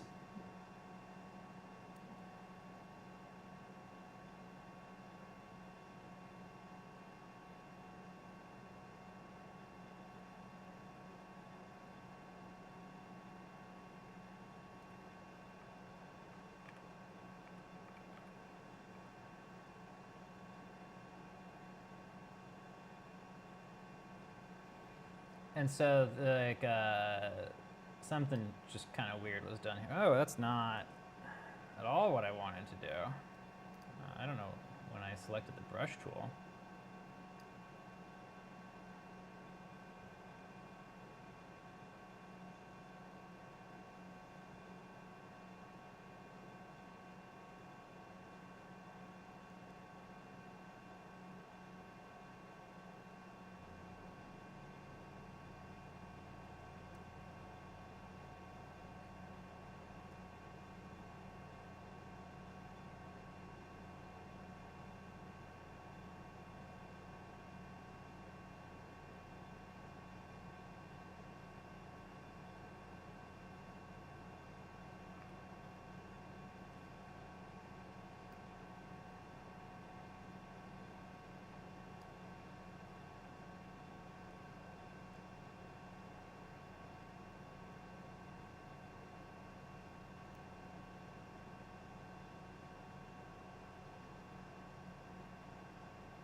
That's it.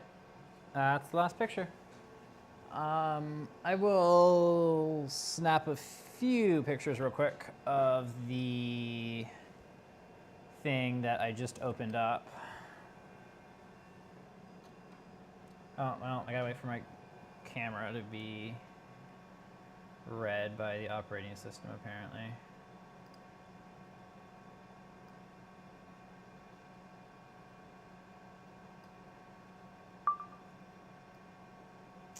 Okay, you wanna show up now, maybe? Hey, it is. Cool. That's a very aesthetic photo.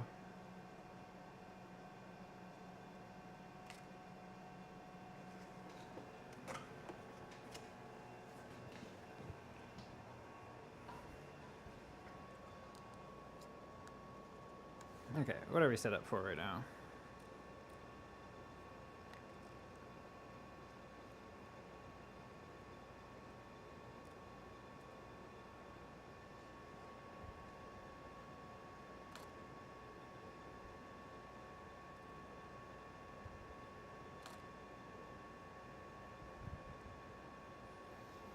Yeah, I thought I was gonna be doing circuit board photos today, but starting with the upper column was fun too. But the setup was like developed for photos of circuit boards.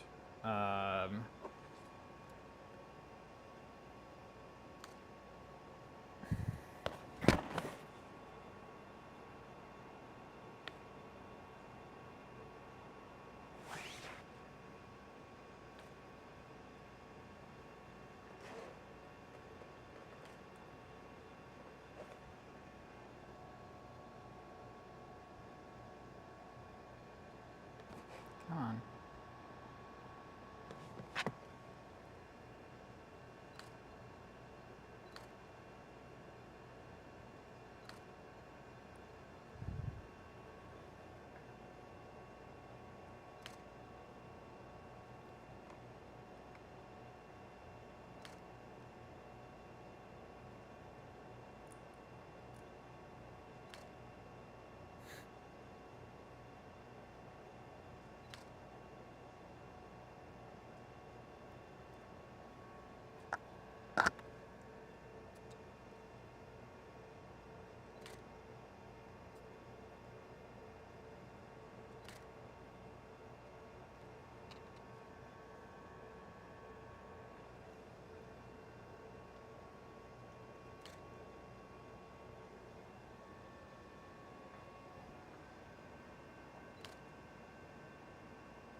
You know, all that time I spent leveling, there is actually a level indicator on the camera that is active right now.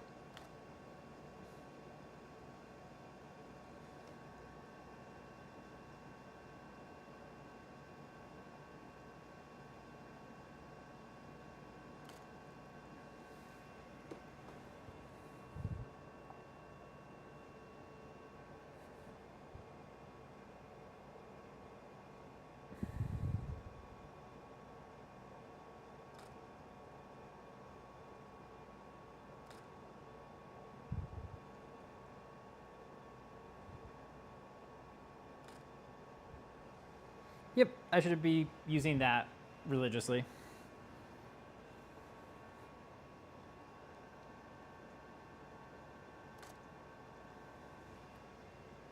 I think there's a mode you can set it in where it will automatically trigger once it's level, like exactly. I'm gonna do one lens swap here real quick, just honestly, just for the heck of it. Because I got a 100mm macro lens, and you know what? We'll take some pictures of those. Probably, I think those are resistors in there. Maybe they're inductors. I don't know. I can't imagine those would all be inductors. That would really make the gun alignment mode like really, really slow.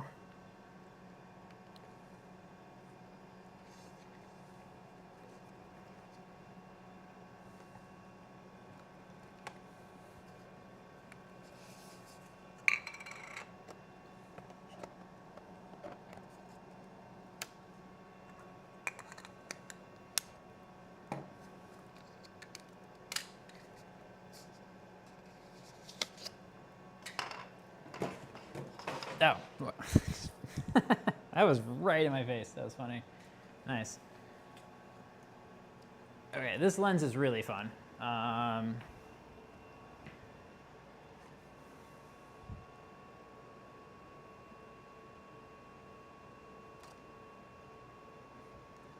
So the minimum focal distance on this one is very insanely close.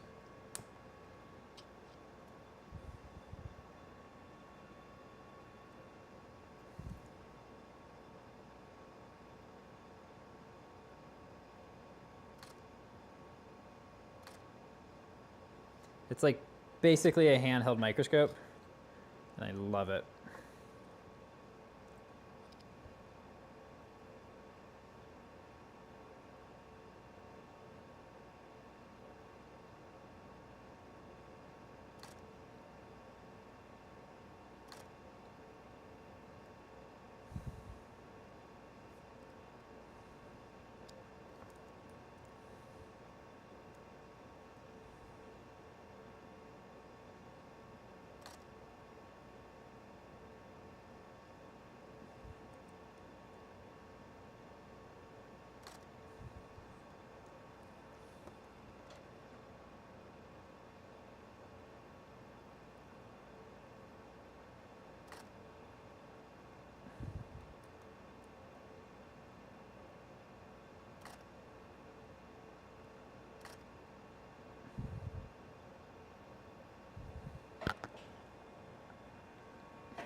So I'm turning my aperture up really high, so really small aperture. And I'm gonna bump my flash power up, and that way I just have a really, really high depth of field.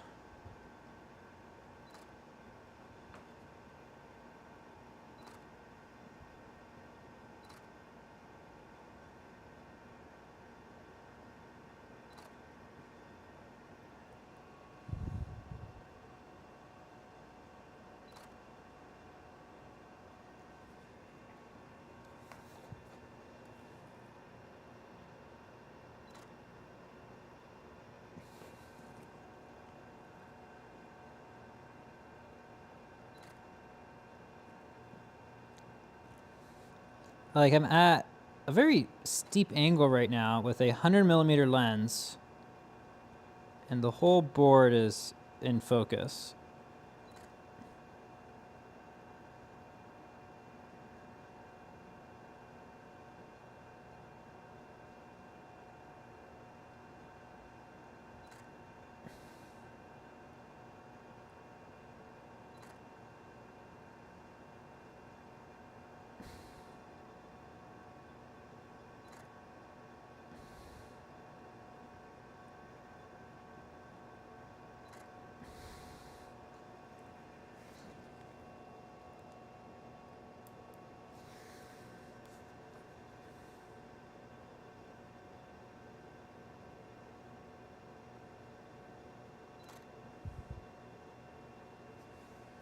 Okay, I think we'll call that good there.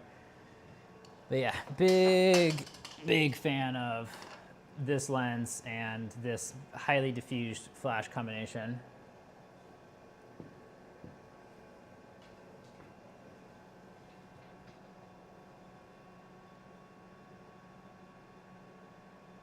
Yeah, why didn't it? I don't really know, but it is less assembly. Just for the heck of it. Here's what it looks like looking at like a 5K monitor.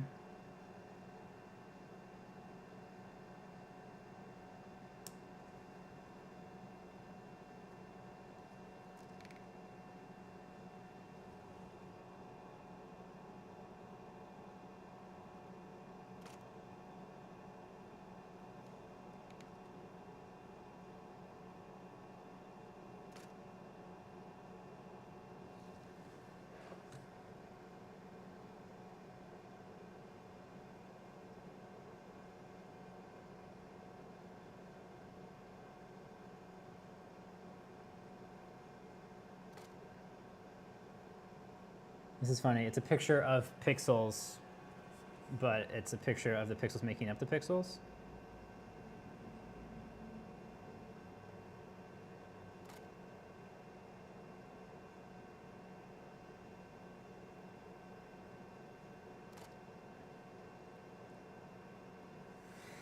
Okay, I think that's recursive enough on that one.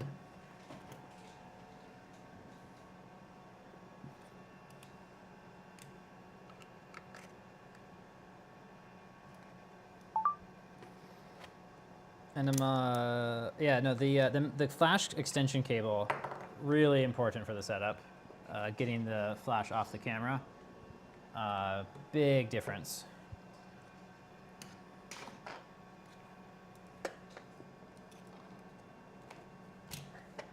Okay, let's get this last set of pictures edited, and let's get those uploaded.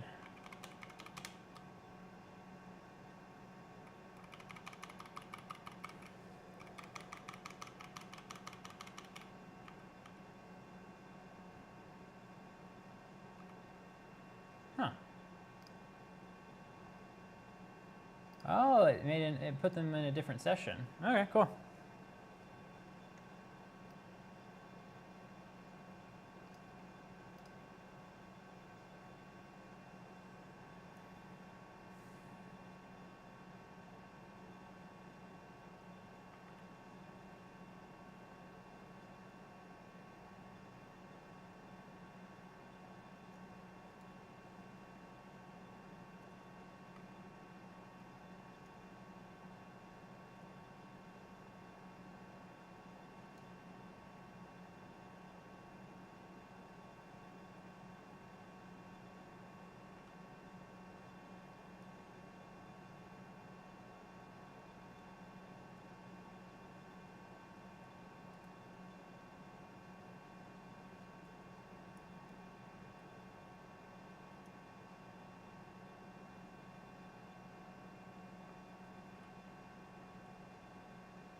I've been streaming for almost 5 hours. Nice.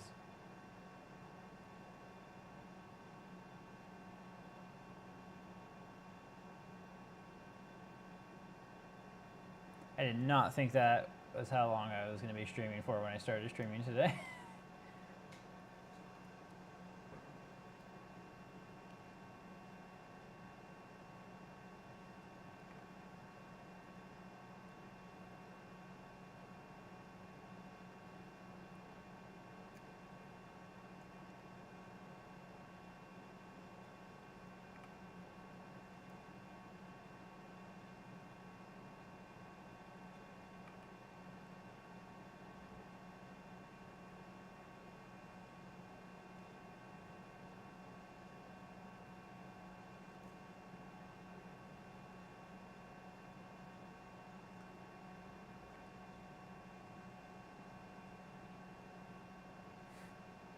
Indeed. Indeed.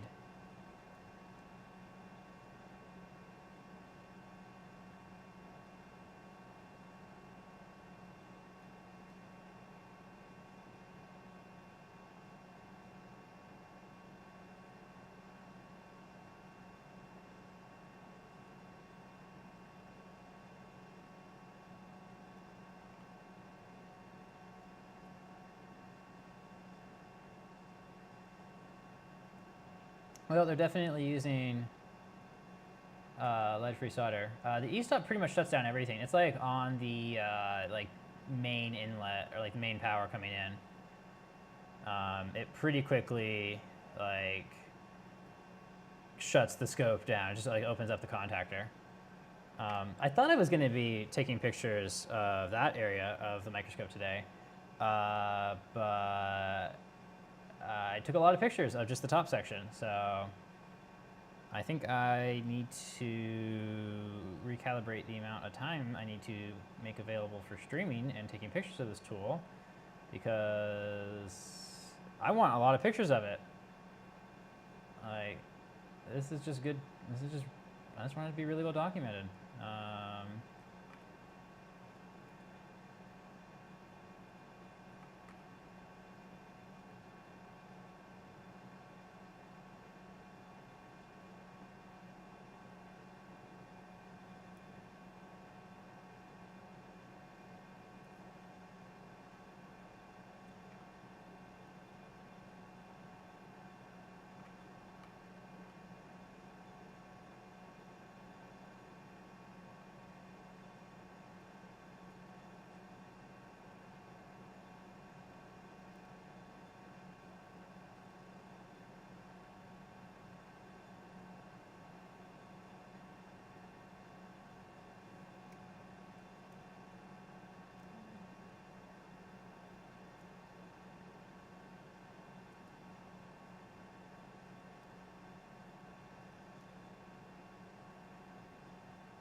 Zeiss.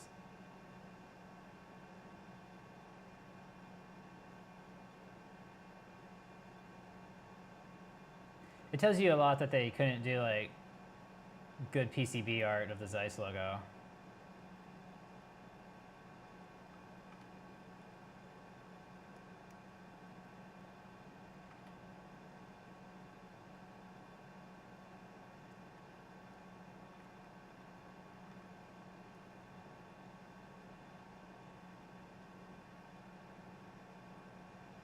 Right. No, tin whisker, macro shots of tin whiskers. Well, I mean, macro shots of tin whiskers are cool. Tin whiskers themselves, though, not the goal. Super not the goal. But if I find tin whiskers somewhere, there's going to be macro shots of it, that's for sure.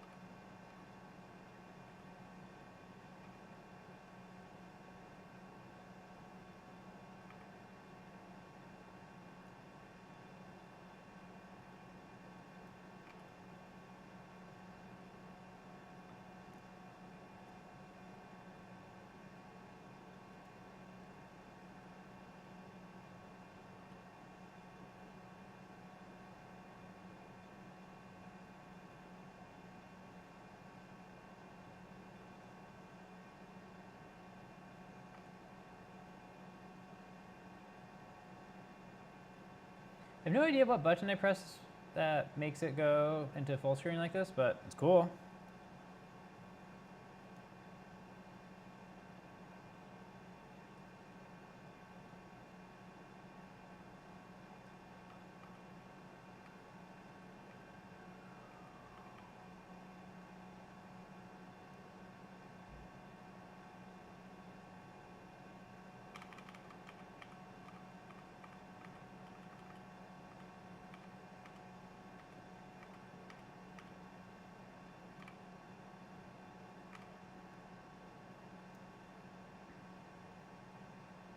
So this is where I stopped the aperture down quite a bit, and you can see like just how much more the depth of field went up.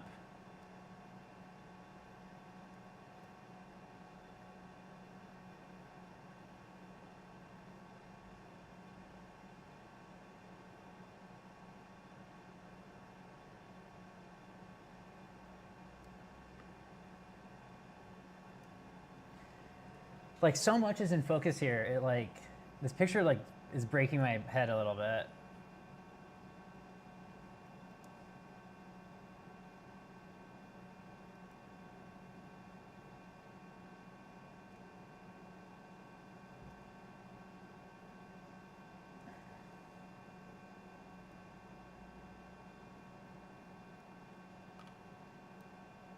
Oh, same with this one.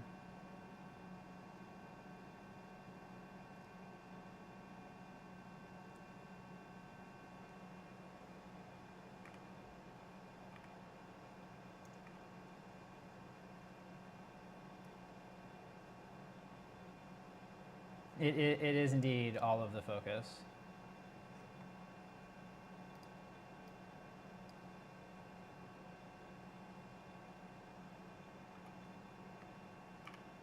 That's a dark picture, right? There's... Sure.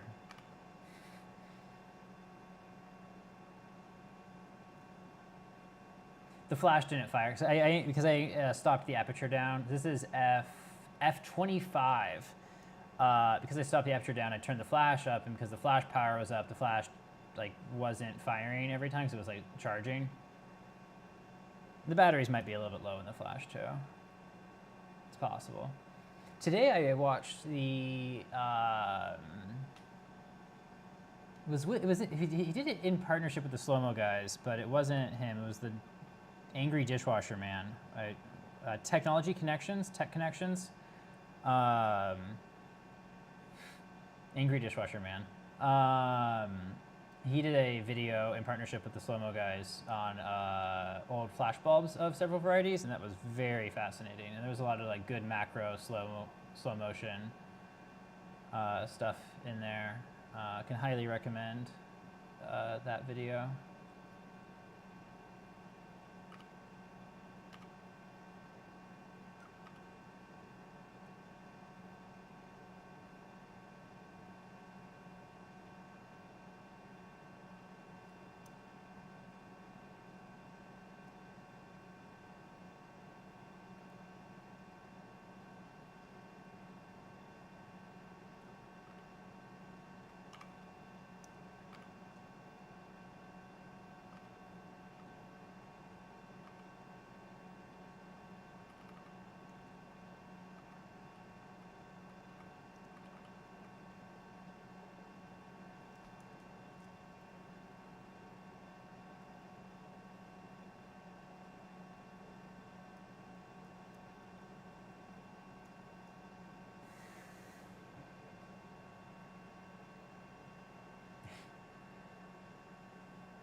I believe I was quoting him word for word there. Like, I believe that in one of the like summary videos he did on the Dishwasher Saga, he like called himself that or noted that he had been called that.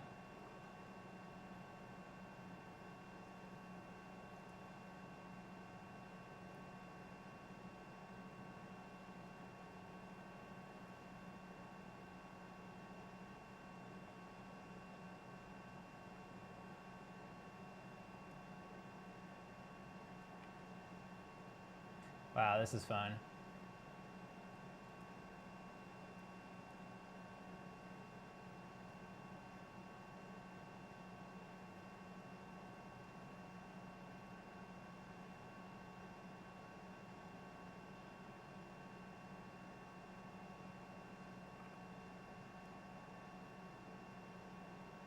People who didn't watch the stream are going to be like looking at the at this folder, and they're like, why is this here?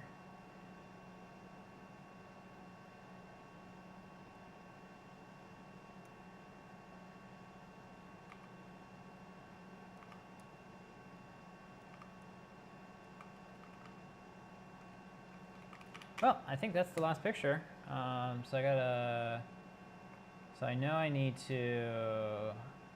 Okay, I don't believe I uploaded pictures before I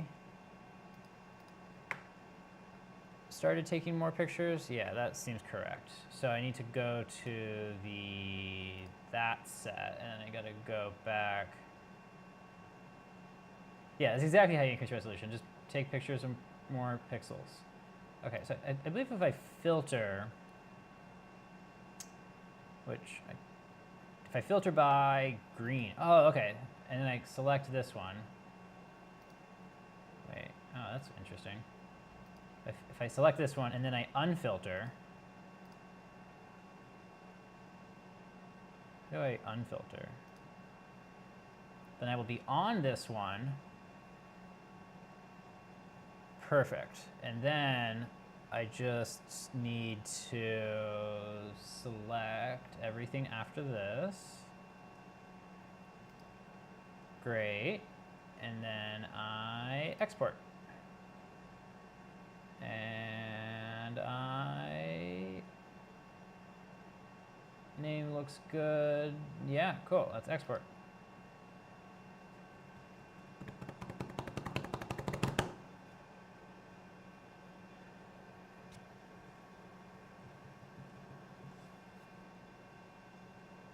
Okay, we are exporting. Hell yeah. So while we're exporting, I'll go ahead and we'll go handheld around the microscope a bit more, and I'll show you the emergency stop circuit.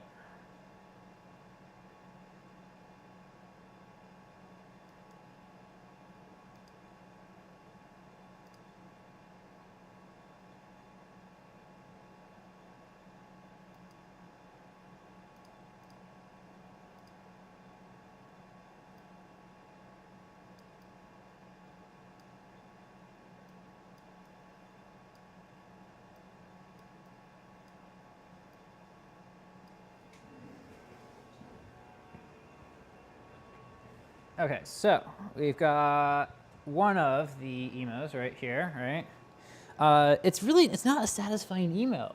It's a, you push it, that part's pretty good, but it's not, you don't twist it, you just pull on it. I'm like, come on, to twist to reset, that's the whole point.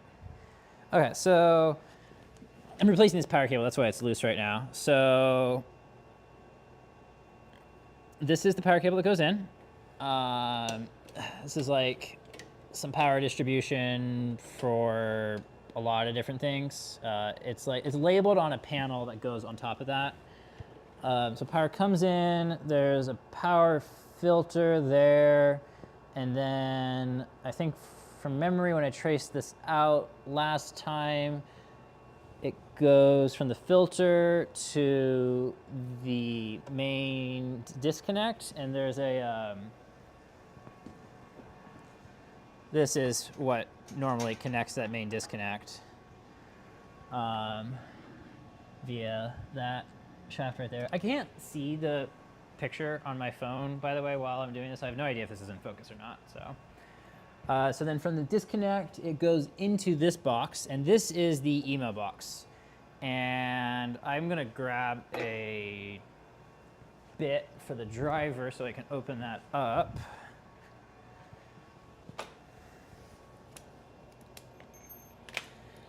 I don't like how it's designed, honestly. I noticed that there's some power supplies and relays that have had to be replaced in here.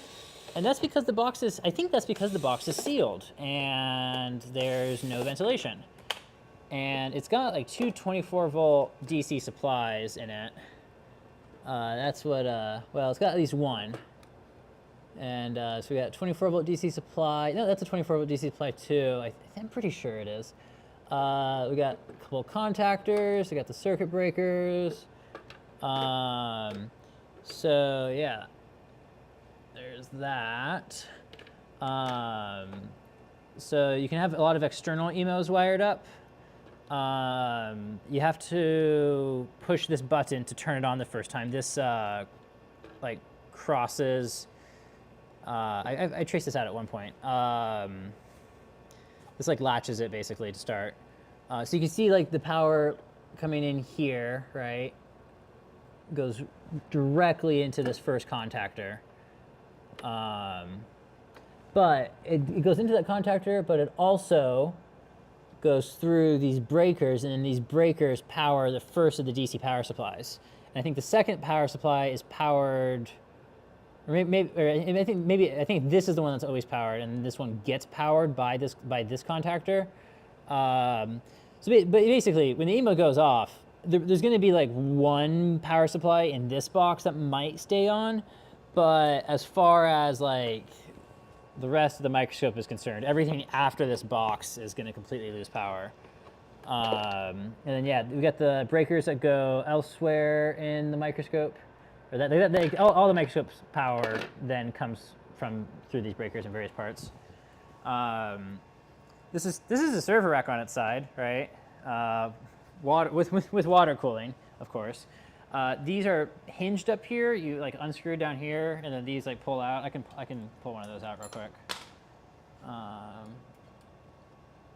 If I get the right size bit, which that one is not.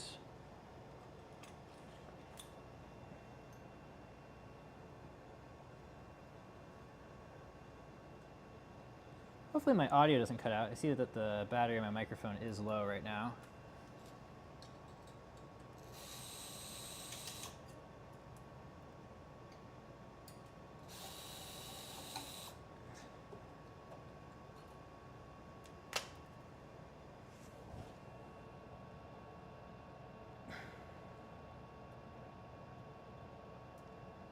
Maximum dexterity here.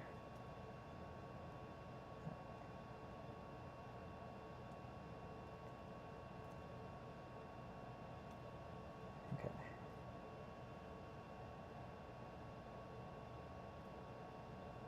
I don't want to lose these.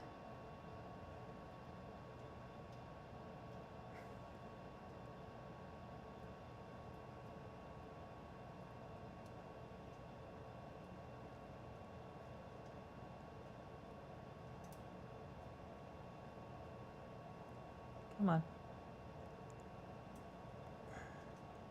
There we go.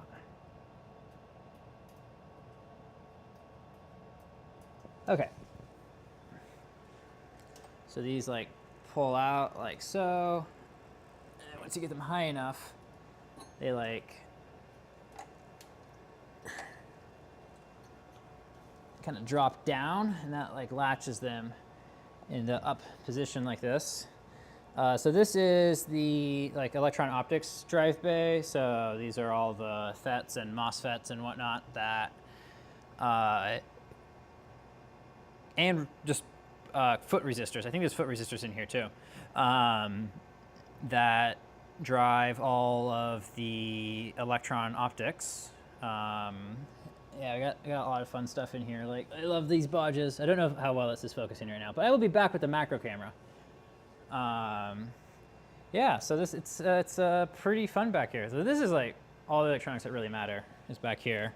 And then this thing is the DC power supplies.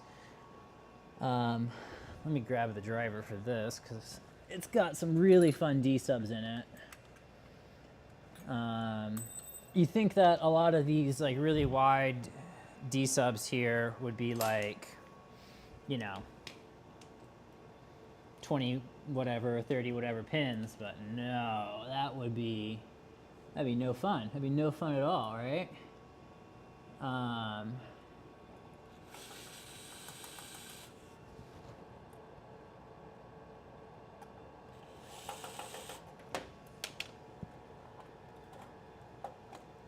Yeah, check that out. It's the big pins. It's all of the big pins. The big pins are so much fun. Those, like, I hope this is focusing. Yeah, look at that. So yeah, this thing's gonna be fun. So that's all the DC power supplies. That's the stage leveling controller. So we got the pneumatic vibration isolators here. There's like a diaphragm that inflates. And these are also mounted on cables. You can kind of see how it swings. Like the cables go down, I think like down to here. And then this part has like a solid cylinder that comes back up. So that controls that. Electron gun power supply is right there. This one has provisions for beam blinking. This one does not have the beam blinking hardware. If the microscope had the beam blinking hardware in it, you would have a electrical feed through right here, and then you drive electrostatic plates underneath the anode. You put some like plates in. I want to do that mod. Like beam blinking's cool. Electrostatic beam blinking is cool. And then these two boxes right here are the ion pump controllers.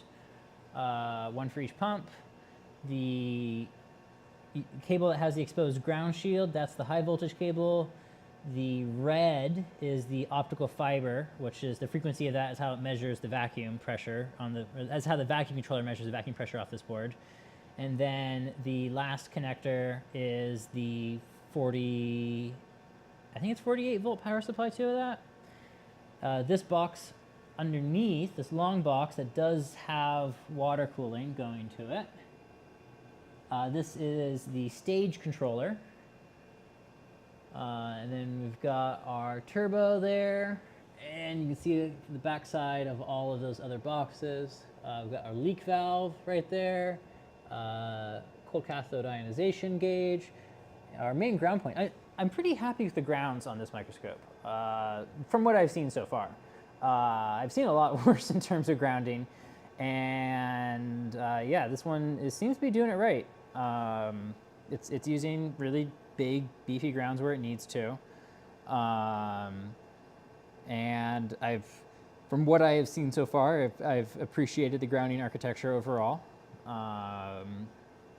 Yeah, they did not spare a ton of expenses when they were building the Merlin, and I like that. I can pop the stage open real quick. No, I got dry gas in there. It's like nitrogen filled right now, so we're going to leave that closed. That'll be for a later stream. Yeah, that's the Merlin.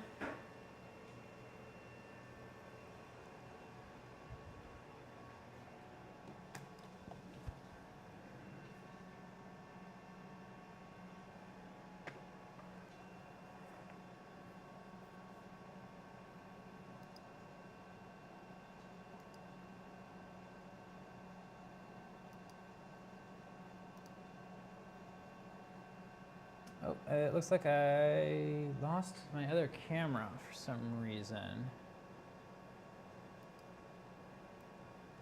Nope, I just moved it off screen, that's all. Okay, we're back.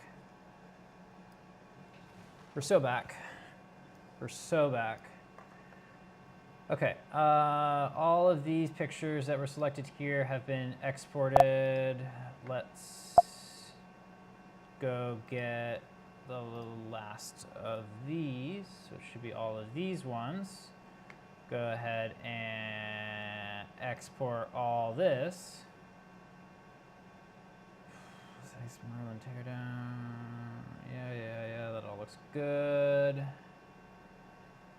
Export 80 images.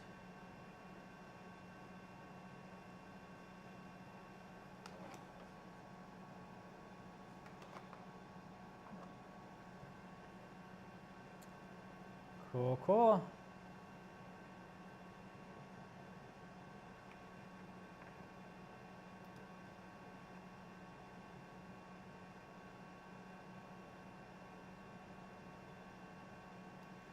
You can see this is tracking that there is additional pictures being created. Of course, it's a Spellman. Yeah, I know. I actually, the Sigma does not have a Spellman for the electron gun power supply, and it's mostly air insulated. It's not fully potted. They just did a good job designing it, or something to that effect. It is bigger than the Spellman supply, but it's this width. I think it was designed for the other supply originally, and they just switched to this one. Anyways, we're getting pretty close to wrapping up the stream here. If Meow or anyone else has got any questions, now is an excellent time to ask them, because I'm going to be doing the upload here. Oh, doing the upload here pretty shortly. I don't know why. Sometimes it's been the tool I built has been like crashing when, for some reason, when it's been like having a bunch of files added. So I don't know what the deal with that is currently. But that's fine. We can run it again. It hasn't been crashing while uploading, so like that's great. Build and deploy. I love how fast it compresses the images down. I know I think I've said it before on the stream, but like it makes me very happy. Yeah, the other supply isn't even oil filled. It's air insulated. I want to build a lot of air insulated power supplies. Like I think open source air insulated high voltage power supplies are going to be good stuff. But there's a lot of creative things I think that are going to be necessary to do a good job at that. It is not trivial, but it's definitely doable. It's definitely doable. TEM supplies, maybe, like in TEMs you get to the point where you need such good stability that like and even to a degree in SEMs, like any corona discharge or just any discharge, like even if it doesn't like cause a full breakdown, it'll cause like ripple and instability in the power supplies, and that is not great.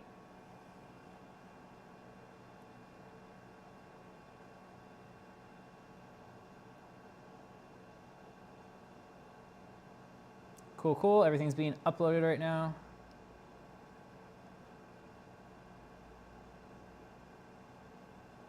Love to see it. Love to see how fast it is to upload too. That's really cool. And I love that like it pushes it out on the CDN really fast. It just goes so quickly.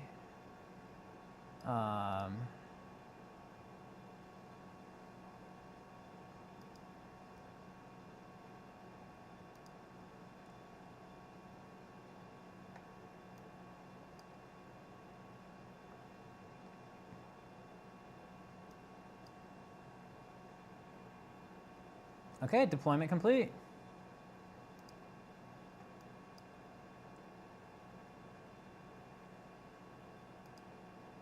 So, grand total, we did 365 images tonight. Nice.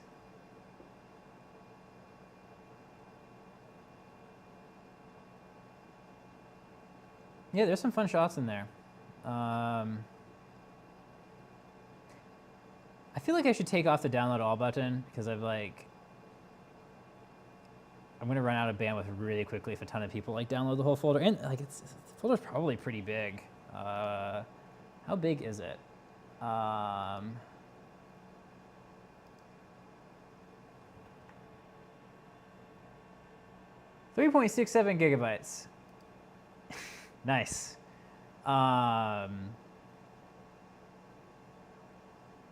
Nice.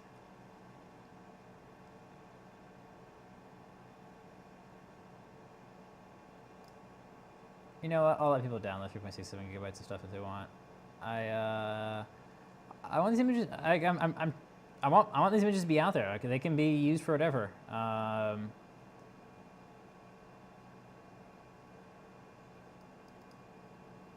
Yeah, this is great. Like, there's gonna be times where I I'm gonna be like, oh, I need a picture of something. I'm just gonna go to my website and just download it from my website because that's gonna be the most convenient place instead of like going and finding it on my laptop. Like that's, I always like when when I'm like, oh, I need some piece of information, and I find the information on something I put on the internet. That's always great. So yeah, there is what we did tonight.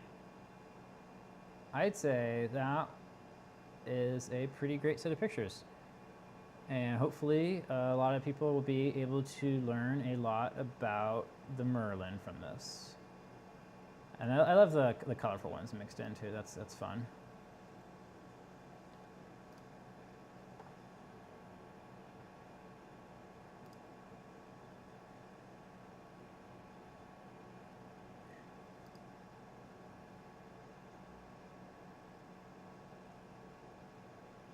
Like, the fact that it's performant enough to just like hold an arrow key down and then like play back a video of this is so cool.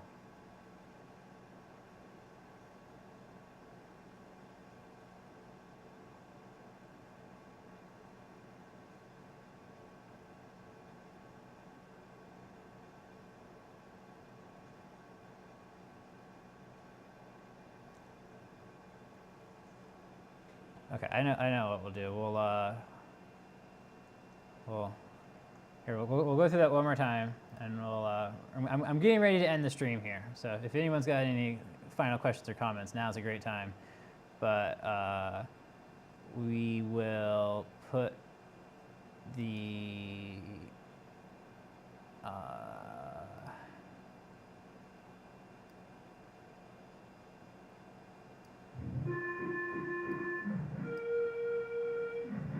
we'll give it a soundtrack.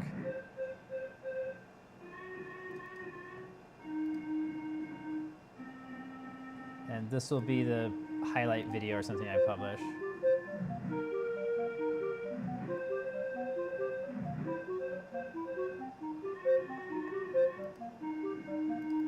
Oh, it was performant. Yeah, there we go, we're back.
Yeah, that's it.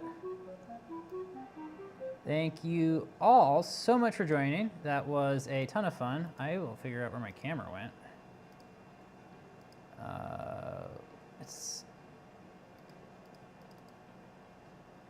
Did it turn off? Did I run through 2 batteries? Oh, I ran through another battery. Wow, okay. We'll switch the battery out so I can sign off. I need to get the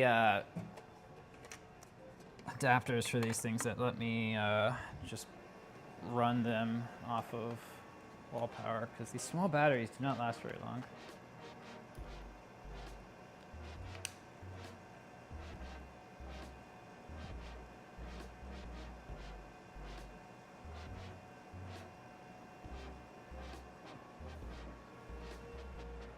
Okay. Well, say with that, we're gonna call it a morning now. We'll be back soon, probably tomorrow, day after tomorrow, somewhere in there, and we'll keep exploring this tool. Yeah, really want to get close-ups of circuit boards and stuff, and I want to inspect the circuit boards up close because I don't want to have any surprises. well, there's certain types of surprises that I enjoy, but there's certain types of surprises I do not want to have when I'm turning this tool on for the first time. So yeah, I'd say with that, we're gonna sign off, and we'll be back.